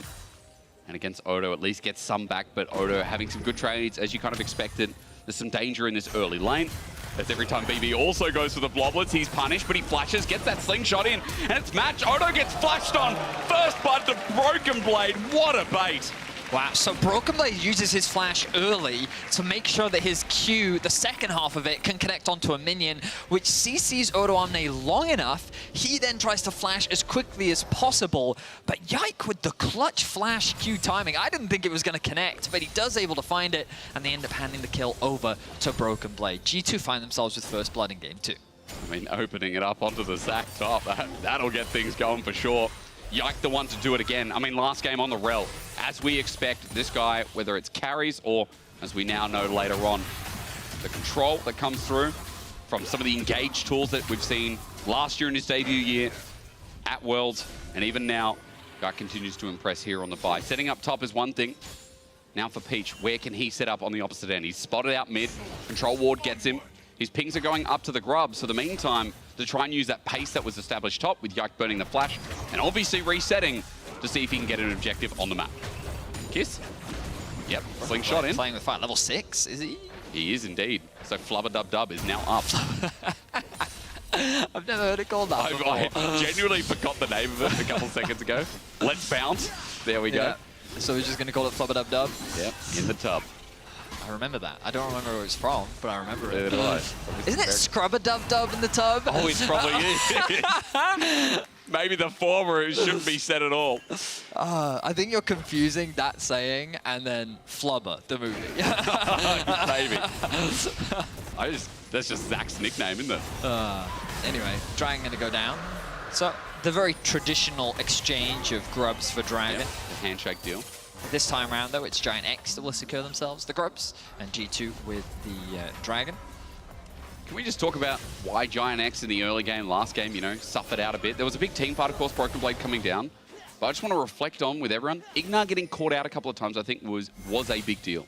You know, a couple of times picked off. That's fair. Mickey was roaming consistently, gave a bit of free gold over to G2, which you could say enhanced their ability to fight. When that big flip over came through, when Yike got a great engage, Broken Blade on his Yasuo as well.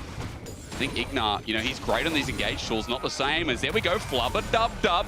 It's fun in the tub, but Odoamne, as he goes into the ascended form as well, as big as Caps. Ulti's out, Jackie steals one into the turret, but he's so low, gets flashed on, and it's clapping time. Caps just gets a solo kill onto Jackie's. Broken Blade goes all in on the top lane. Looks like nothing's going to really result, just a slightly bigger advantage gained for Broken Blades. But the solo laners going very favorably for G2. I was hoping from Giant X that that's where we'd see advantages for them, where we'd get to see this Xinjia once again having high impact in the early game, working with the Silas's CC setup to find kills or put pressure onto Caps, or maybe looking to try and shut Broken Blade down in the early game. But so far, that is not going the way of Giant X. And G2 find themselves with a 1.5k gold lead already to start this game. I mean, look, if that Silas falls behind as well, you start getting concerned too. It can be a double-edged sword. 600 gold lead for Caps. Picks up that kill. Top side, there's a CS lead as well. The bottom side, the only thing going well, but you know that's because Senna is a little bit behind CS right now. 20 picked up by Mickey. And you expect the Senna, of course, to naturally outscale, so you're not too worried about that. So again, a G2 early game that fans can be proud of. It was our biggest criticism through the regular season. It was only their last seasonal game where they decimated to finish off the split. Here in game 1, we saw a good early game. It fell off a little bit in the mid game. There were some mistakes, let's be real. But in game 2, it's off to another good start again as they move now up to 2K.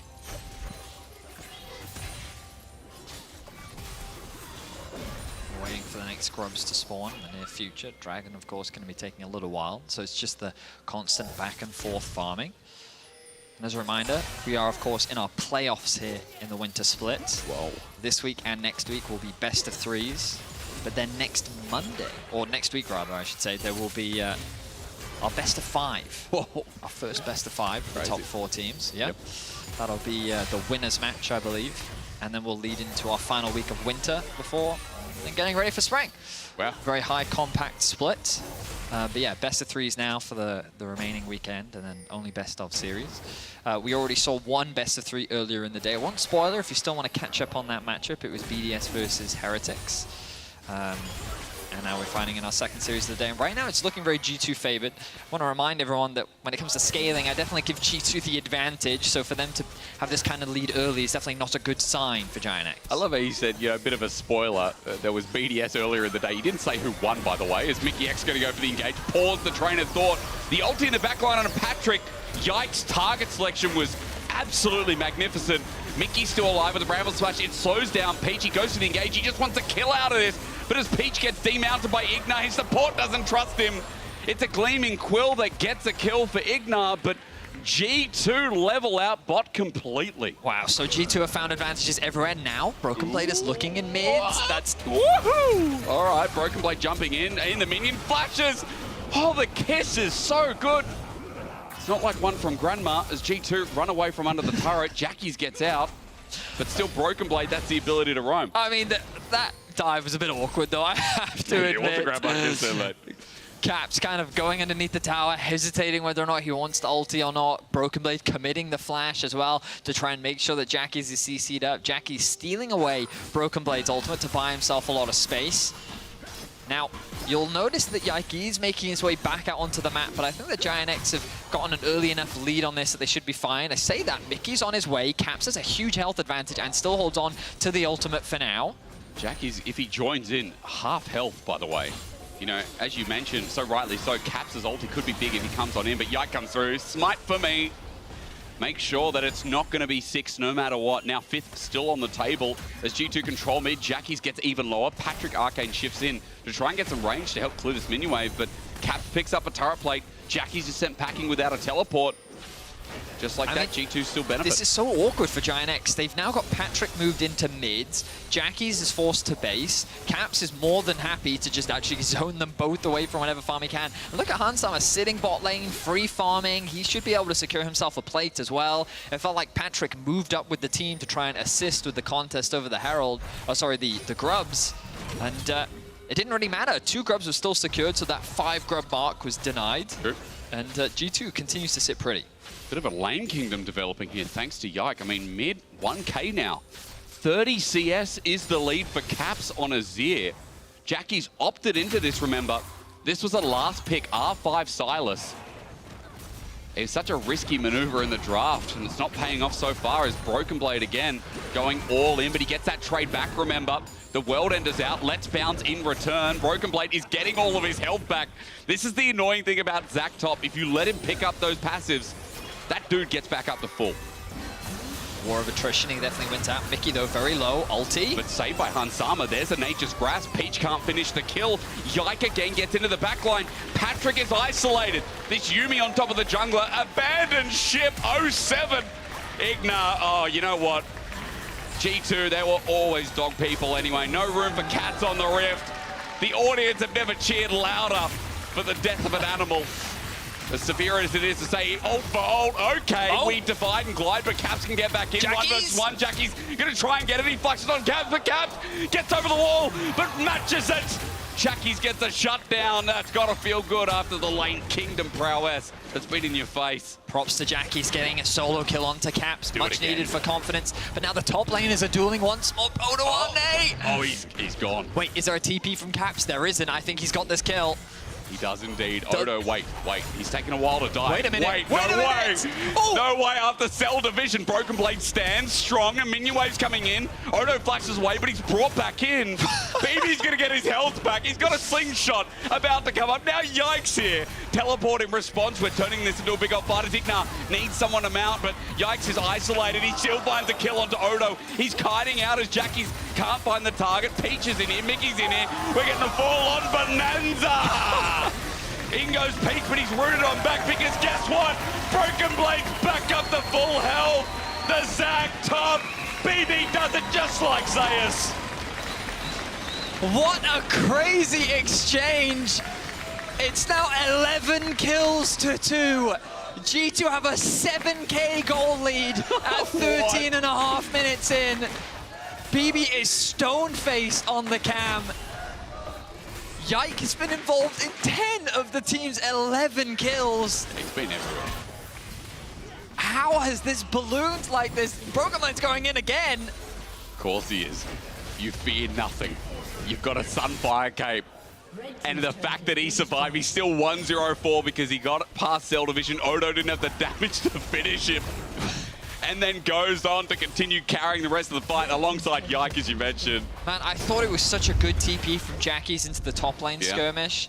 At this point, I'm thinking, it was crazy the amount of sustain that they both had from Odo's passive and Broken Blade's passive. Then the TP comes in, Ignar's making his way, but crucially, you look at the minimap, Han, Summer, and Mickey are making their way up as well. So after Yike gets that initial kill, look, Yike is going to dash into the center W or the E, I forget exactly which ability it is. It makes her untargetable, takes her away to safety, and then with the numbers advantage, they can re-engage. And then they end up getting all these kills. You know, Broken Blade actually E'd out. He slingshotted under turret at the start of the fight. And then he decided to walk back in like, oh yeah, I'd win. And win they did. G2 now up a massive amount of gold. It's looking like a 2-0, folks. It's looking like a quick night. Almost 10,000, in fact. And Yike is at the top of the gold board. The man has been everywhere. He found a good gank in top lane. He found multiple ganks bot lane. He then found another set of ganks top side. Jackie's now in a lot of danger. Mickey's the one finding this game. Caps ults him backwards. Jackie's nowhere to run. He's on the wrong side of the map. Caps has been winning the lane. I think it's about time that they win the game as Yike runs in again on top of Peach. He's got that guard up, but it won't matter when 4 members sit inside and break down the layers. Peach, another death, unfortunately. And G2 pulling apart the pieces, 1st versus 8th. It definitely feels so. What a one-sided affair for G2. 16 minutes in and the game pretty much feels done and dusted. We needed to see Giant playing through their solo laners more, having this Xin Zhao try and force these early skirmishes and take advantage of some of the power that this Aatrox and Sylas can have in the early game, but it just went in the favor of G2. A solo kill to start things off for Caps. Broken Blade and Yike finding that successful gank in the top lane. And then to add insult to injury, Yike makes his way bot, and he finds a huge advantage there. You look at the bottom of your screen. Let's do it again. Okay, Broken Blade. He's fishing, he's looking. If you look at the bottom of your screen, 3k gold lead for Yike, 1.5 for Broken Blade, 2.2 for Caps, 1.9, 1.4 for Mickey. Like, it's just gold discrepancies everywhere. And Giant X, they're going to have to find a miracle to come back in this game. You know, Betty, I'm going to put this out there. Not a fan of Ignar on the cat. Reason being, Ignar's been a big engage tool through the split for Giant X. Ignar and things like the Blitzcrank, a great pick tool. It doesn't have the same oomph to it. It doesn't have the same power, prowess. For Giant X, Peach, you can see, has been trying to make stuff happen, but Ignar hasn't been able to have that same sync up, that same follow-up. Something that I'm sure the analyst desk can look forward to breaking down and seeing why Giant X are in this position. But again, folks, double elim, that's the beauty of it. Yep. Giant X will get another chance. Move to our lower bracket. But yeah, we've seen some strong performances today. Oh yeah. But this will be the 3rd Dragon of the game going in favor of G2. On this patch, there are some weird issues with the Dragon timer, which is unfortunately why you're not seeing it on your screen. They are weird. But still 5 minutes. Still should be about, I didn't see the exact time, I think it's 22:30. People in chat can do the math. You know, they're going to do some work at home. Go on, chat, you're going to have to pull your weight. For those old school League veterans, you'll have to remember the days back when we didn't have those fancy timers. True. Had to write it in chat. Never had, you know, I first got introduced to timers on the map, not just for Drag, but also for red buff and everything, because on the Chinese client, over in China, they have actual countdowns. There's just numbers all over the minimap for every single camp. Oh, really? And it felt like cheating, yeah. It was like, hang on a minute, this is OP. Now, of course, you do have the little timers that come through, but those are the good old days. They weren't the good old days. Don't live in that nostalgia. Sorry, okay? Wriggles Lantern. Wriggles Lantern. That was the good old days. People love to sit there and think that League was better back in the day. I can tell you right now, League of Cleavers wasn't fun. Okay. Evelyn running 6 Sunfire capes and you couldn't find her wasn't fun. True. It's fun to look back on, but playing it at the time, nah. Do you remember when Mordekaiser could literally walk around the arena with Dragon? With the Dragon. Yeah. Was it Season 2 Worlds or Season 3 Worlds? Wasn't that the one where LGD bombed? The one where they went 0-6? Wasn't that 2015 Worlds? It must have been, because they didn't make Worlds any other year apart from 2020, so that's a running joke. They make Worlds every 5 years, so it's very easy to track when they were there. This one's in the bin. It's in the too hard basket. For Giant X, they're 12,000 gold behind at 19 minutes in. Okay, where are we going? Oh, it's a detour. He's drifting. Where are we going? Oh, Just he a bit. clipped the wall. It was close. At least Herald comes in for the joyride, but still, you establish your dominance through the map. Another turret goes down. Make that number 5. And Giant X are just looking for a piece of the puzzle. What can we do? Broken Blade says nothing. Runs into the backside. It's another kiss. Jackie sends out the ulti, but it matters not. As he steals an Azir shuffle, he might have to steal more than that. The hearts of any fans watching from Giant X to give forgiveness here.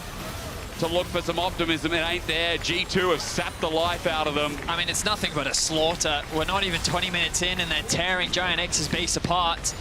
Are they going to try and end right now? 30 seconds on Jackie's.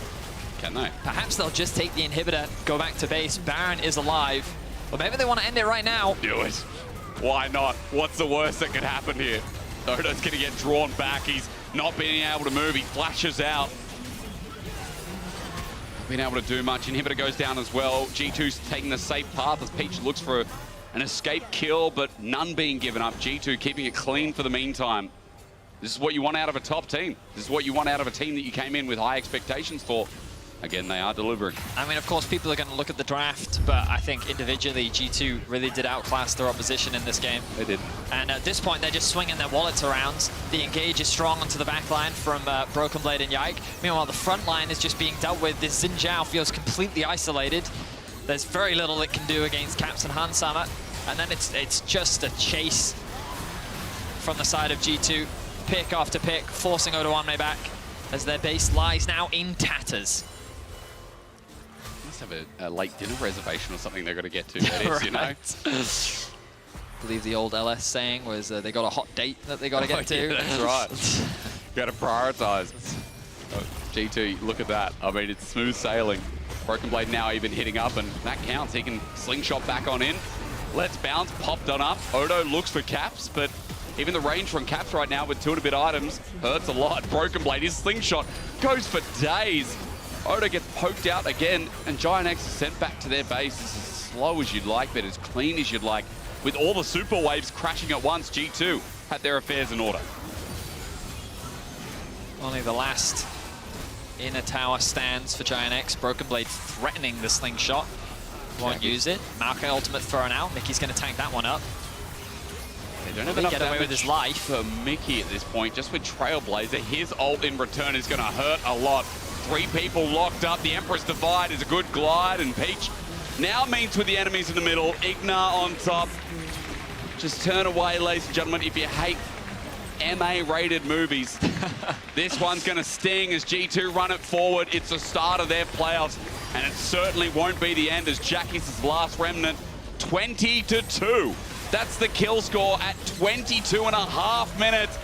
This was a statement game. Look out, LEC. It's G2 as always, and they're coming for you next. An impressive performance from really the top side of G2 in this game. Yike with some monumental early ganks. Caps finding a solo kill. He did get solo kill back. Props to Jackie's, get the very least getting something. One of the teams, what, 2 kills that entire game. But Broken Blade as well on the Zac. Many were surprised by it. You highlighted it, been spamming it in solo queue. He made it work today. That's good. And, you know, you asked the question, how strong has his split been? Well, coming into today's games, Broken Blade has had an incredible performance. You can vote for your key player of the series at LEC on X, by the way. Broken Blade, Caps, or Mickey X are your options.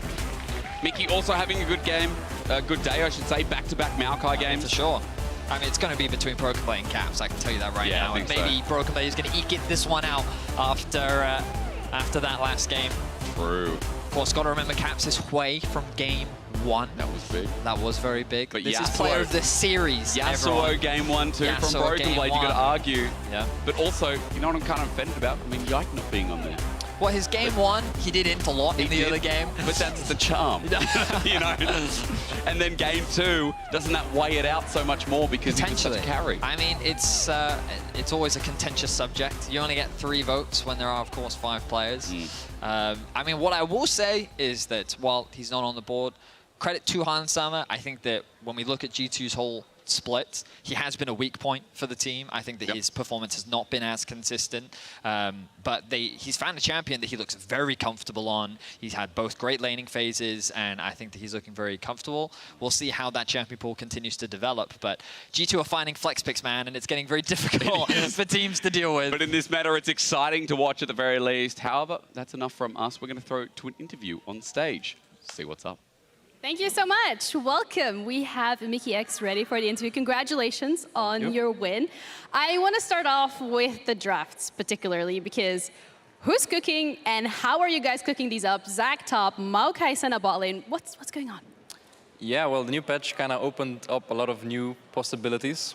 And yeah, now we just have to wait what other teams are cooking up as well. And yeah, I mean, just also these champions are very fun to play. Like playing Maokai is like one of the most fun champs I've ever played. I don't know how Yike managed to lose with this champion or why he's complaining. But yeah, it was nice to play something broken for once.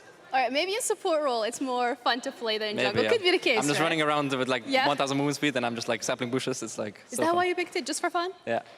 Not because like super OP? No. I wanted to prove to Yike that it's like so easy to win with the champion, so. Well, point proven. Congrats on that. Thank Looking you. though at the Maokai Senna bot lane that we're seeing, as a bot laner yourself, do you think this is probably one of the strongest one we could be looking at right now? How does it feel to, when you enter a draft, usually the first few champions that are burned out is going to be Ashe, probably a Varus thrown in the mix. It's always the AD carries, supports as well that are targeted. How does that feel as a bot laner? Yeah, well, I guess with Hans as well, it's more often that AD carries get banned. This time, I guess Draven was open, but we kind of felt like Senna would be better into the Ezreal because I just blind picked Ezreal 1-2 both games. And yeah, I'm not sure how strong that is. In the Heretics game, it didn't look that strong either in the mid lane.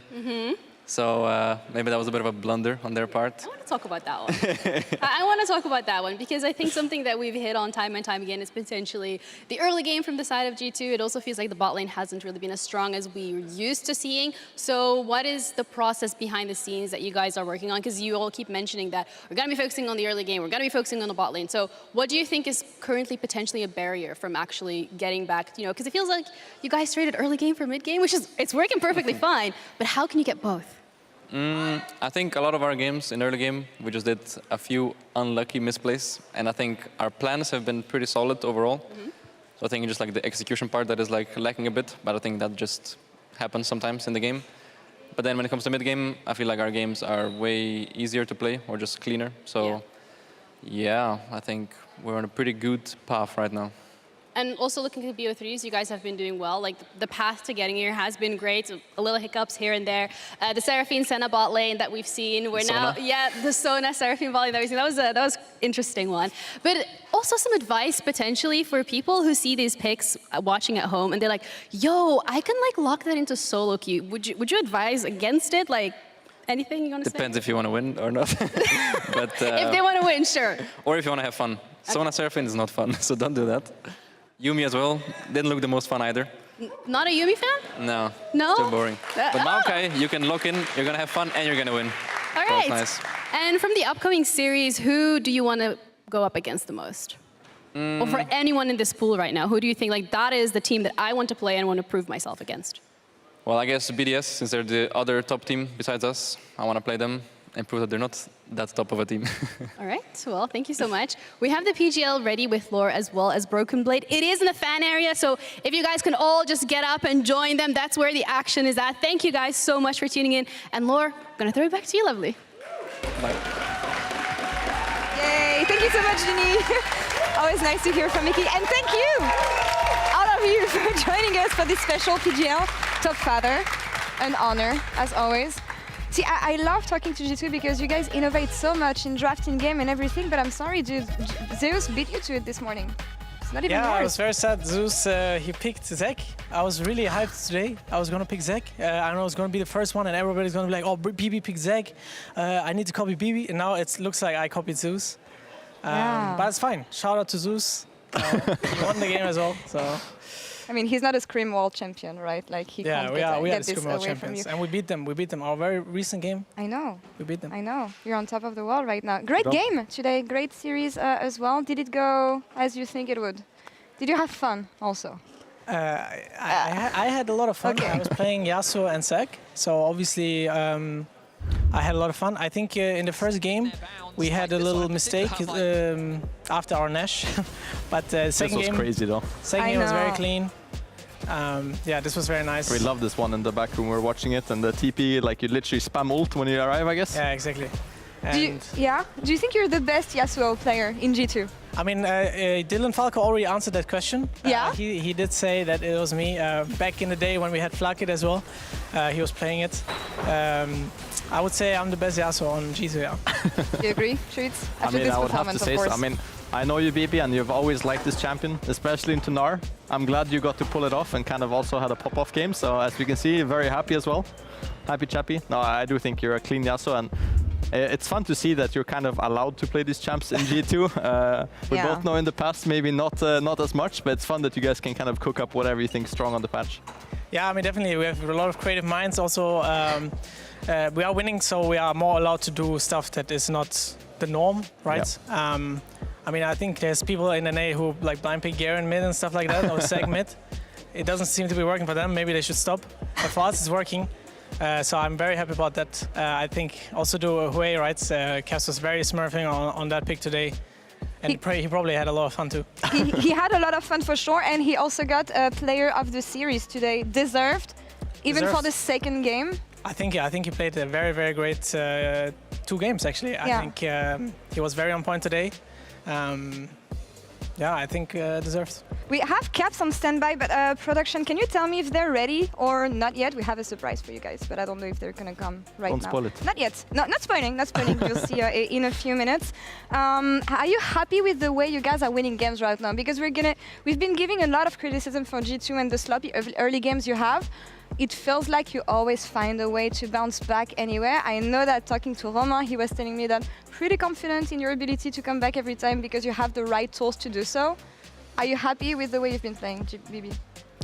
I think so. I think our early games have gotten consistently better too. I think we were focusing a lot in the beginning of the year on mid-game and really how to move around the map, how to move the pieces, you know, that it makes sense, that we waste the least amount of time pushing waves, you know. So obviously maybe we were not thinking as much about early game, you know, and overplaying a little bit too much on that part. But I think these 2 games, for example, we are doing well in the early game. They didn't really do much, right? They played Yuumi support. That was the strategy for the series. But so it made it very easy for us to, you know, we played Yasuo. We were threatening a top dive. It didn't work, and because they have Yuumi, they can't do anything on bot side, right? So we had this freedom to go top. If you played against, I don't know, any other like CC champ, we would have been more cautious on going top, because then our bot lane can get dove now.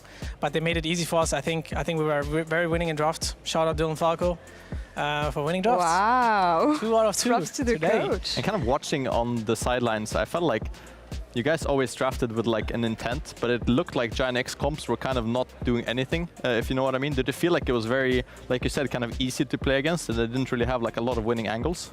Yeah, I mean, they definitely had an idea in coming into today. Like you could see by the way they were drafting, right? I mean, I think Yuumi could have been the pick, right? We don't know. We haven't seen the champ for so long. But it didn't work, so they will probably have to change up their strategy. I think maybe it works against another team, but I think, yeah, I mean, the draft for us, the way we drafted and the way they drafted, I think was in our favor. Yeah. But we still need to take care in upcoming matches. I don't know who we will play, Fnatic or MDK. So, gonna have to look and see. Well, I'll ask you for a preview of the bracket a bit later, but Caps, he was a danger on the Rift today. I want to see if he's a danger outside of the Rift today. He's ready here with Genie. He's been not drawing yet. Genie, talk us through what's going on here. Caps' drawing skills, I think, to the play today. We thought that it would be really smart to jump on the Yuumi hate train, and this time around we would picture the kill that you got on Ignore, because you seem to have really enjoyed it on the Rift. So please do demonstrate your artistic abilities. Gladly, gladly. I will express myself through this painting. Of course, Yuumi is not the most popular champion, I would say. So you're not a fan either? Not on enemy team. I like having Yuumi on like buffing me, but on enemy team probably not so much. Of course, she was playing I think the B skin, so we go with like a bit of a yellow. Okay, I see. It's it's a cat. It's a cat. Yeah, totally. Like, yeah, absolutely. That's a cat. Yeah. But the thing is, it was not just a cat, right? It was explosions going all around her. It's a bit aggressive, but yeah, okay. Wait, why is the explosion green? Because the map was like very. There's a lot of like. Yeah, the map green. exploded too. Exactly, yeah. exactly. And just to express like. Wei was not happy about Yuumi, so you there were was happy about the kill. What? Yeah. I was happy about the kill, but Wei did not have good feelings about the Yuumi, and of course there was also a turret nearby. True. Yeah. Of course it didn't save her, but it was there. Because the range is kind of crazy from Hui. Would you say Hui, or like how would you pronounce? I would say Wei, but I'm not sure. Yeah. That's a really beautiful turret. And then I think we can also draw a bit of the map on the ground, right? Yeah. So as you can see, we have a cat here in the middle, the Yuumi. Not very popular. Wei was not a big fan of it. And the turret did not protect Wei, like the Yuumi, from all the explosions, all the creativity from Wei. I think, you know what, I don't want to rate that, but you know what I said we were going to do? We had another drawing earlier, like I think it was last week with Trouble. So we're just gonna rate, you can actually tell me, like, with your artistic ability, with the drawing that you just had, what would you rate? What does it say Kia Pog? I mean, it says Kia Pog. I don't know what the other thing is supposed to be, but I will say it's a good picture. It's a good start. All right. But you know, it's what would you change about it? It's definitely lagging a bit.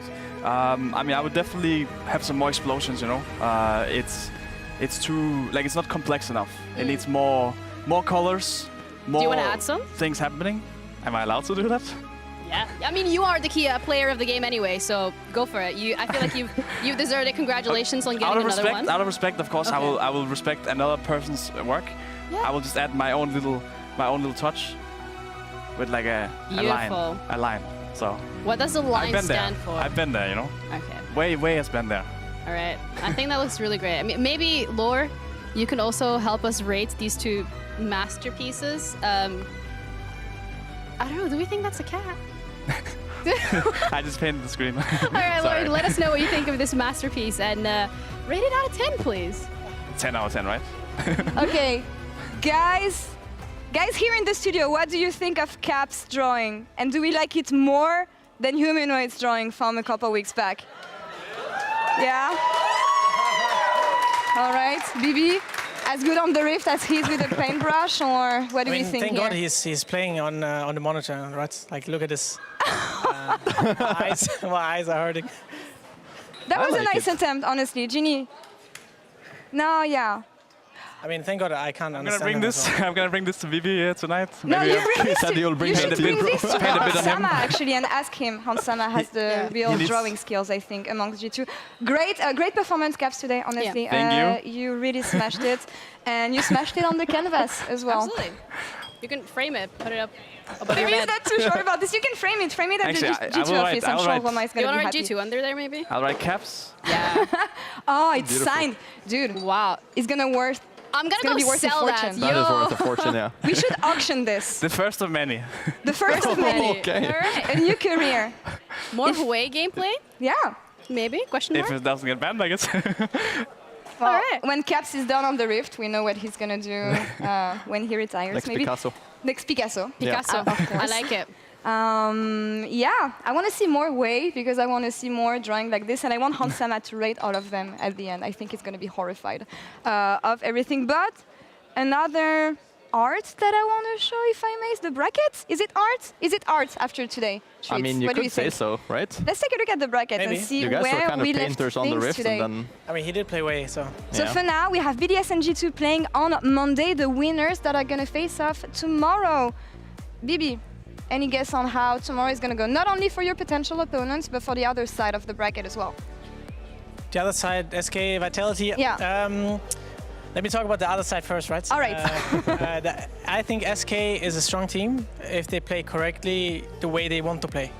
I think they have strong, before the season started, I didn't think they would be that threatening. I think they do have strong players. I think Irrelevant is playing a very strong season. I think though Vitality, if Ethio gets his lead, his resources, he will carry probably. That's how I see these two teams. But I would give it the edge to SK. They've looked more solid and They more have. consistent, I feel like, throughout the regular season streets. Yeah. What about the other side? MDK Fnatic. I think it's going to be think for What do sure. you I think think, tomorrow as a whole is going to be explosive. What I think? Yeah. I mean, I think Fnatic's gonna make it. Okay. And then we would play Fnatic, right? Yeah. And that's Yeah. always a banger, guys.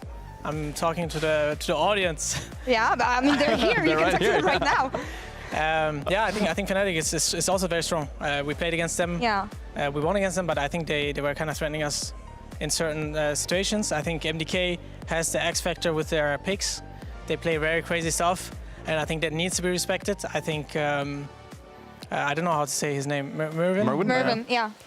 He's very crazy when it comes to counter picks. I kind of see myself in him when I was younger, right? Trees Yeah, would know. of course. I think he's going the extra crazy Mar, right? And he plays it with confidence. And as long as he does it, I think they can take very good advantages. But I still give the edge to Fnatic because I think they have just more solid players, more experienced players. So when it comes to clutch situations, I think Fnatic will have the edge. It's hard to bet against Fnatic, especially in this scenario treats, because again, best of 5 series, as BB said, experience, I think it's going to prevail. Yeah, and also like best of 3 as well. I think maybe you feel it as well. You can be a bit more loose with your picks. Maybe try something one game, even if it fails, you can be like, okay, it's fine, just go next game. So best of 3s and especially in best of 5s, I think if it maybe ends up in the G2 versus MDK, I think that would be pretty fun on the top side. Yeah, I mean, that would definitely be fun. I agree with the best of 3 thing. I think you get more loose. It's still like, if you lose one game, you lost 50% of the games you can lose, which is also not Quick optimal. math. I think you have more freedom in a best of 5, because then if you lose one game, they're like, okay, guys, let's play normal. Yeah, excited for what MDK's top laner is going to pick. All right, well, I want to see what you're going to pick, BB, because you had fun today playing the Yasuo, playing the Zac. And I know that a couple years back, G2 used to take suggestions from the fans on what you're going to play next. Anything you want to see BB play in the next games, guys? You can say it now. Yone? Gwen? Ivern? Ivern, yeah. We take suggestions, Gwen and Ivern. So far. Gwen, I already Or Yone, played. perhaps. Yone, That's perhaps. a BB classic. Yone, Let's see what you can cook with this. BB, thank you so much. Again, fantastic series to kick off playoffs from you, Treats. Again, we'll see you tomorrow at the desk for the Will be rest of fun. the weekend. It will It's be going to be a fun. banger day Guys, tomorrow. thank you so much for watching. And thank you all for joining us for PGL tonight at the studio. It was great having you. Props to Caps for his drawing as well. And yeah, we'll see you tomorrow for more LEC. Take care, everyone.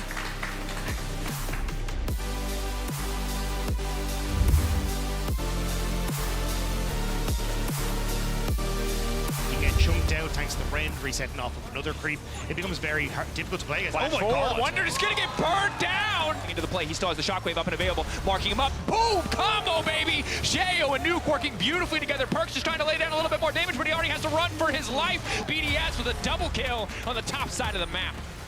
Hook one. Israel no flash, Okay, Israel, okay. no Yeah, flash, I can go, I can go, I can go, I can go. Help him. Israel dead. About. Keep playing slow, keep playing slow. Look on me. Can you guys come? I often lose the first game of the series. It's fine, bro. Just saying, guys. Now we can That's why our BO1s went that way. That's why my BO1s this year, last year, and then the way. Get the control over the dragon area like we usually see. So instead, oh no! What? No! we clipped Oh, Oh my god, I'm trolling so I misclick. I don't know what happened. Kalista knows some here in the pit. Yeah, go Kalista. Yo! Nice find of Frozen. Oh. You Nico here, 1 HP. Careful, careful, hook. Yeah, don't Wow. Good. Wow. Oh, We can win. Good job, yeah. Can win. Okay, let's focus. Young Jill. Damage follow-up. Caps has no mana. Sir, leave immediately. Yike has his flash, but doesn't want to pop it over the wall. Jackie picks up another kill. I might need help on the TP. Yeah. Look at Yeah. Yeah. I shoot him. I can look here maybe. I'm tipping. Maybe the CCs. Looks in. Look, Yeah, I'll look down. I'll kill him. Okay, flash. Look as well. I think we win this. Yeah, I hear you. I think Captain should come after, okay? Cap's doing some shit. Like if he comes here, okay, I guess. Guys, if he comes, I will just... We'll kill him if he comes. Just smoke a Q into Yasuo, yeah. Good job. I did my combo, Mickey. Oh, nice. Wait, I got your back, maybe. I got your back, I got your back. Get out. Come. I'm coming. I heal you. We can fight, by the way, we can fight. Yeah, I didn't heal you. No flash Silas. Oh, nice, you're perfect, Mickey. I'm going on Yumi. Nice. This was a statement game. Look out, LEC. It's G2 as always, and they're coming for you next. And, you know, does the dance. Does the thing. Yeah, and then just heals himself back up. It's totally fine. It's easy.